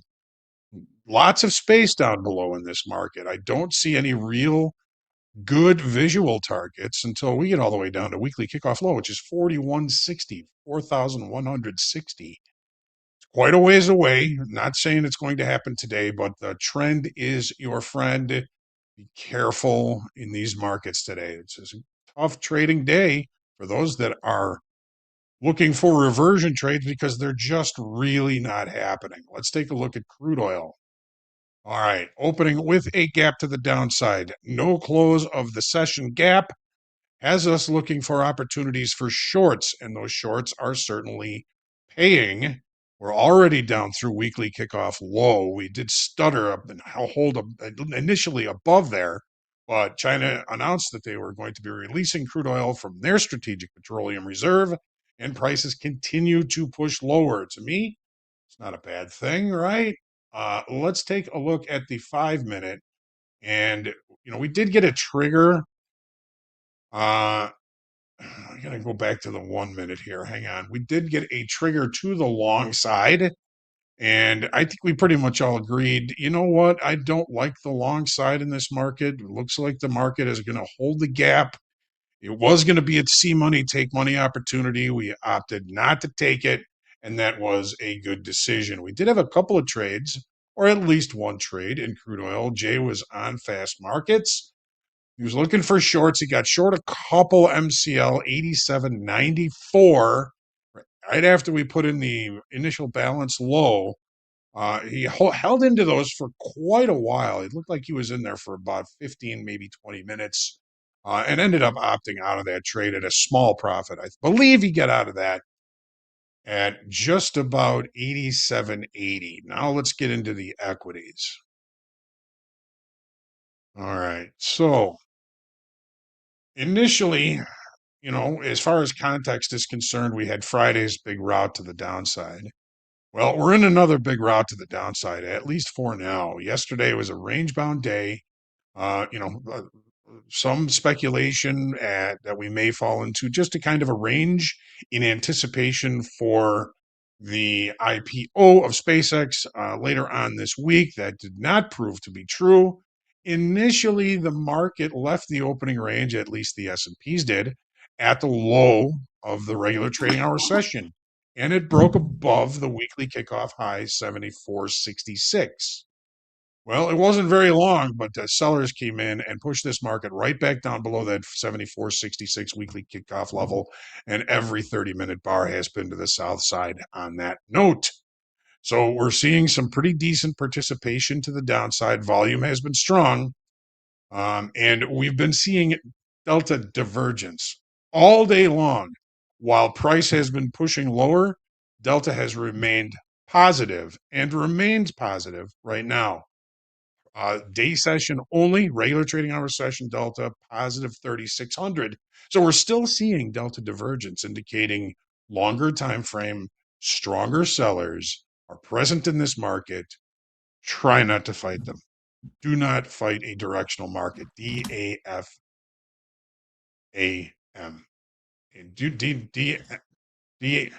DFADM. Don't fight a directional market. That was hard to say for some reason. So where is this market targeting? Well, the S&Ps have not yet reached 5% off the all-time high. That's 72.51. We are currently filling a session gap that goes all the way back to between May 5th and May 6th. If you're asking if gaps eventually get closed, well, here's one of them. We haven't quite closed it yet. We've got to get price back down to 72.99.75 to finish closing this session gap. And there's still Lots of visual targets down below and weaknesses in structure down below. There's a very strong move up. Lots of breadcrumbs left behind. 72, 82, 50, a naked point of control. NPOC, 72, 72, 26 quarter, another naked point of control. Visual targets. So when we look at the trades that were taken today, we had Vince, what actually ended up being a very good position. He got short 5 MES, 74.40. It was looking like it was going to probably continue this tear to the downside. Unfortunately, he got a pretty decent pullback on it and took a profit on that, just a small one at 74.35. The market has been continuing to stair step lower. Let's take a look at the NASDAQ. Some fascinating trades in the NASDAQ today. But again, the market opened. It initially left that first 1 minute opening range at the high of the session. We put in the high. We couldn't quite reach that 200 session simple moving average, which is currently up there at 29,912. We've left that far behind, and we are seeing directional markets to the downside. We've taken out the low from Friday. The low from Friday. We do have visual targets down below that we'll talk about here. We just traded to a naked point of control, naked point of chill, high volume node from a previous day, not revisited during regular trading hours. 28,633. These visual targets are usually targeted and sometimes respected by shorter time frame traders. We do have a session gap down below, same days. If we're going to go down and close that gap, we've got to get down to 28,188 quarter. We've got the NASDAQ currently down 2.6%. Absolutely the weaker of the equities that I can see right here. All the other equities down less than 1% or 1.2, 1.4, 1.4%. So the NASDAQ, certainly the weakest of them. So let's take a look at the trades taken today. So Jay, long 2 MNQs at 29,706. Got out of those at 29,800, and it was a darn good thing because we weren't up there for very long. Market has been continuing to push to the downside. We got Dakota coming in, got short 6 MNQ, 29,461. Got out of the best one of those at 29,230, almost 200 ticks on, almost 200 points on that. Dakota actually ended up getting long here, just about 10.05. And took a see money, take money opportunity. Got out of part of those at 29,290. Got out of the rest of those at 29,240, but all of them in profit. Dakota got long 4 MNQ, 28,870. Got out of 2 of those in profit at 28,920. Out of the last ones at 20. Well, this was actually kind of picking the bottom here. So he ended up getting long, and he did see money, take money, because obviously the price has been continuing to push to the downside. So great trades, everybody on screen today was green, and that is always a good thing. And of course, we are hoping that you are all green as well. Let's take a moment and take a look at today's quotable quote. This one is by somebody you might know, me. And it always seems like we try and fight the market, and when we fight the market, we're usually going to be wrong. So when it comes to the market, the first argument, you're wrong. The second argument, you're wrong. And the third argument when you are fighting the markets is the market is right. Market is always right. It doesn't know us, doesn't think about us, doesn't dislike us, doesn't love us, doesn't do anything about us. Market's going to do what the market's going to do. So looking forward to power players coming up here. We've got JD and Dolby coming in with Braden, fan favorite. Looking forward to see power players. This is Topstep TV. You're in the right place. Stick around. We'll be right back with power players.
Good morning, friends and traders. Welcome back to Topstep TV. It is time for power players, and we got a power player. We got the man in the middle. Braden is here to trade it up with us for the next 45 minutes or so. And you guys all know Dolby time over there. Let's get into it. Braden, we got a nice one-directional move in these markets today. How's it treating you? Did you find yourself on the right side? No, actually. No, I've blown a couple combines today, man, and partly because I'm not taking the time to do the math. Like you have to size down. I'm hitting my daily loss limit way quicker than expected, even with just a handful of micros. But yeah, good movement. I was on the wrong side of it. Hopefully, most of the traders in the chat were on the right side of it, but for me, I'm on the wrong side of it today. What about y'all? That happens. That definitely happens. Yeah, Dolby time. What's going on in your world? Man, I haven't touched this thing. I've been in spreadsheet land. Just been listening to this show. I mean, what do you do when you come in fresh down 3%? I think obviously the only thing you can do is kind of just look for shorts. But is the move done for the day? Is this where we start bouncing? We do have some interesting levels, but they are like very long time frame. I mean, I had like a weekly range low at what was this? Like 28,665. We're already underneath that by like 150 points. Is there a chance that maybe it finds some support down here? Sure. Only maybe if you're Dakota, you can find support down here. Listen, let me tell you this. We just dropped another 150 points in the 2 minutes from the last time we quoted a price in the green room to just now in the NASDAQ. So this thing is moving right now. People should all be aware of CME Group circuit breakers too. Also, there's the 2% rule here at Topstep. 27,981 is going to give us a 5% move down in the NASDAQ. Everybody be aware of that price, please. 27,981. We are that right now. Just about 500 points away. 27,981. That is the if you're 5%. not familiar with, yep, that's 5%. So if you're not familiar with the 2% rule here at Topstep, there's a link in the chat right now to the Help Center. There's a nice Help Center article in there that will help you learn more about it. Obviously, not obviously, but it's important to know that the CME Group has a system of circuit breakers in place to halt trading once price moves a little too far, a little too fast. So equities will trigger a circuit breaker at 7% move down, where they will halt trading for about 15 minutes and allow liquidity to pour back into the ladder. And then they will commence trading again. And then they will stop trading again at a 13% move down. And then a 20% move down. And it's a system of just limiting how far, how fast these markets can move in a single day. So everybody please be aware of that while these markets are as volatile as they are. Let's check in on the VIX real quick. Yeah. VIX is up at 2180. The VIX has jumped an entire point since the last time I checked about a half hour ago. So VIX is up 15% just about today. All right, everybody keep that in mind as you are thinking about your next trade. Yeah, we got short 28,341. 28,341. Sorry. I'm sorry. My apologies. No, 28,507 and 3/4. My goodness. My goodness. I'm looking at my take profit, JD. Let me see that money. Look at gold. Gold is on the move lower also. We just got a $99 there. Let's just get on base. $100. I kind of want to build a cushion here. We're trading with like 25-point stops. We almost got tagged out. You know, that's $50 right there. What's the average true range on this? Let me add on what chart? What time frame? Yeah. 1 minute candles of 50 point range on a 1 minute candle. Yeah, I got it. I just got it. It was hidden. Yeah, so 49-point average true range. I mean, if you're Coach Paul, you're trying to say, double that. So you want your stop to be at least 100 points. And so now you're looking at risking what, $100? No, $200 per trade. Yep. I believe. Here we go. Trader math, $200 per trade. All right. right, so we got on base. We also had a kind of a mediocre day yesterday, so it's nice just to get a winner. You know, we're good. Absolutely. We're good. We can always hop back We got on a this comment in the chat. roller coaster. What are they talking about? Amir Kalani has it all wrong. We're not allowed to sell since we're below 2%. That is not based in reality. No. The 2% rule is trading within 2% of your circuit breaker, of the first circuit breaker. So once you hit a 5% move down, our risk team is going to start evaluating accounts in real time. How come they don't call it the 5% rule, JD? Wouldn't that? Because it's it might sound easier, yeah, but it's trading within 2% of the 7% circuit breaker. So get it? I do. You just it's like an extra step to get there. Yes, exactly. Hope that clears it up. And yes, Gabe already posted the link to the Help Center article in the chat. I implore you all to go read that, assuming everybody can read. Yeah, we should get that like pinned in chat. It is pinned in chat. Look at that. Perfect. Into the bottom of chat. Oh yeah, there you go. Yeah, ETR, 53 points on the 1 minute. Yeah. I mean, Braden, are you looking at the ATR when you're taking your trades? Or are you just like sizing up? You know what? I got comfortable not having it whenever we were in those like 150 point daily ATR range, like last week. Mm-hmm. But whenever the volatility kicks in, like you got to throw it back on there for sure.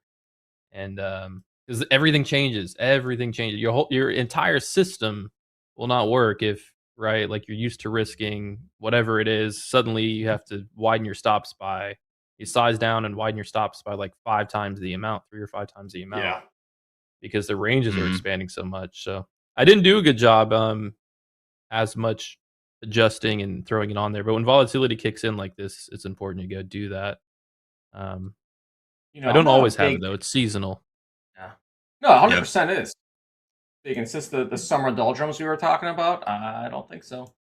But I'm not much of an indicator guy either, Braden. But I think you're right. And like times like these, it's nice having the ATR. The ATR is almost like a thermometer, right? It just dips into the market, kind of gauges, what the temp is, and then you can kind of just adjust your stops from there. I don't think I'd ever use it for anything other than maybe just seeing like what my trading size should be or how wide the stop should be.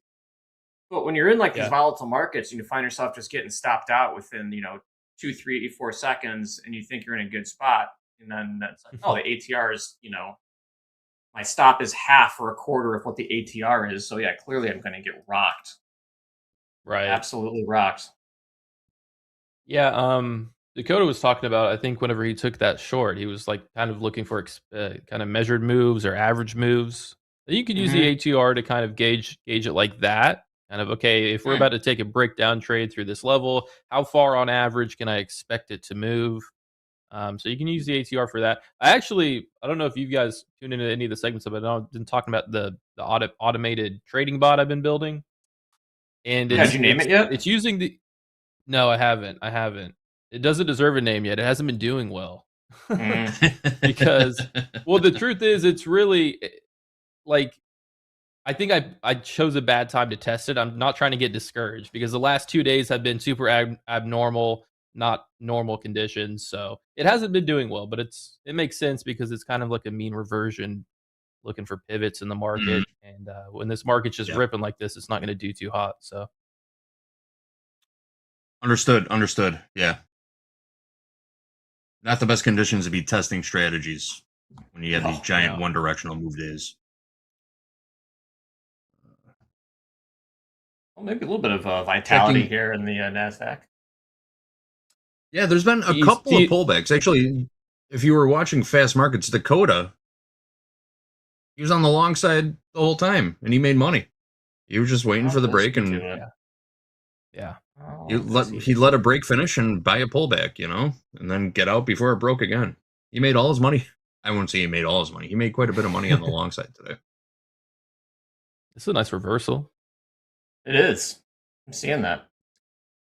150 points. Yeah, TE in the chat said, how did Dakota measure that move? From what I was watching, he'll look for, if he's taking a trade through previous structure, he'll mark that out, use his ruler, and say, look back a couple breakdowns. How much did we move the prior breakdown, and then the one before that? Okay, on average, maybe it's like 100 points each time we break down. We're moving about 100 points, right? So I think that's how he uses it. But there's also a formula. You can kind of use the ATR.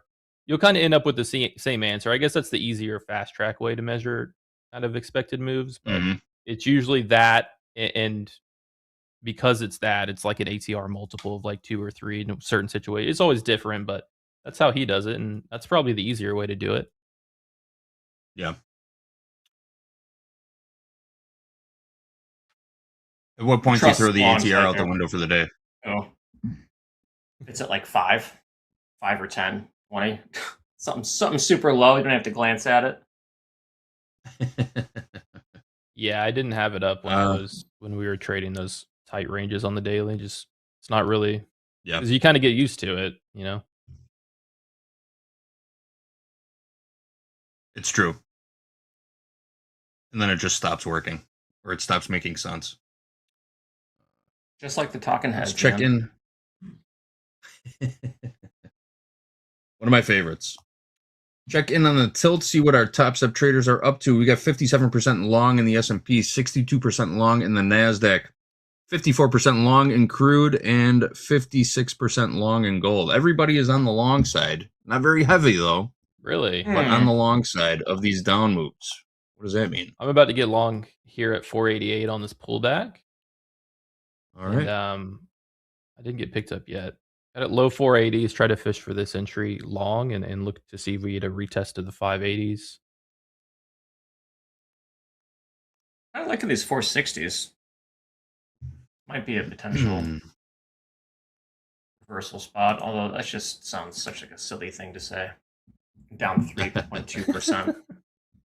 Yeah, right. Like, yeah, this is the one. It's this one right here.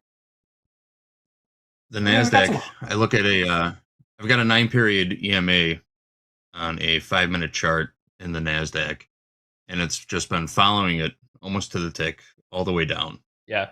Oh man, those like 9 EMAs they're so good. They're so good for like really directional short-term momentum. They follow so well. They do. There it is. That's my chart right but yeah, I guess all day. Oh wow, nice. Usually strong momentum like that doesn't sustain all day. That's why I say short term. But yeah, that is really, really nice. We're gonna get a bid in at 460s. Yeah, I'm with you. All right, try it. About 1 ATR stop. 480s for Braden, 460s for Dolby. Let's see if we can get some fills here. We know what the risk is.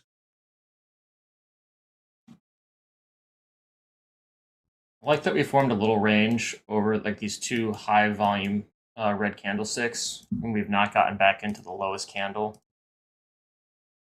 Will it be too late? We'll see. Also, like shorts up at like 577. We're just going to do a continuation thing.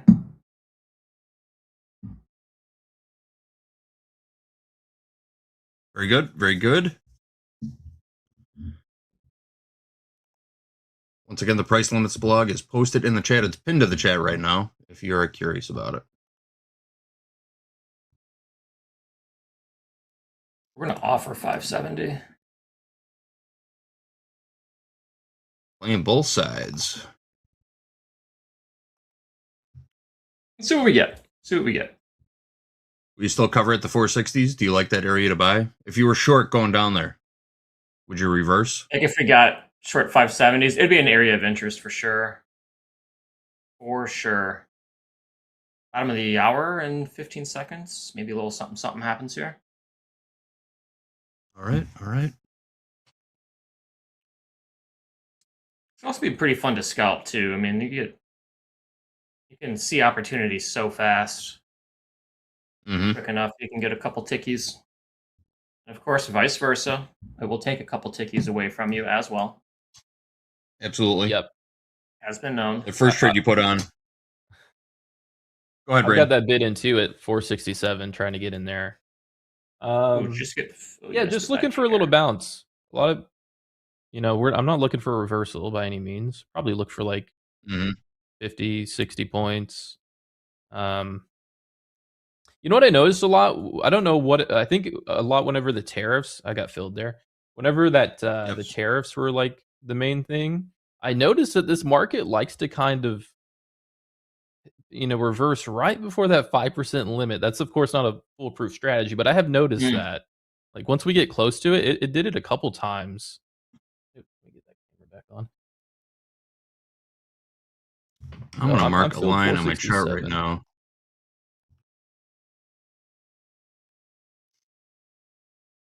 It likes to reverse a little bit before that 5% level.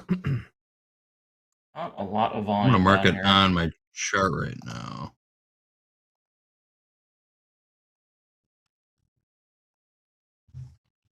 Okay, there we go. Well, something happened. We're gonna reduce our risk. We get it news. I felt kind of newsy. A little bit right there. I think it's just a battle. We'll just take that too. We just got like another $60. Look at this move. Hello. Are you in there? Early. Here we go. We're already out, man. I thought we were just going to base that's a good That's exit. a hell of a move. Yeah, we'll take it. Good exit. Honestly, you're just trying to build a cushion, right? 2 in a row. Yeah, up 161. Trying to get back in the zone a little bit. Sometimes getting back in the zone too is just seeing a setup that you like and just taking it kind of no matter what. That is one of the setups I do like. I don't have a fancy name for it. I should probably. But basically, you got like this candlestick here on volume, and then you form a range over it. I put a stop buy got at in. 528.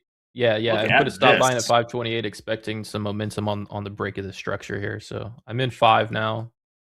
I'll try to scale out as we push into these 60s. Let's go. Here we go. Loading up on the long side. Boom. That's the setup. Got that 9 period. Yep. Quick 100. The 9 period EMA that I mentioned is up at 28,611, 612 now. Nice little rip. Yeah. Getting out.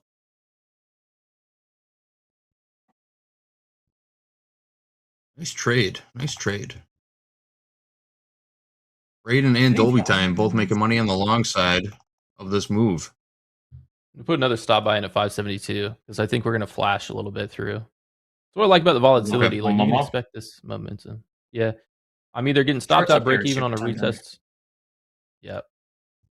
Or if we rebid 569, I'm gonna stop by and look for like a little 10, 15 point pop. Yeah. Higher lows at the lows. Liking that for longs. Can we get above 576s? Let's see. We got Hoop in the chat asking, did we run out of sellers for now?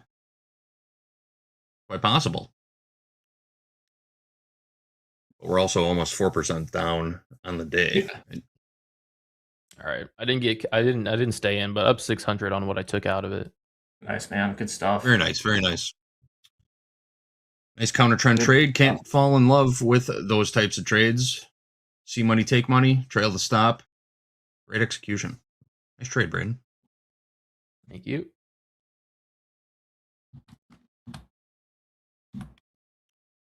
Dolby still holding?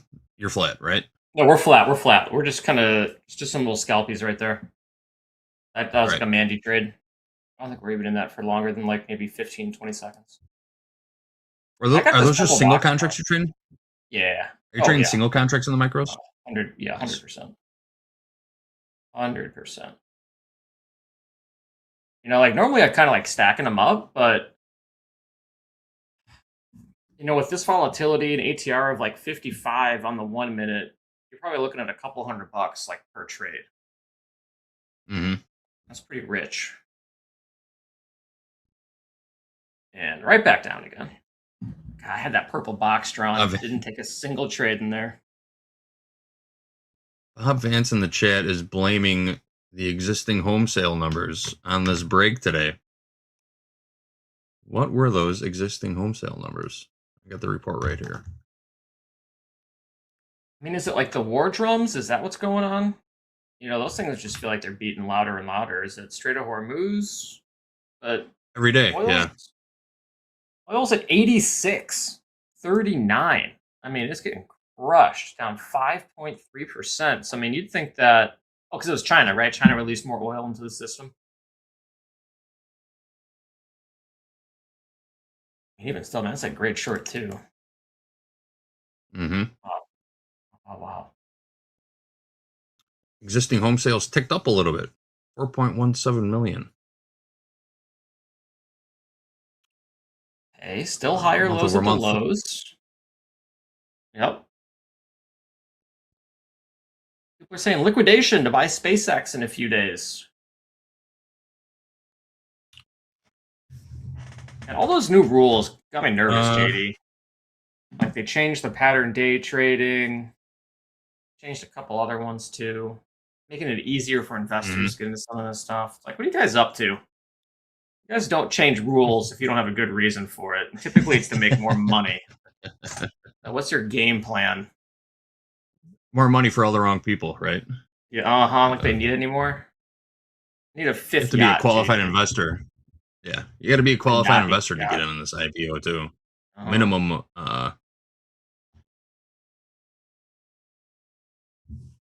Minimum of $1 million net worth. I think that was it. It was probably more. Not even that much. But you can't sell until December either. Man, then people won't complain.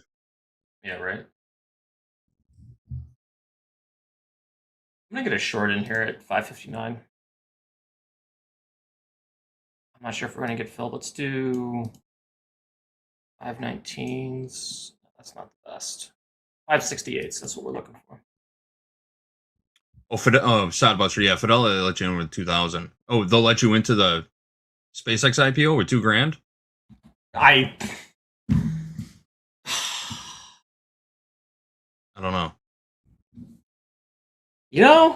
We got the ChatGPT's IPOing. You got SpaceX. Got some of the biggest IPOs ever. They're trying to cash out at the highs. It's always hindsight. It just always seems so simple. Like, yeah, obviously we're making this decision so we can make more money for ourselves.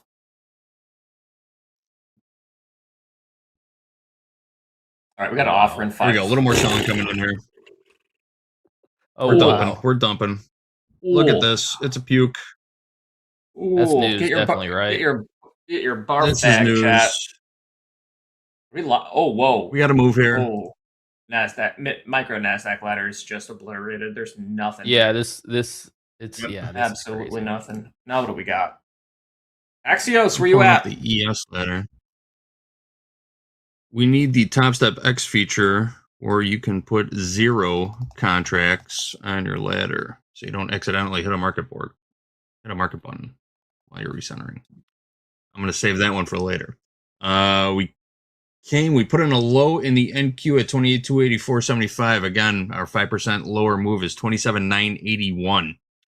We are just about 340 points away from there right now. And we're moving. This thing is cooking right now. We're absolutely cooking. The president's speaking. Iranians downed one of our helicopters last night. U.S. must react to Iran assault. There goes the ceasefire. Ceasefire out the window, it looks like. Brutal. I mean, this 5%. We talked about this. Sure thing at this point. We talked about this during the opening call this morning. There's always going to be a counter headline to whatever headlines come out overnight during the New York session, right? U.S. must react to Iran assault. That doesn't sound good for Iran. How do we get short? Oh, you just press the sell button. That's how that works. ATR is like 77 on the 1 minute chart. Yeah, what? 71. What? That's true. The down tally is old news. But I guess Trump's response is not old news. That must be very new news. We are rapidly approaching that 5% move. Let me get you the circuit breaker number. You gotta go to like a 15-second chart if you want to see a range. That's how fast this is selling off.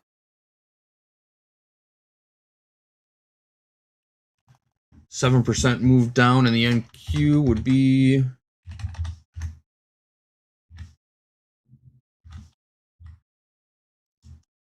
27,392 is your first CME circuit breaker. At 27,392, it's 1,000 points away, just about 900 points away. The CME group will halt trading in the NASDAQ.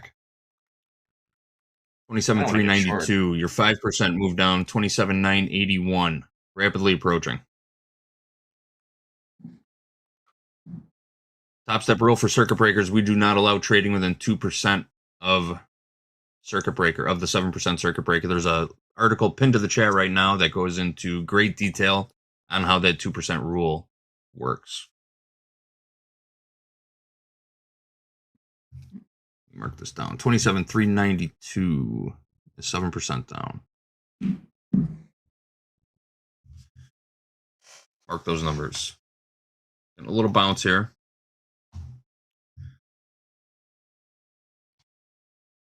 Yes, the president reiterating. Go ahead. Say again, Dolby. What is it? No, I was going to say these bounces seems like they just keep on getting sold off. Doesn't have that normal oomph that NASDAQ typically has when it wants to bounce. Mm-hmm. How do we get short? How do we get short? That is the question.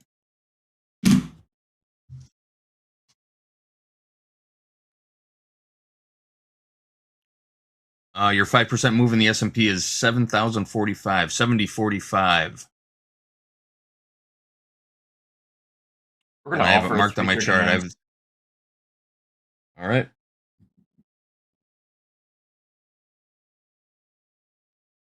I got long for a scalp here, back into the 340s. Look for a quick 10, 20 points.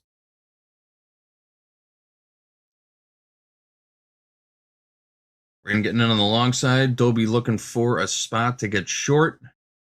These markets are fucked. These markets are moving right now. I almost dropped the bomb. Sorry. We're going to offer at 347. Try to work this 1 minute range. Back to the downside.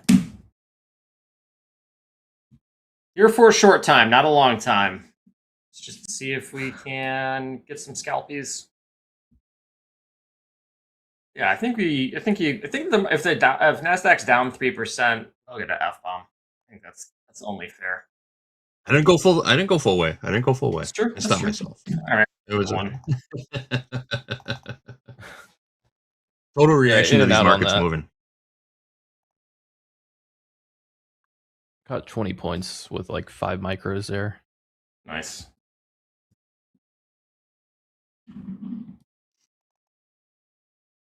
Nice move. Making money in the long side in these. Look at Brandon go. Yeah, the stop buys are scary, but also there's so much follow through when this thing does move a certain way that it's kind of nice. Like I can get a stop buy, and if we break out of that level, it's moving 10, 20 points through. I should have held on to it. It is. Yeah, that was a good we got trade. A decent little rip here going now. Yeah. We didn't quite. How far did we get from 5%? 227.75 low.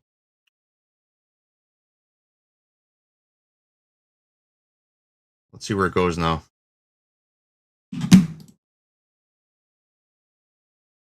Got some work to do. Got those 400s and said no, thank you.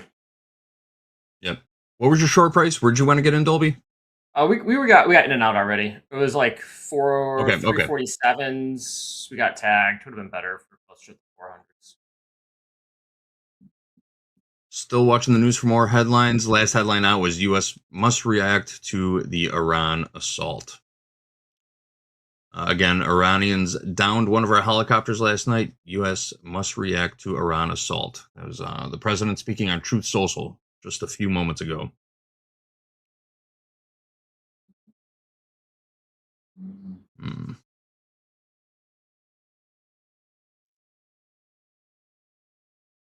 All right. Headlines are flying. Markets are moving. Still popping just a little bit. A little bit, yeah. Is anyone else halted? No one is halted yet. Not at Topstep. Okay. Did NASDAQ like this news? We're good to go? Bulls on parade? It's looking like it. We're approaching that 9-period EMA once again. I've got it up at 28,475-ish. It's moving fast. No halts yet. No halts yet. You want to try to get short again. It is tempting.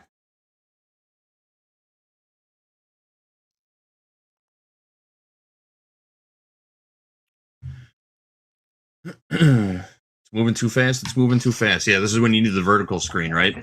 When you're trading the NASDAQ.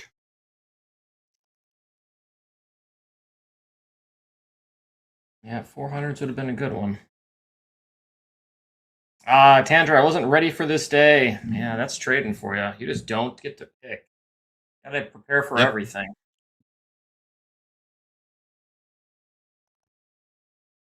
When is the halt? The CME 7% circuit breaker in the NASDAQ is at 27,392. 27,392.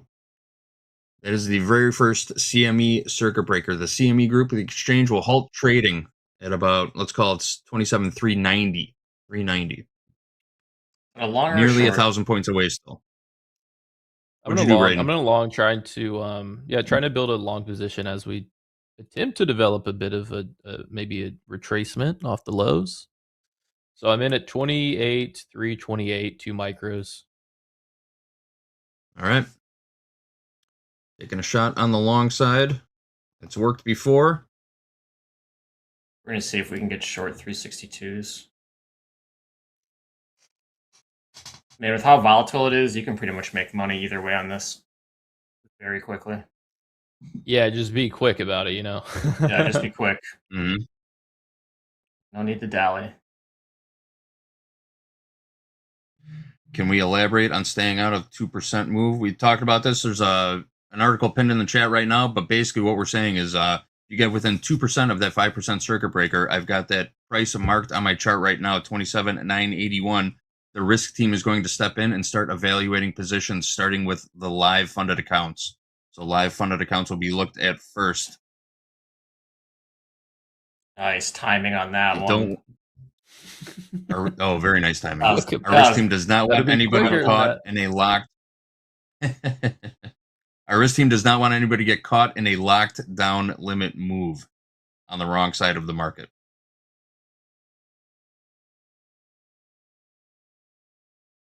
See if we can break these 319s.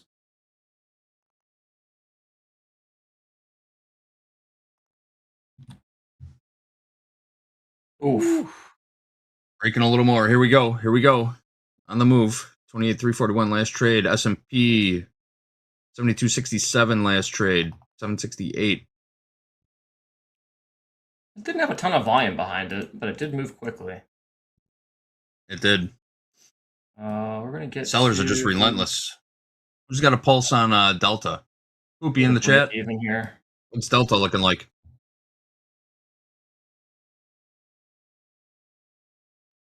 Break even on this one.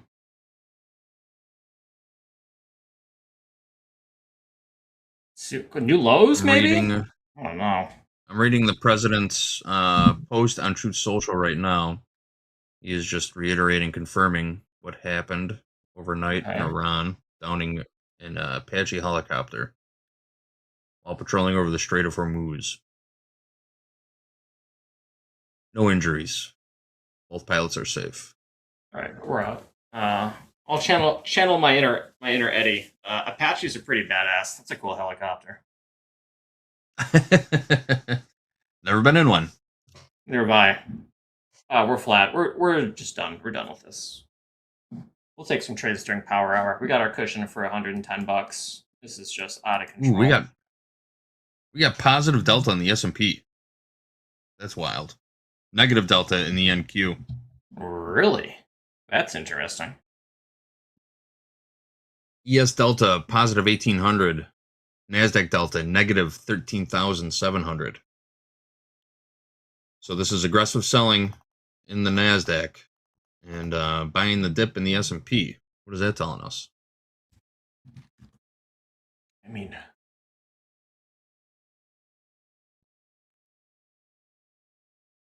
nice little range here. Mm-hmm. Maybe longs are back in play. Maybe. That positive delta gives you kind of a tricky reading on this, right? Yeah, doesn't buying it? on the lows? Someone's accumulating. I mean, I don't know who that is, but good for them. Tilt hasn't moved. Tilt's still relatively flat. We're nearly 50-50 on the equities.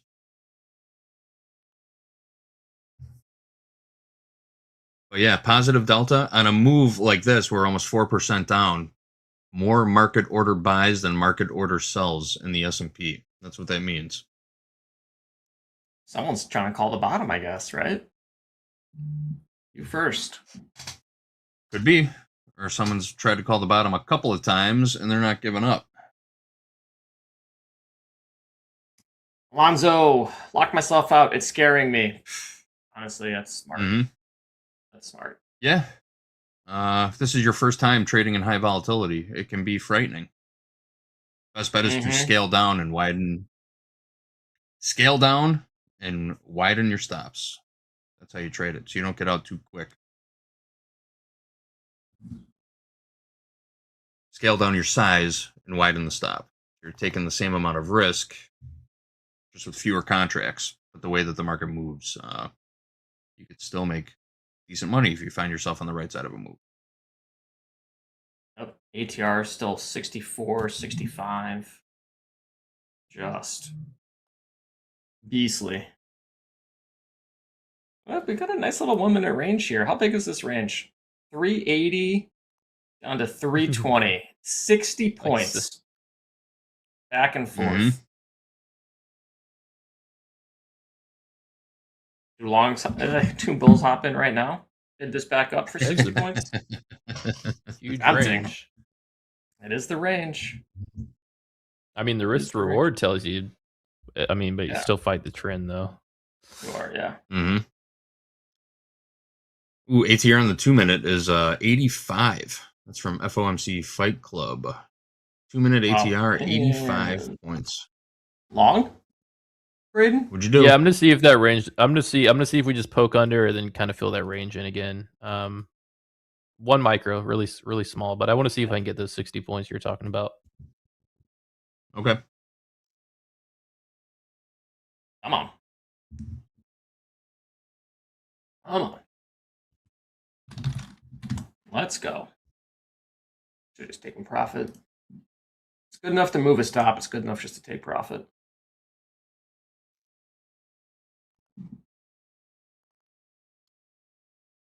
Still ticking a little bit lower. There's a 100 lot on the 60 bid in the ES. Ooh, a little pop there. Not seeing a whole lot of liquidity on the ladder right now.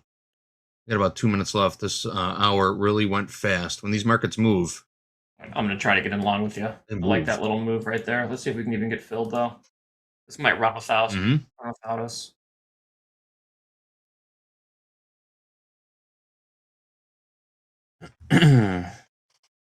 We do have a Mindset Matters segment coming up next. We will be checking in on these markets very, very often, though. We will have these charts up the entire time and reporting on market action. What a day for Rob and Dayne to come in. Holy moly. Right?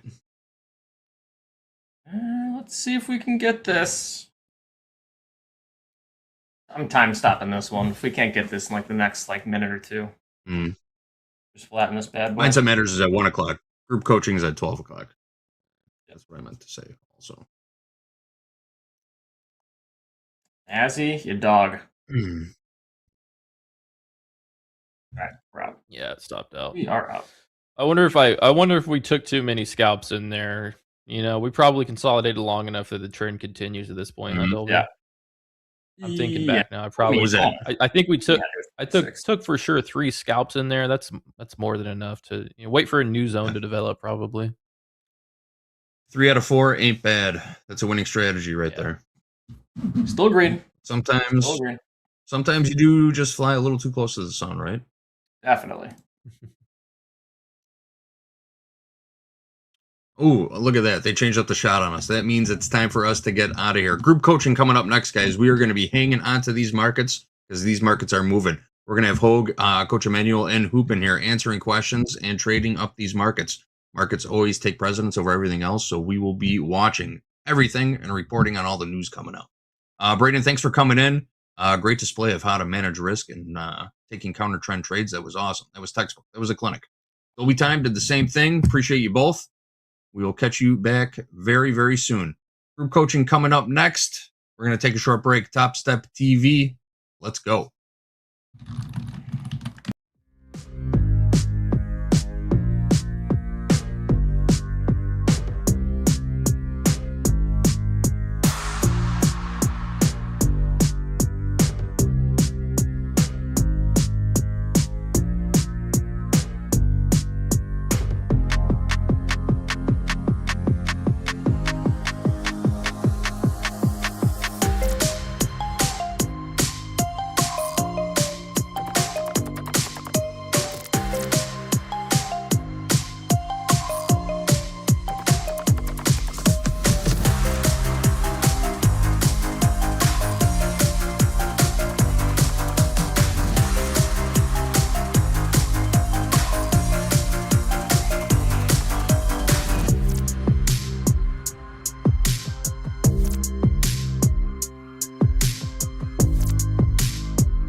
Welcome, traders. It is time for group coaching. These markets are certainly on the move today.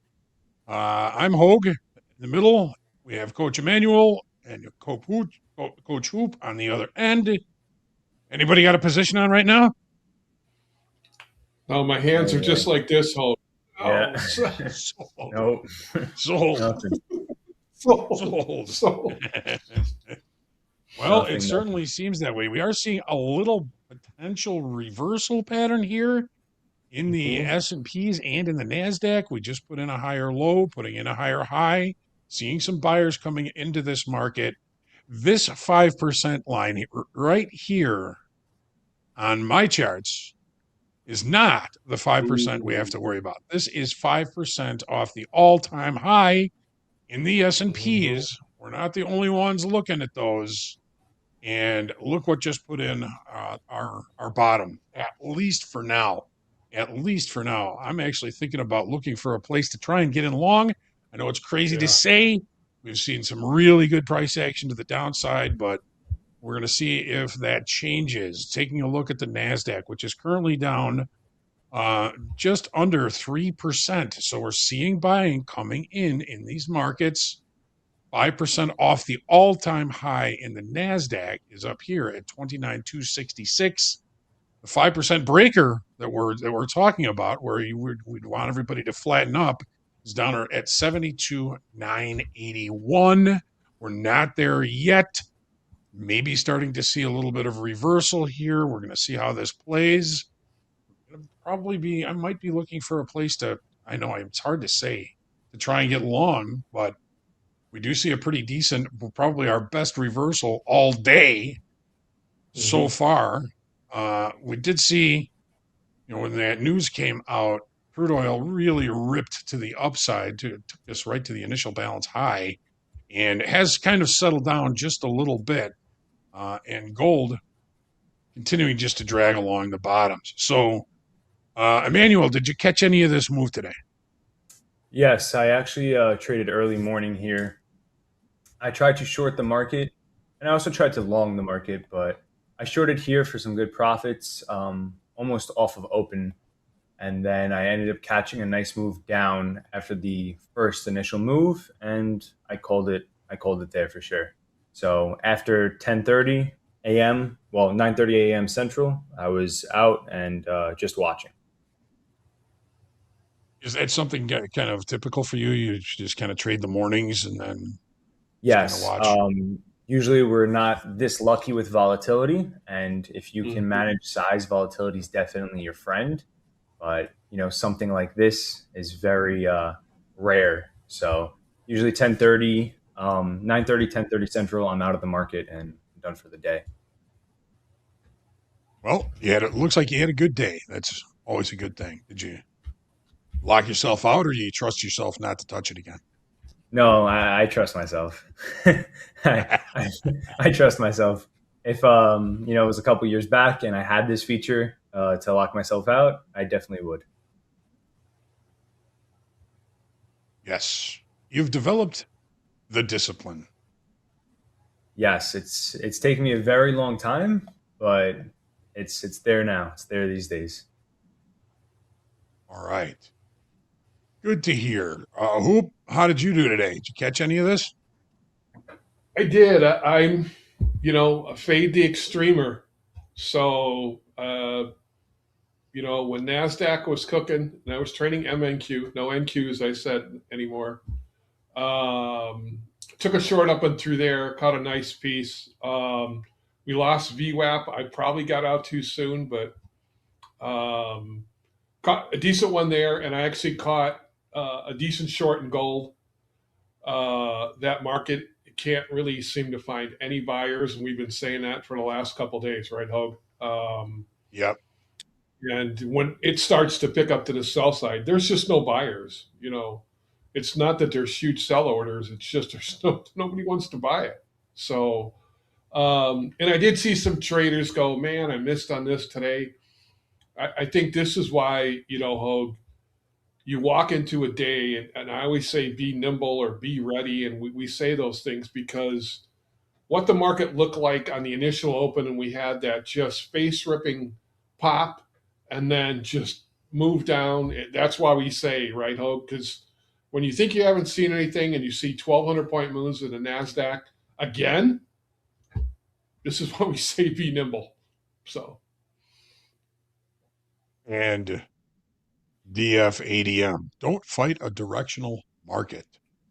I did not today.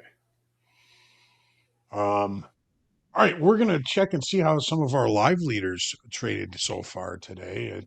Pretty sure we might see some pretty big numbers, and that is correct. We've got Civ up 92,100, Naomi up 27.7, Z-Way up 19,904. We've got Iden up 19,868, and Hamura up 16,632. Some really good numbers today. Great job, great trading, pro ball stuff. Make sure you hold on to that. One of the things about yesterday's live leaders, we saw the same names and the same numbers on it today earlier for yesterday's live leaders, which means that they locked it up and took that money home, which is fantastic. That's always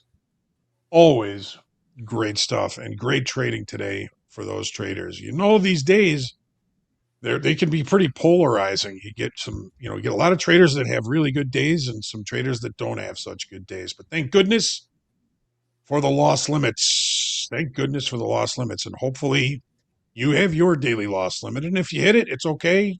You're going to be here to trade for tomorrow. It's always, that's the goal. You got to stay in the game. Stay in the game. Okay. Equities did pull up and traded up to basically that 20-session simple moving average. Here it is on the E-mini S&P 5-minute chart here. Getting a little bit more of a pullback. Let's see if we get some sort of basing above our lows here, and maybe we can start to look, and maybe I'll start to look for longs. Of course, it's not financial advice, but we're going to see how this plays out. I'm keeping a very close eye on these markets, keeping a close eye on the news, because news is driving pretty much everything here so far today. And let's see how this plays out. You guys want to take a couple of questions? I'm going to leave this on the ES 5-minute chart for now because, well, I mean, that's what I trade. So we'll keep an eye on the markets here in the ES. Still no worry about the 5% cut off. We're at NASDAQ now actually down only 2.8%. S&P and the S&P and the Russell down maybe 0.5%, 0.2%. So seeing some pullback off of those lows. So Jeff Metzler always has some good questions, and he does provide a lot of questions for us, and thank you for that, Jeff. He says he's got a pretty strict system he's been following. It's based on ICT, SMC plus Confluence. It was fine last fall, but I'm considering a change because I'm not seeing much follow through. Any recommendations? He says he could share a strategy if we wanted to for review, but we don't have necessarily time to do that, Jeff. So he's got a system he's been following. It's been working, but he's considering a change. Not sure what he means by not seeing much follow through, but any recommendations? Jeff, if you are still trading that system and those strategies successfully, if you are going to change anything, I don't suggest any major changes. Just a gentle change in the trajectory of those strategies might be something that you would be able to take advantage of. But again, you're going to have to be very accountable to your outcomes and your trades over the past few weeks, probably, before you're going to be able to recognize anything solid that you're going to be able to change. And that's, of course, just my opinion. Coach Emmanuel, what do you think? What do you think about Jeff's question? I think first try to change a couple confluences. Obviously, check with your journal, see where your you're losing, right? See if it's a volatility problem. If that's the case, you got to move that stop loss and take profit a little bit, or size down, or both. But definitely take a look at some confluence changes before you change the actual structure of your trading style. So in other words, don't throw out the house. Start changing the windows of the house first before throwing the foundation away. Maybe change the window dressings first. Yeah, for sure. Definitely look at the confluences first. Yes. Hoop, what would you say to Jeff? I like what you said, Hogue, is not being, we don't get to choose the market state that we're trading in, like this morning. But yeah, I agree with you guys. Minor tweaks sometimes, and like Emmanuel said, it could be a minor, confluence issue. It's us to adapt it, to markets. We went from, not a lot of news market to a bunch of news market. We went from, tariffs, news to Iranian news and war. So, yeah, it's up to us to adapt. But typically, if the core structure of it was good before, then maybe like I like what Manu said, maybe widen stop, size down, minor things in there before I would get super, all of a sudden throw everything out and restart over. I think that can create more problems than you'd like to think about, So minor tweaks and is kind of where I would start. And I think part of this question really could be answered if and I don't know you, Jeff. I don't know if you're a devout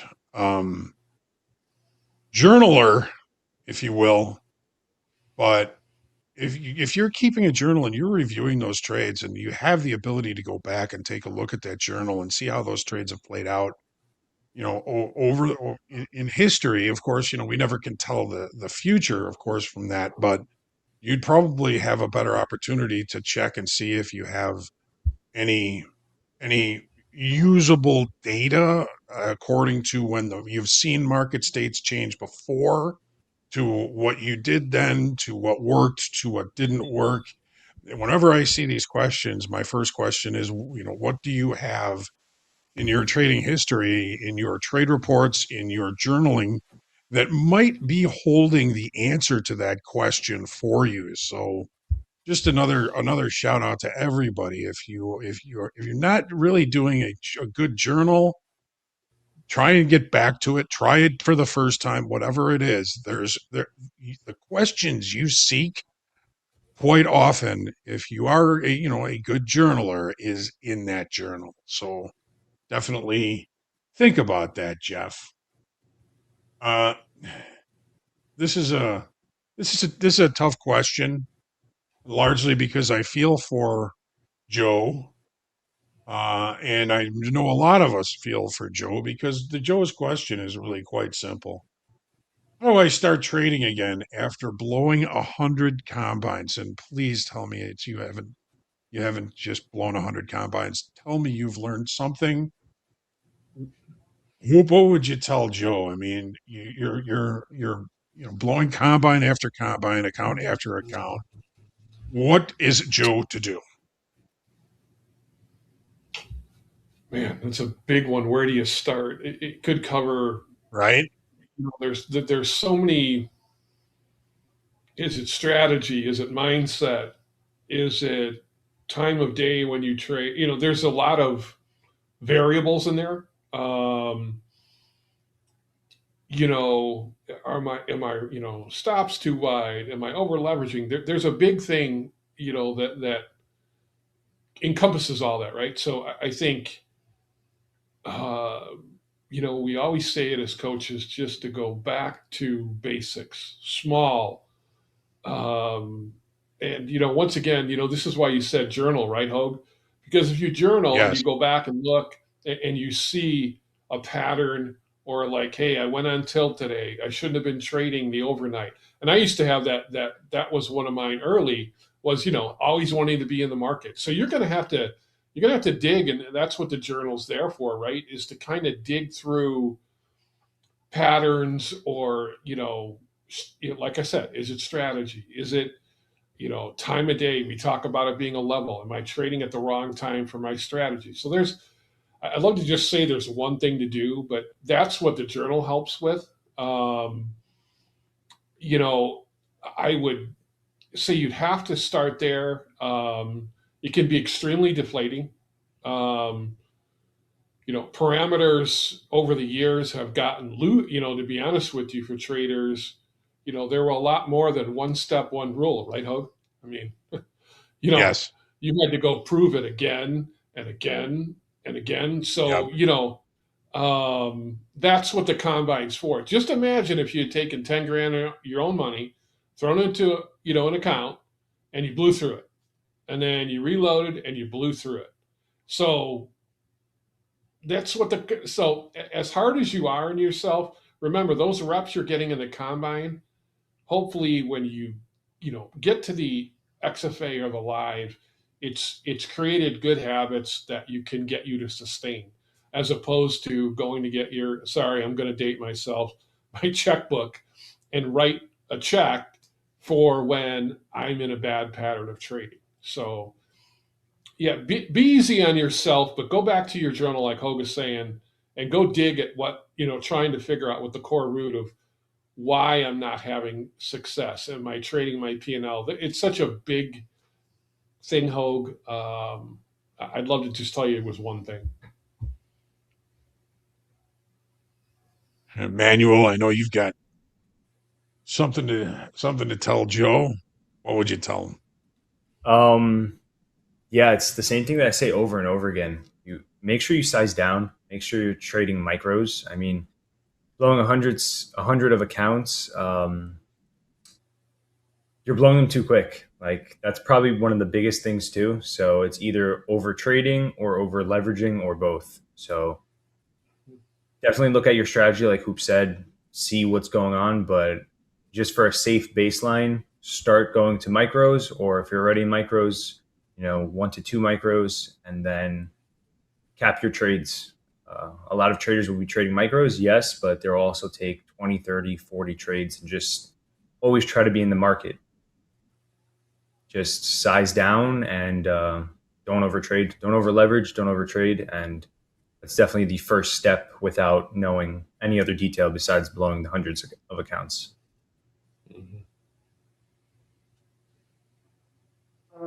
Joe, normal thinking doesn't work in trading. And if you've, had that kind of consistency in not finding success in the trading combine or in trading, that tells you that there's something that you have to change. And most of it is probably going to be in your head. One of the paradoxes in trading is if you're chasing money, it's going to be more difficult to find it. If that's what you're here for, then you're gonna continue to struggle. What you want to do is become a good decision maker when it comes to being a trader. Most people are not wired to be good traders. As a matter of fact, it's my opinion that the vast majority of people, if not all of them, start out wired the wrong way. Nobody likes to take losses. I don't think anybody would disagree with that. But a new trader that doesn't have the wiring is usually going to default to, well, it's going against me now, but if I wait, maybe the market will come back and make me whole again, or I'll make money on this trade, whatever it is. And the vast majority of the time, the market is just going to continue to take money from you until you can't stand it anymore.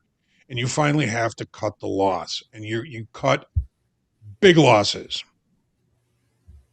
You're avoiding the pain and you end up creating more. the other side of that coin,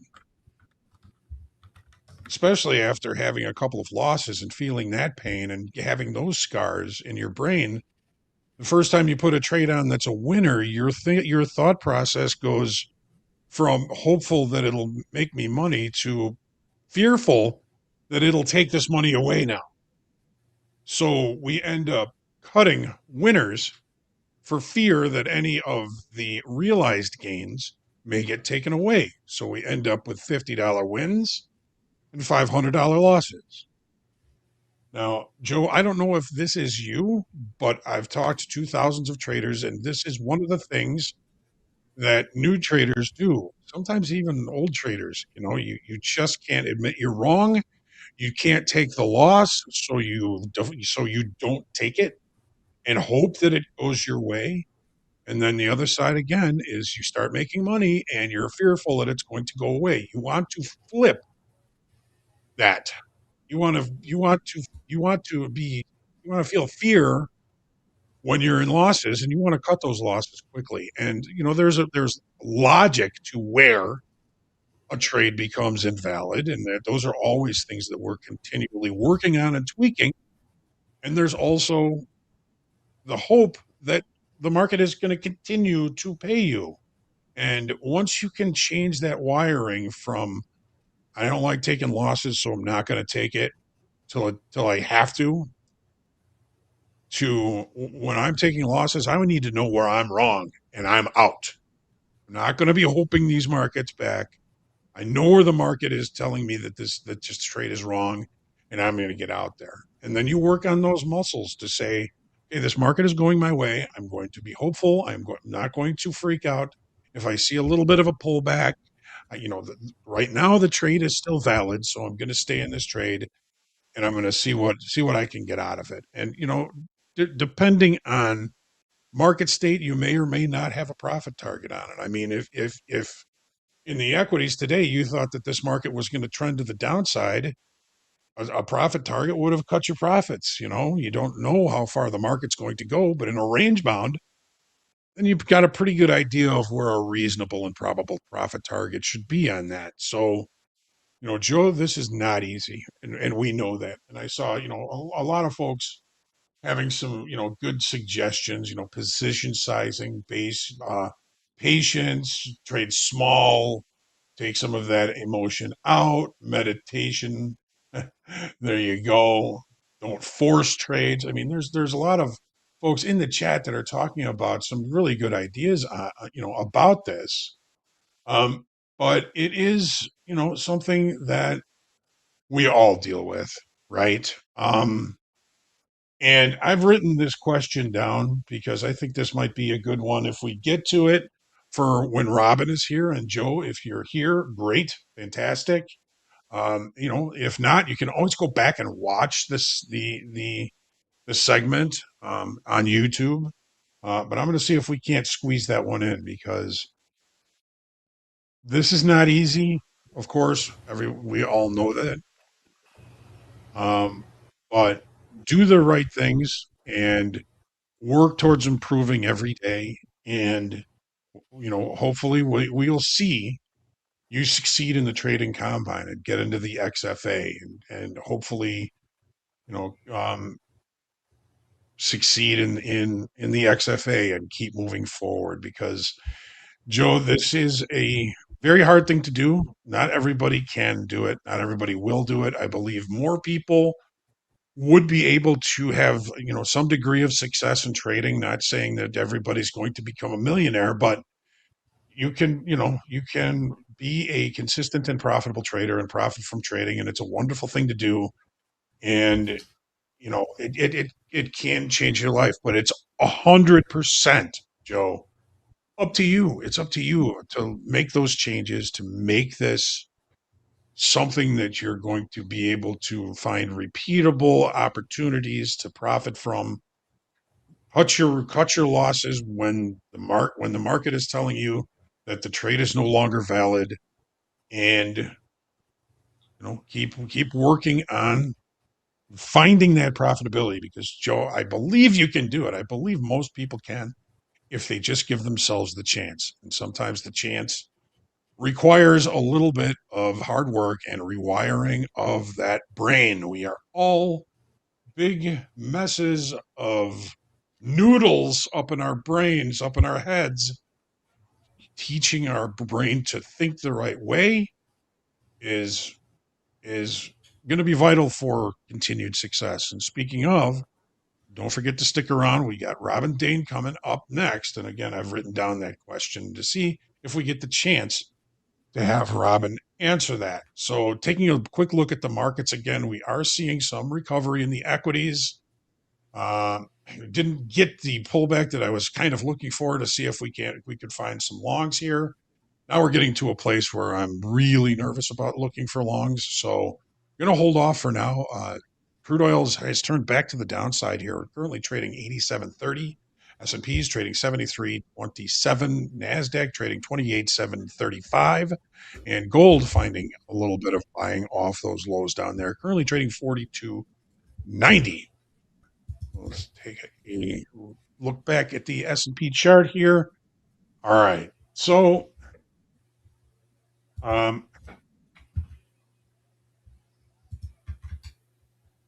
Rich is asking, and I think we've probably heard something similar to this in recent past in the last couple of weeks, but I think it's a really good question and one that bears repeating. So, Rich is asking, what are some good homework exercises or practices to improve your overall skills as a trader? Well, one of them, of course, is being deliberate in your practice account. I wonder, Emmanuel, do you have any kind of homework or things that you do that you feel kind of help improve your overall skills as a trader? And it doesn't even have to be trading related. Some people say, when they exercise and they're feeling good physically and mentally, of course, that's going to probably improve your overall skills as a trader. Emmanuel, do you get some exercise in every day? Yes, I do. But I think being disciplined and consistent with anything, honestly, definitely works like a leaky bucket into other things. So if you're eating good, you're eating consistent, discipline with a diet, discipline with working out, you're going to find that happening in other things in life, like trading. If you're just off the rails with everything, chances are you're going to be a degenerate trader, honestly. So if you just keep it going with everything else, I think trading gets a lot easier. The mentality aspect is way easier, and then, like I said, that's going to work with your technical analysis, not taking trades that aren't there. Like I said, it's just a spiral effect every which way you go, whether it's down or up. The more disciplined and consistent you get with everything else, it starts to look like that on your charts, starts to work like that in your head, and success is always right around the corner with stuff like that. Yeah, great advice. It's not just the trading that's going to help improve your overall skills. It's everything. It's physical, mental, emotional, even spiritual sometimes, right? Hoop, what would you say? What would you tell Rich? Too is we're always hardest on ourselves, right? I mean,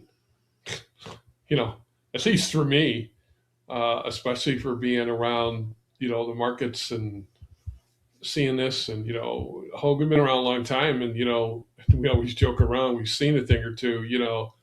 I think the longer you're in it, the harder you are because you're always accountable to yourself, right?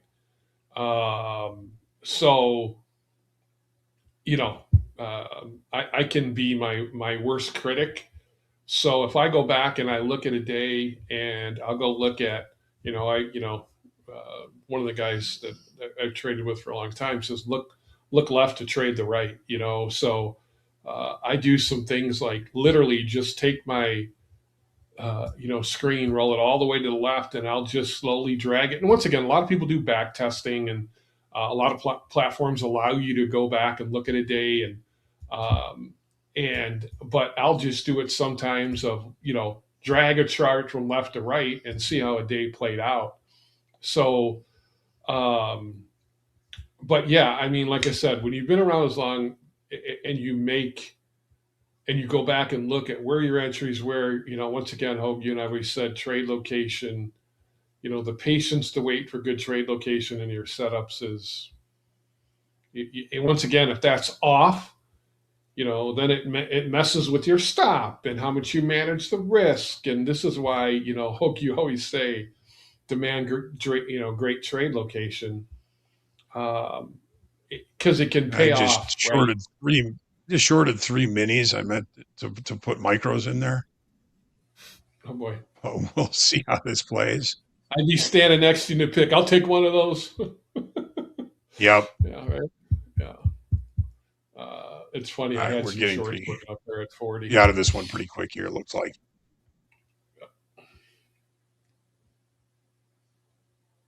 Sorry, Hoop. I did not mean to interrupt you. Go ahead. No, it's fine. It's all good. Once again, back testing, going back and looking at your prior day and see how your executions were. Once again, like I said, for me, I'm usually my worst critic. Like, why did you leverage into an area that wasn't a great trade location? And, so there's a lot. I'd love to just tell you there's one thing, but I think, part of that is just getting more and more reps, and nobody likes to say, oh, I don't want to trade my practice account. Well, I get it. Everybody wants you to have a stake in the game. I get it. But when you're trying to work on some things, it's there for a reason. I mean, if you listen to Josh, who joined in with us, and saying, just using that as a tool, as a coach, and has talked about that, it's there for a reason. I know it's not sexy because you're not putting up numbers or whatever behind it, but it is there for you to use. So it's another tool that I think it's not used enough, right, Hope? Wouldn't you say? Because what do you do when you talk to traders and say, use your practice account? What do they tell you? I don't want it. It doesn't mean anything. Yeah. Yeah.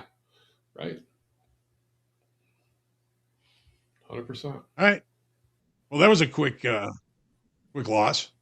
So got a couple cells working at 41. Rich, one of the things that when I was a prop trader in the S&P pit was, and a lot of you have heard me say this, but I'm just going to try and tell the Rich this. One of my barriers was I didn't really have a very good sense of self-esteem, right? So, I've always been a little heavy, never been a pick 'em up easy kind of guy. So the people I was working with, we were working with some trading, I call them therapists. And they told me to go get a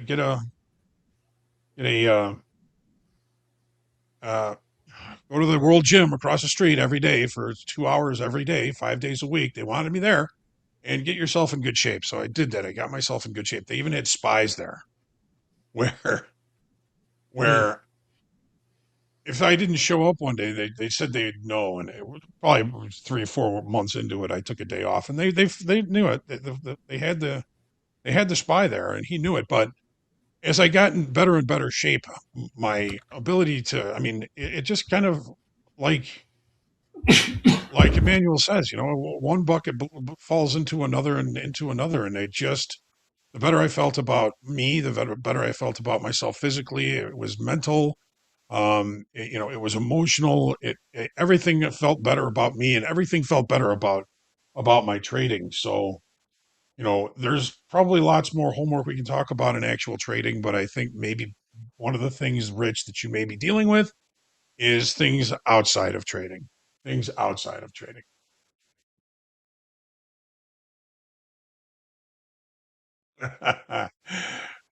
Jamie Vogue, well, that's okay. Some people like our man a little more on him to love. That's okay. That's all right. I'm sure that that he appreciates that. That's great. Mhm. Okay. Looking for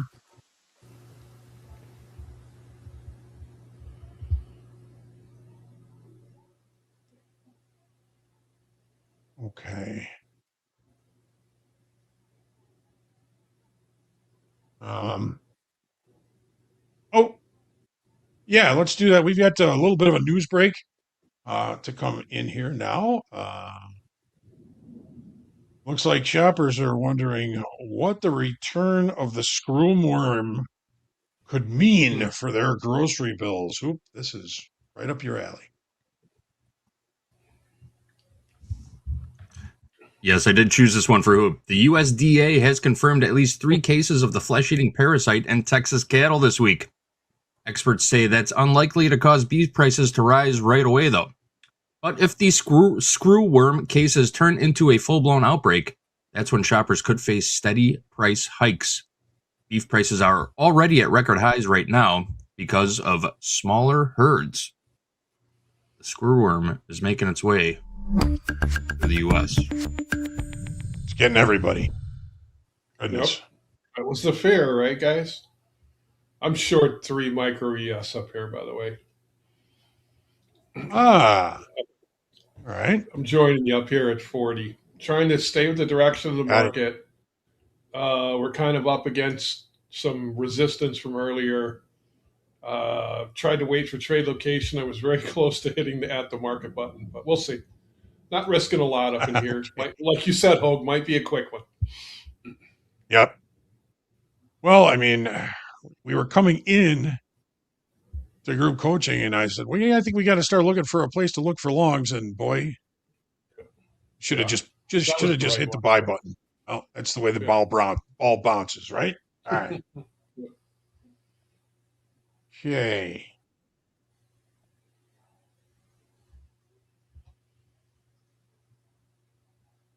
Give me a second here. Sagar has got an interesting question here. He says, my strategy is actually very good. I get 1 to 3, 1 to 4, even 1 to 5 risk to reward setups. My accuracy is around 80%.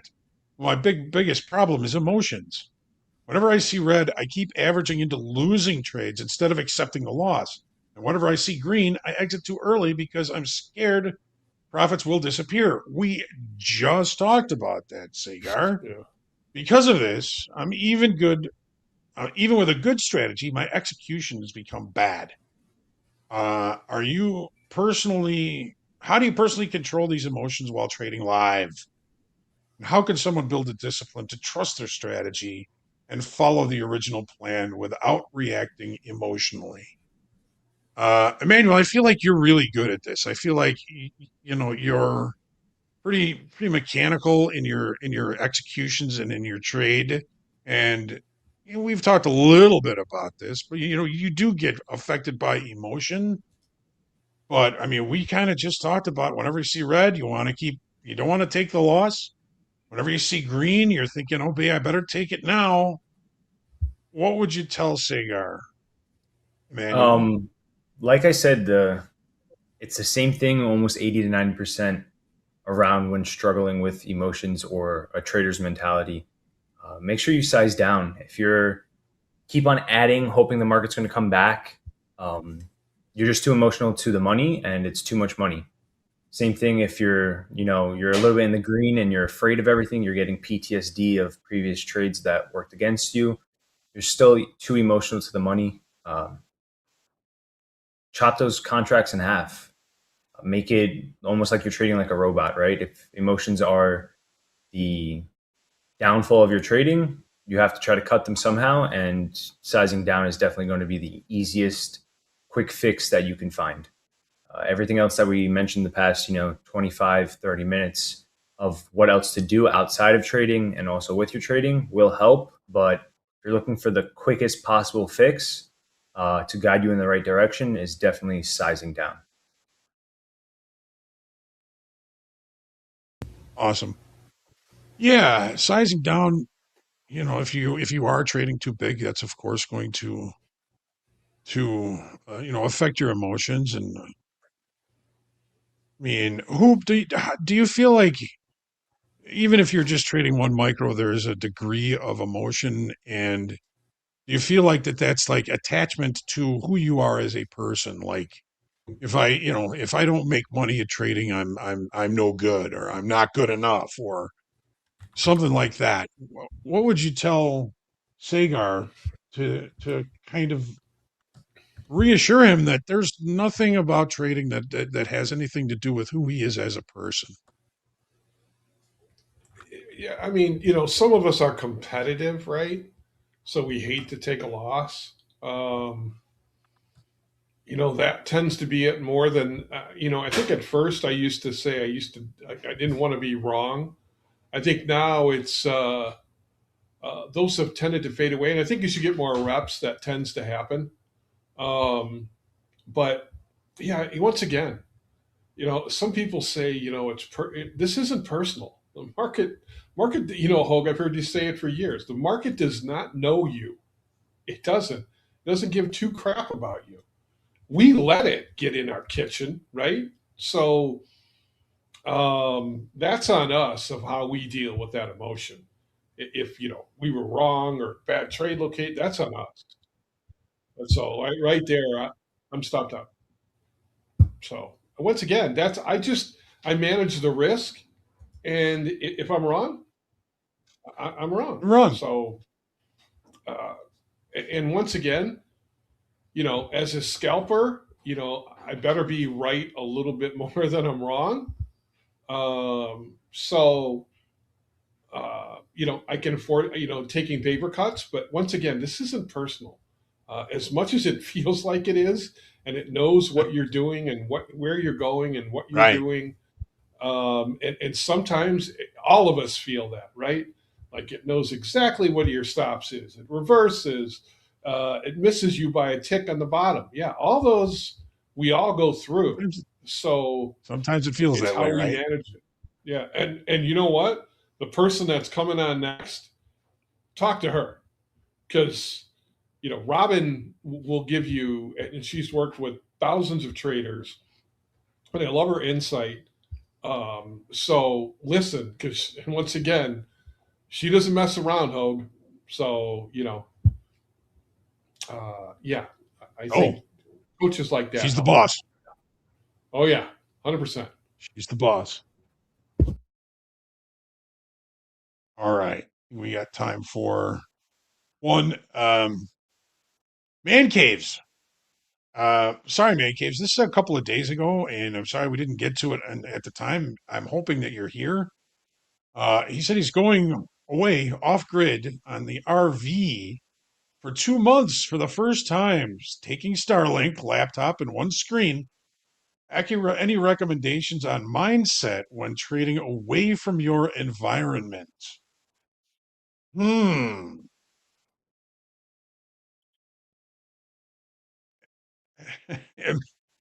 Emmanuel, do you have any experience doing this? Do you have any? Do you trade on your phone when you're away from the house for a few days? Anything like that? I definitely do not trade from my phone. I know a lot of traders do. I think that's the worst idea for me personally. But I do travel a lot, and when I travel, I do trade a lot. I miss home, honestly. When I trade from, my computer, I have 2 extra little monitors that I put up. It's a 3-screen setup, but I do have to pick what I like the most on there compared to, my at-home one, which I have all my screens and, my little setup. But I'd say sizing down like that, definitely, like I said, decide what means the most to you trading. As your confluences and your data that's coming in. Other than that, I don't think, for me at least, out of my environment really affects me. It's just how much data I can put on my screens. Maybe it's even better if you're on, vacation away from everything. Maybe you have less stress. Maybe you're going to make a lot more money. Yeah. Possible. I could see, being someplace beautiful with a beautiful, background behind your screens and feeling a little bit relaxed and maybe a little bit more flexible as to what you're able to accomplish in trading. I've never really done that. I've traded, on my phone in small ways when I'm away, but never like for 2 months. Hoop, have you ever done that? Yeah, I mean, one thing, I went through that state of always having to be in the market. Hoagie and I used to say, I used to carry a pager. Yes, I'm that old. And the pager used to give you quotes every like 5 minutes from the CME, right, Hoax? So if you needed to call the desk and you wanted to place an order, you could do that. Now the phone takes care of all that, right? So be careful of, if you're on vacation, you're also there to maybe take some time away from the markets. I love the fact you're taking, whatever, the RV and hitting the road. But I understand, once again, from a guy who always had to be around the market. Also, man, Hogue, you say this, if you're on vacation, like what JD said, right? When he went on vacation, he just went vacation. Phone off, no connection, so be careful.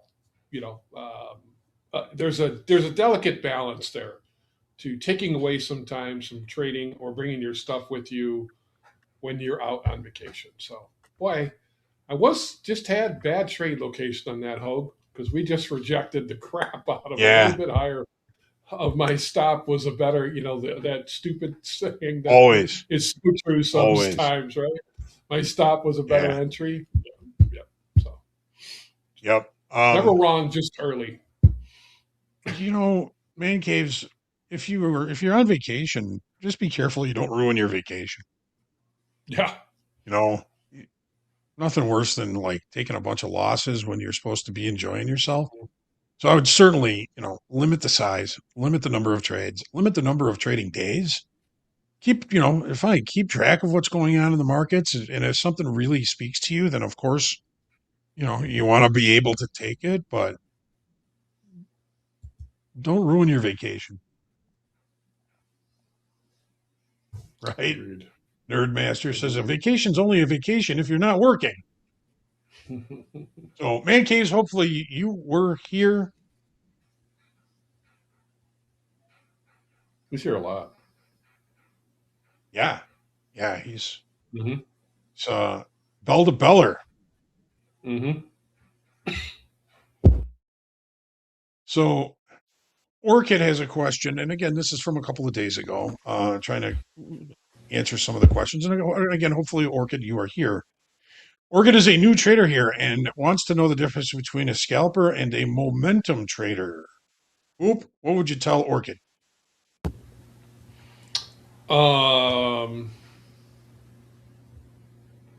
Scalper looking to take smaller chunks out of the market.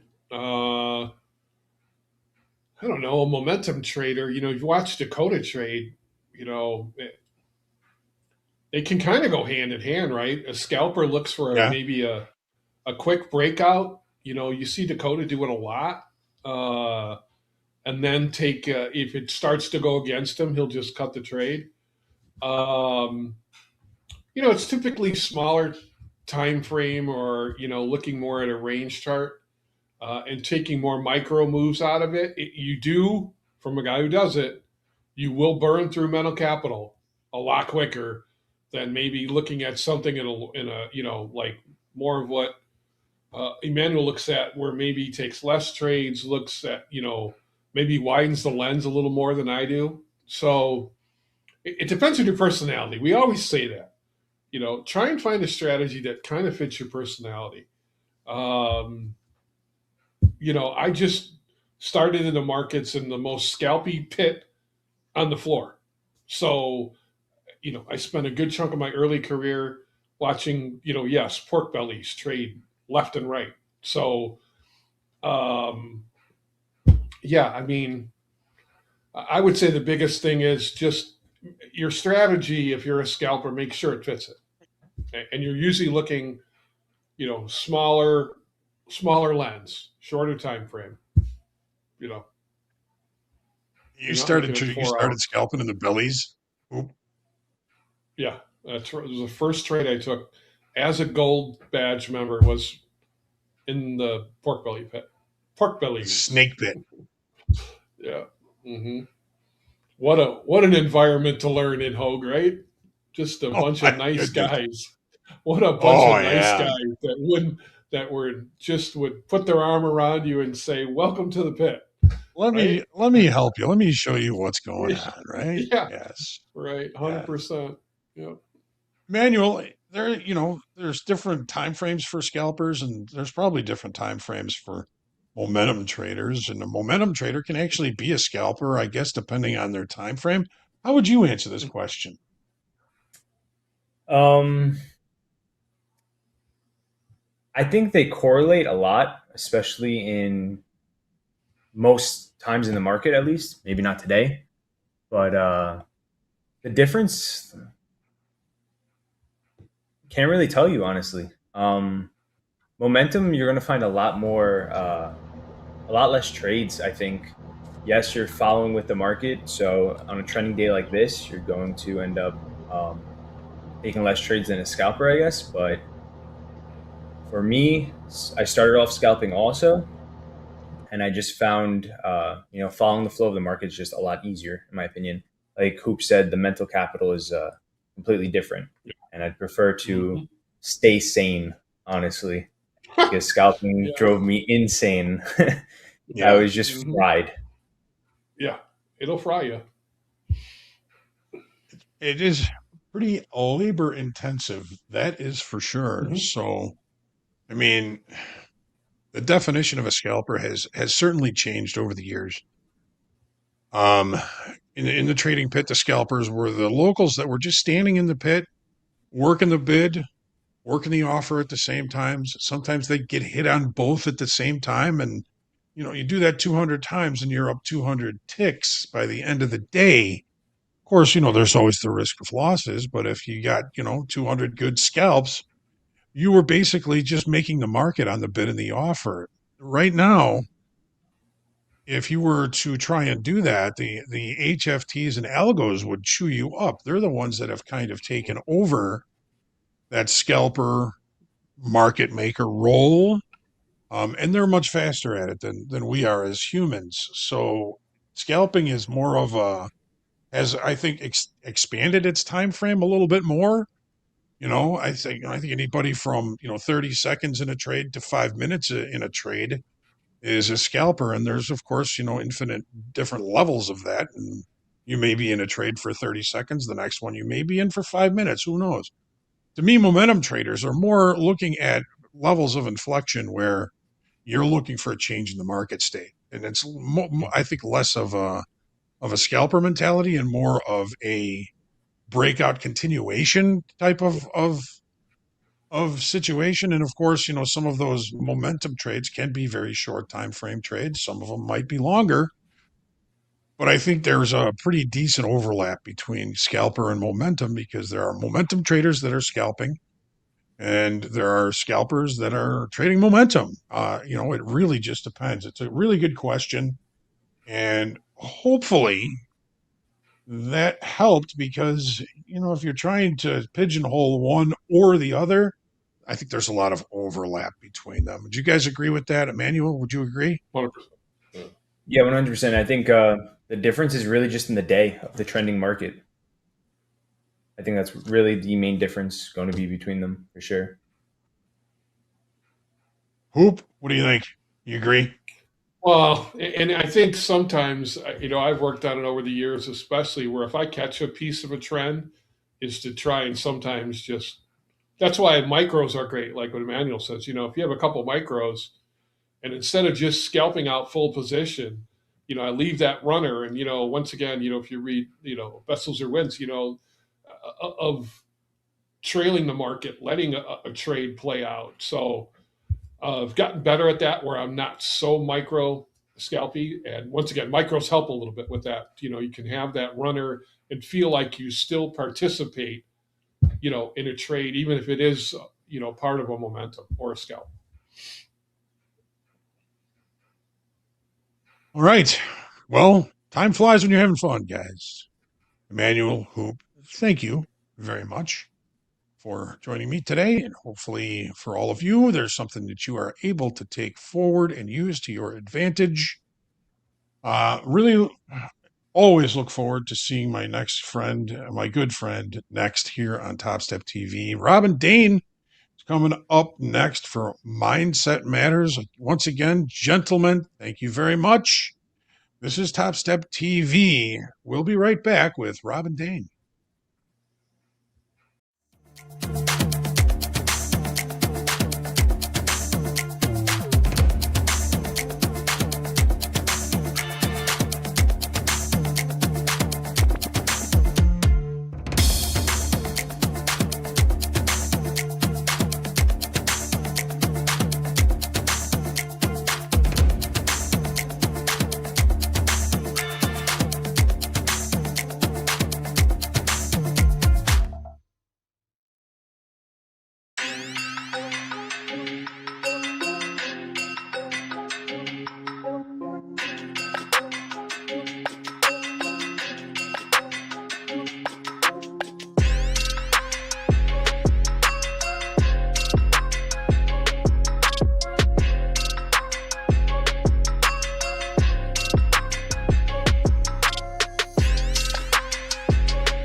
All right, it is time for Mindset Matters. I'm so excited to have my good friend Robin Dayne back with us today. Robin has done and seen just about everything. She's been a professional dancer. She worked for Anthony Robbins. She's coached thousands of traders. She's a wonderful peak performance coach.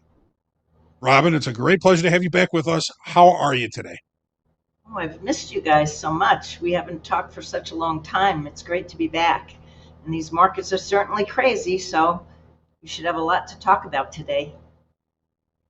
And of course, yes, we do. We've got the markets, at least the equities, pretty considerably off their recent lows. Crude oil relatively centrally located, gold still dragging along the bottom, but the equities have pulled off those lows. For the time being, no need to worry about the 5% off the high here. So we are good to go. So Robin, you and I talked yesterday. We talked about a couple of things that you wanted to open up with. We do have some really good questions, and we're going to get to those later, but I want to give you the opportunity to talk about a couple of things that we talked about yesterday. And one of them is how the personal daily loss limit is extremely healthy for traders. Yeah, so I saw that. I'm going to back up and let you go. Okay, I saw that coming through on the daily losses, and I started thinking, a lot of times when I'm coaching, I do recommend that some of my traders implement that on a regular basis. And the more I thought about it, the more I realized that really everybody should be doing it. If you're new, and I consider new from 1 to 8 years, you're new. You haven't been in the market long. There's a lot for you to learn.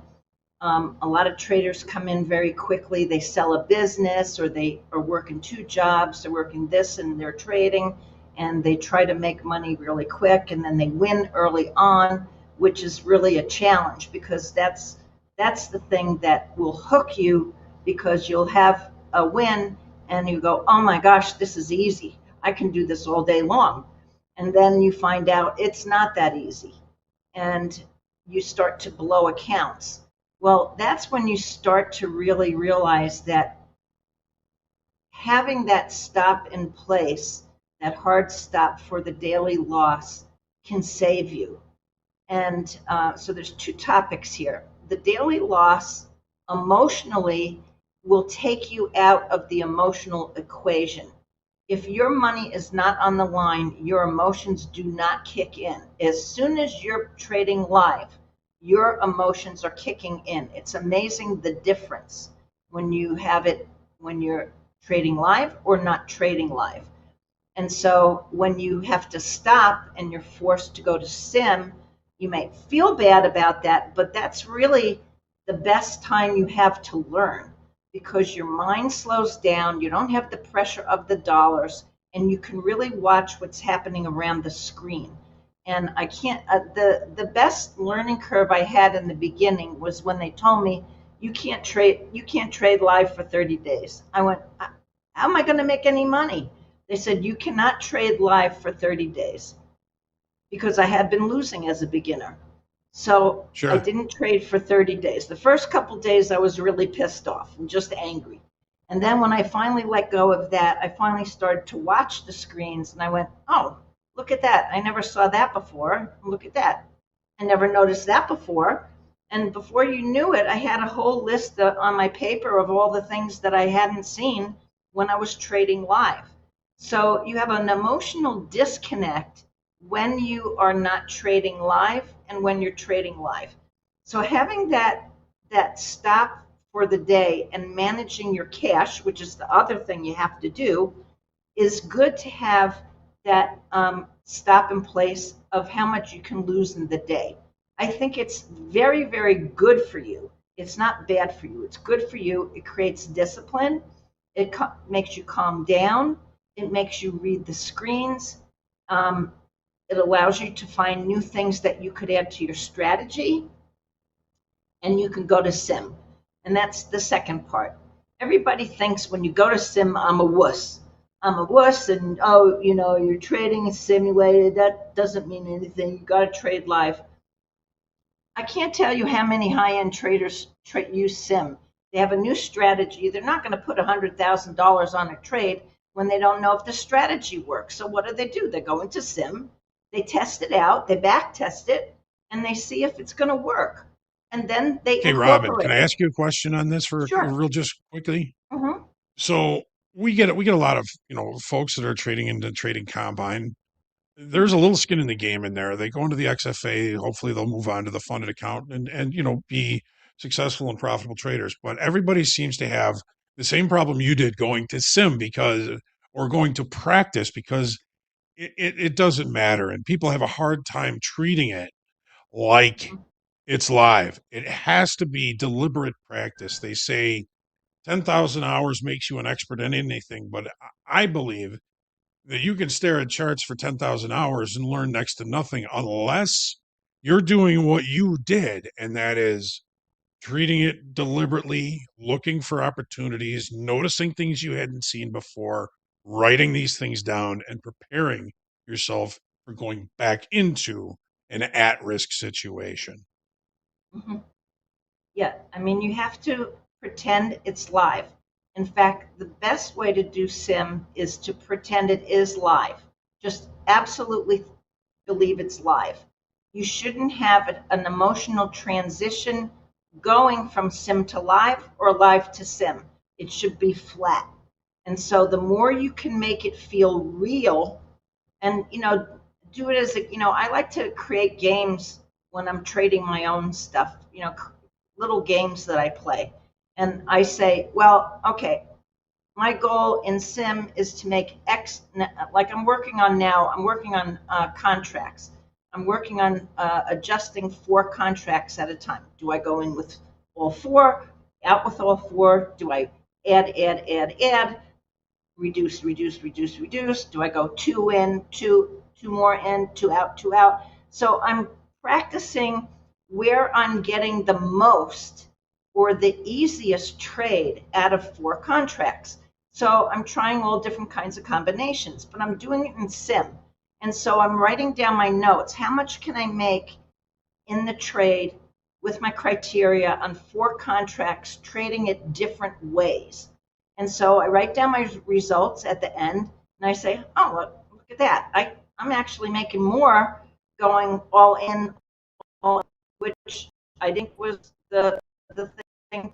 So I created a decision for my trading when I'm going to trade live. So I play these little tiny games and write down the results and try to hit those targets when I'm in the game. And it's as real as I can make it. I mean, it's real. It's not sim. I don't even think of sim. In fact, sometimes when I think I'm lying because it should be invisible, and I have to switch it and double check things. So and you check when you're trading. Are you sim or are you in live? Because a lot of beginners make that error of not knowing where they are, and they think they're in sim, but they're really trading. All of a sudden, they blow the account. So be sure you know what you're trading in the moment. Stroke errors, and that those keystroke errors you make, and it's something that everybody goes. Something, and when you once, you'll heck it from then on. So yeah, sim. Use the stops that you're given, and there's some kind of a bonus when you now. And you want to explain the bonus? Is what the little bonus is when they do the Robin, you are broken up and now frozen. Okay. We're Can gonna you hear see me if now? yes, maybe a little better now. Yeah, you're breaking I up don't on know. You're mine a end little bit too. frozen. Heck, I'm a little bit frozen. I'm not sure what's going on here. give it a minute here. Yeah, I think we're both Okay. not doing well internet-wise. Let me see what we'll do here, Robin. Stick with us for a couple of minutes, folks. Yeah, it might be, somebody said it might be a YouTube issue too. Yeah, it was breaking up on my end. Is that better? Not just yet. No? Yeah, I think we're both a little bit choppy here. This is strange. We're checking to see if there's something in our end here that Okay. might be something that can help us. Let me know if you want me to log out and log in again. Anything like that. This seems to happen when I have great guests on. Oh, we're crashing it. Yay. That's what I like to hear. That's what I like to hear. Great. Any better? Not just yet. Even my video is a little fuzzy. As is mine. As is mine. Okay. And I mean, we're not sitting in the same area or the same town, so yeah, it is. It's a range for both happen from our end. We are looking into it in our back end, and we will hear shortly, hopefully. I'll mention in the meantime, if you submitted a survey to me and you haven't gotten a response, email me, because as far as I know, all of my surveys have been responded to. So if you haven't gotten a survey, please send me a quick email. And my email is rd22@yahoo.com. So rdcoach22@yahoo.com. And let me know, and I'll resend it again, because all the surveys have been responded to a while ago. But I'm finding that some people may have gone to spam or a different location. Please check that. Okay, how are we doing now? We are still working on it. It looks, Robin. I also put the link to your emotional trading test in the chat.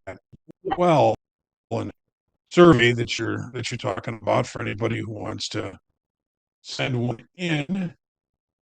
Yeah, if you want to get a reading of how you're doing as a trader, I have a free survey that you fill out on my website. It's in the right-hand corner, top right-hand corner, and just fill it out and give me a couple days to send it in, because when I do the show, usually I get bombarded with a bunch, so it takes me a bit.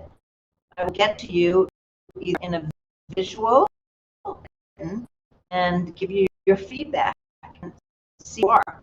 But when I go through those before, I'm finding that a lot of people hesitant with the sim. Do you want me to continue on that topic?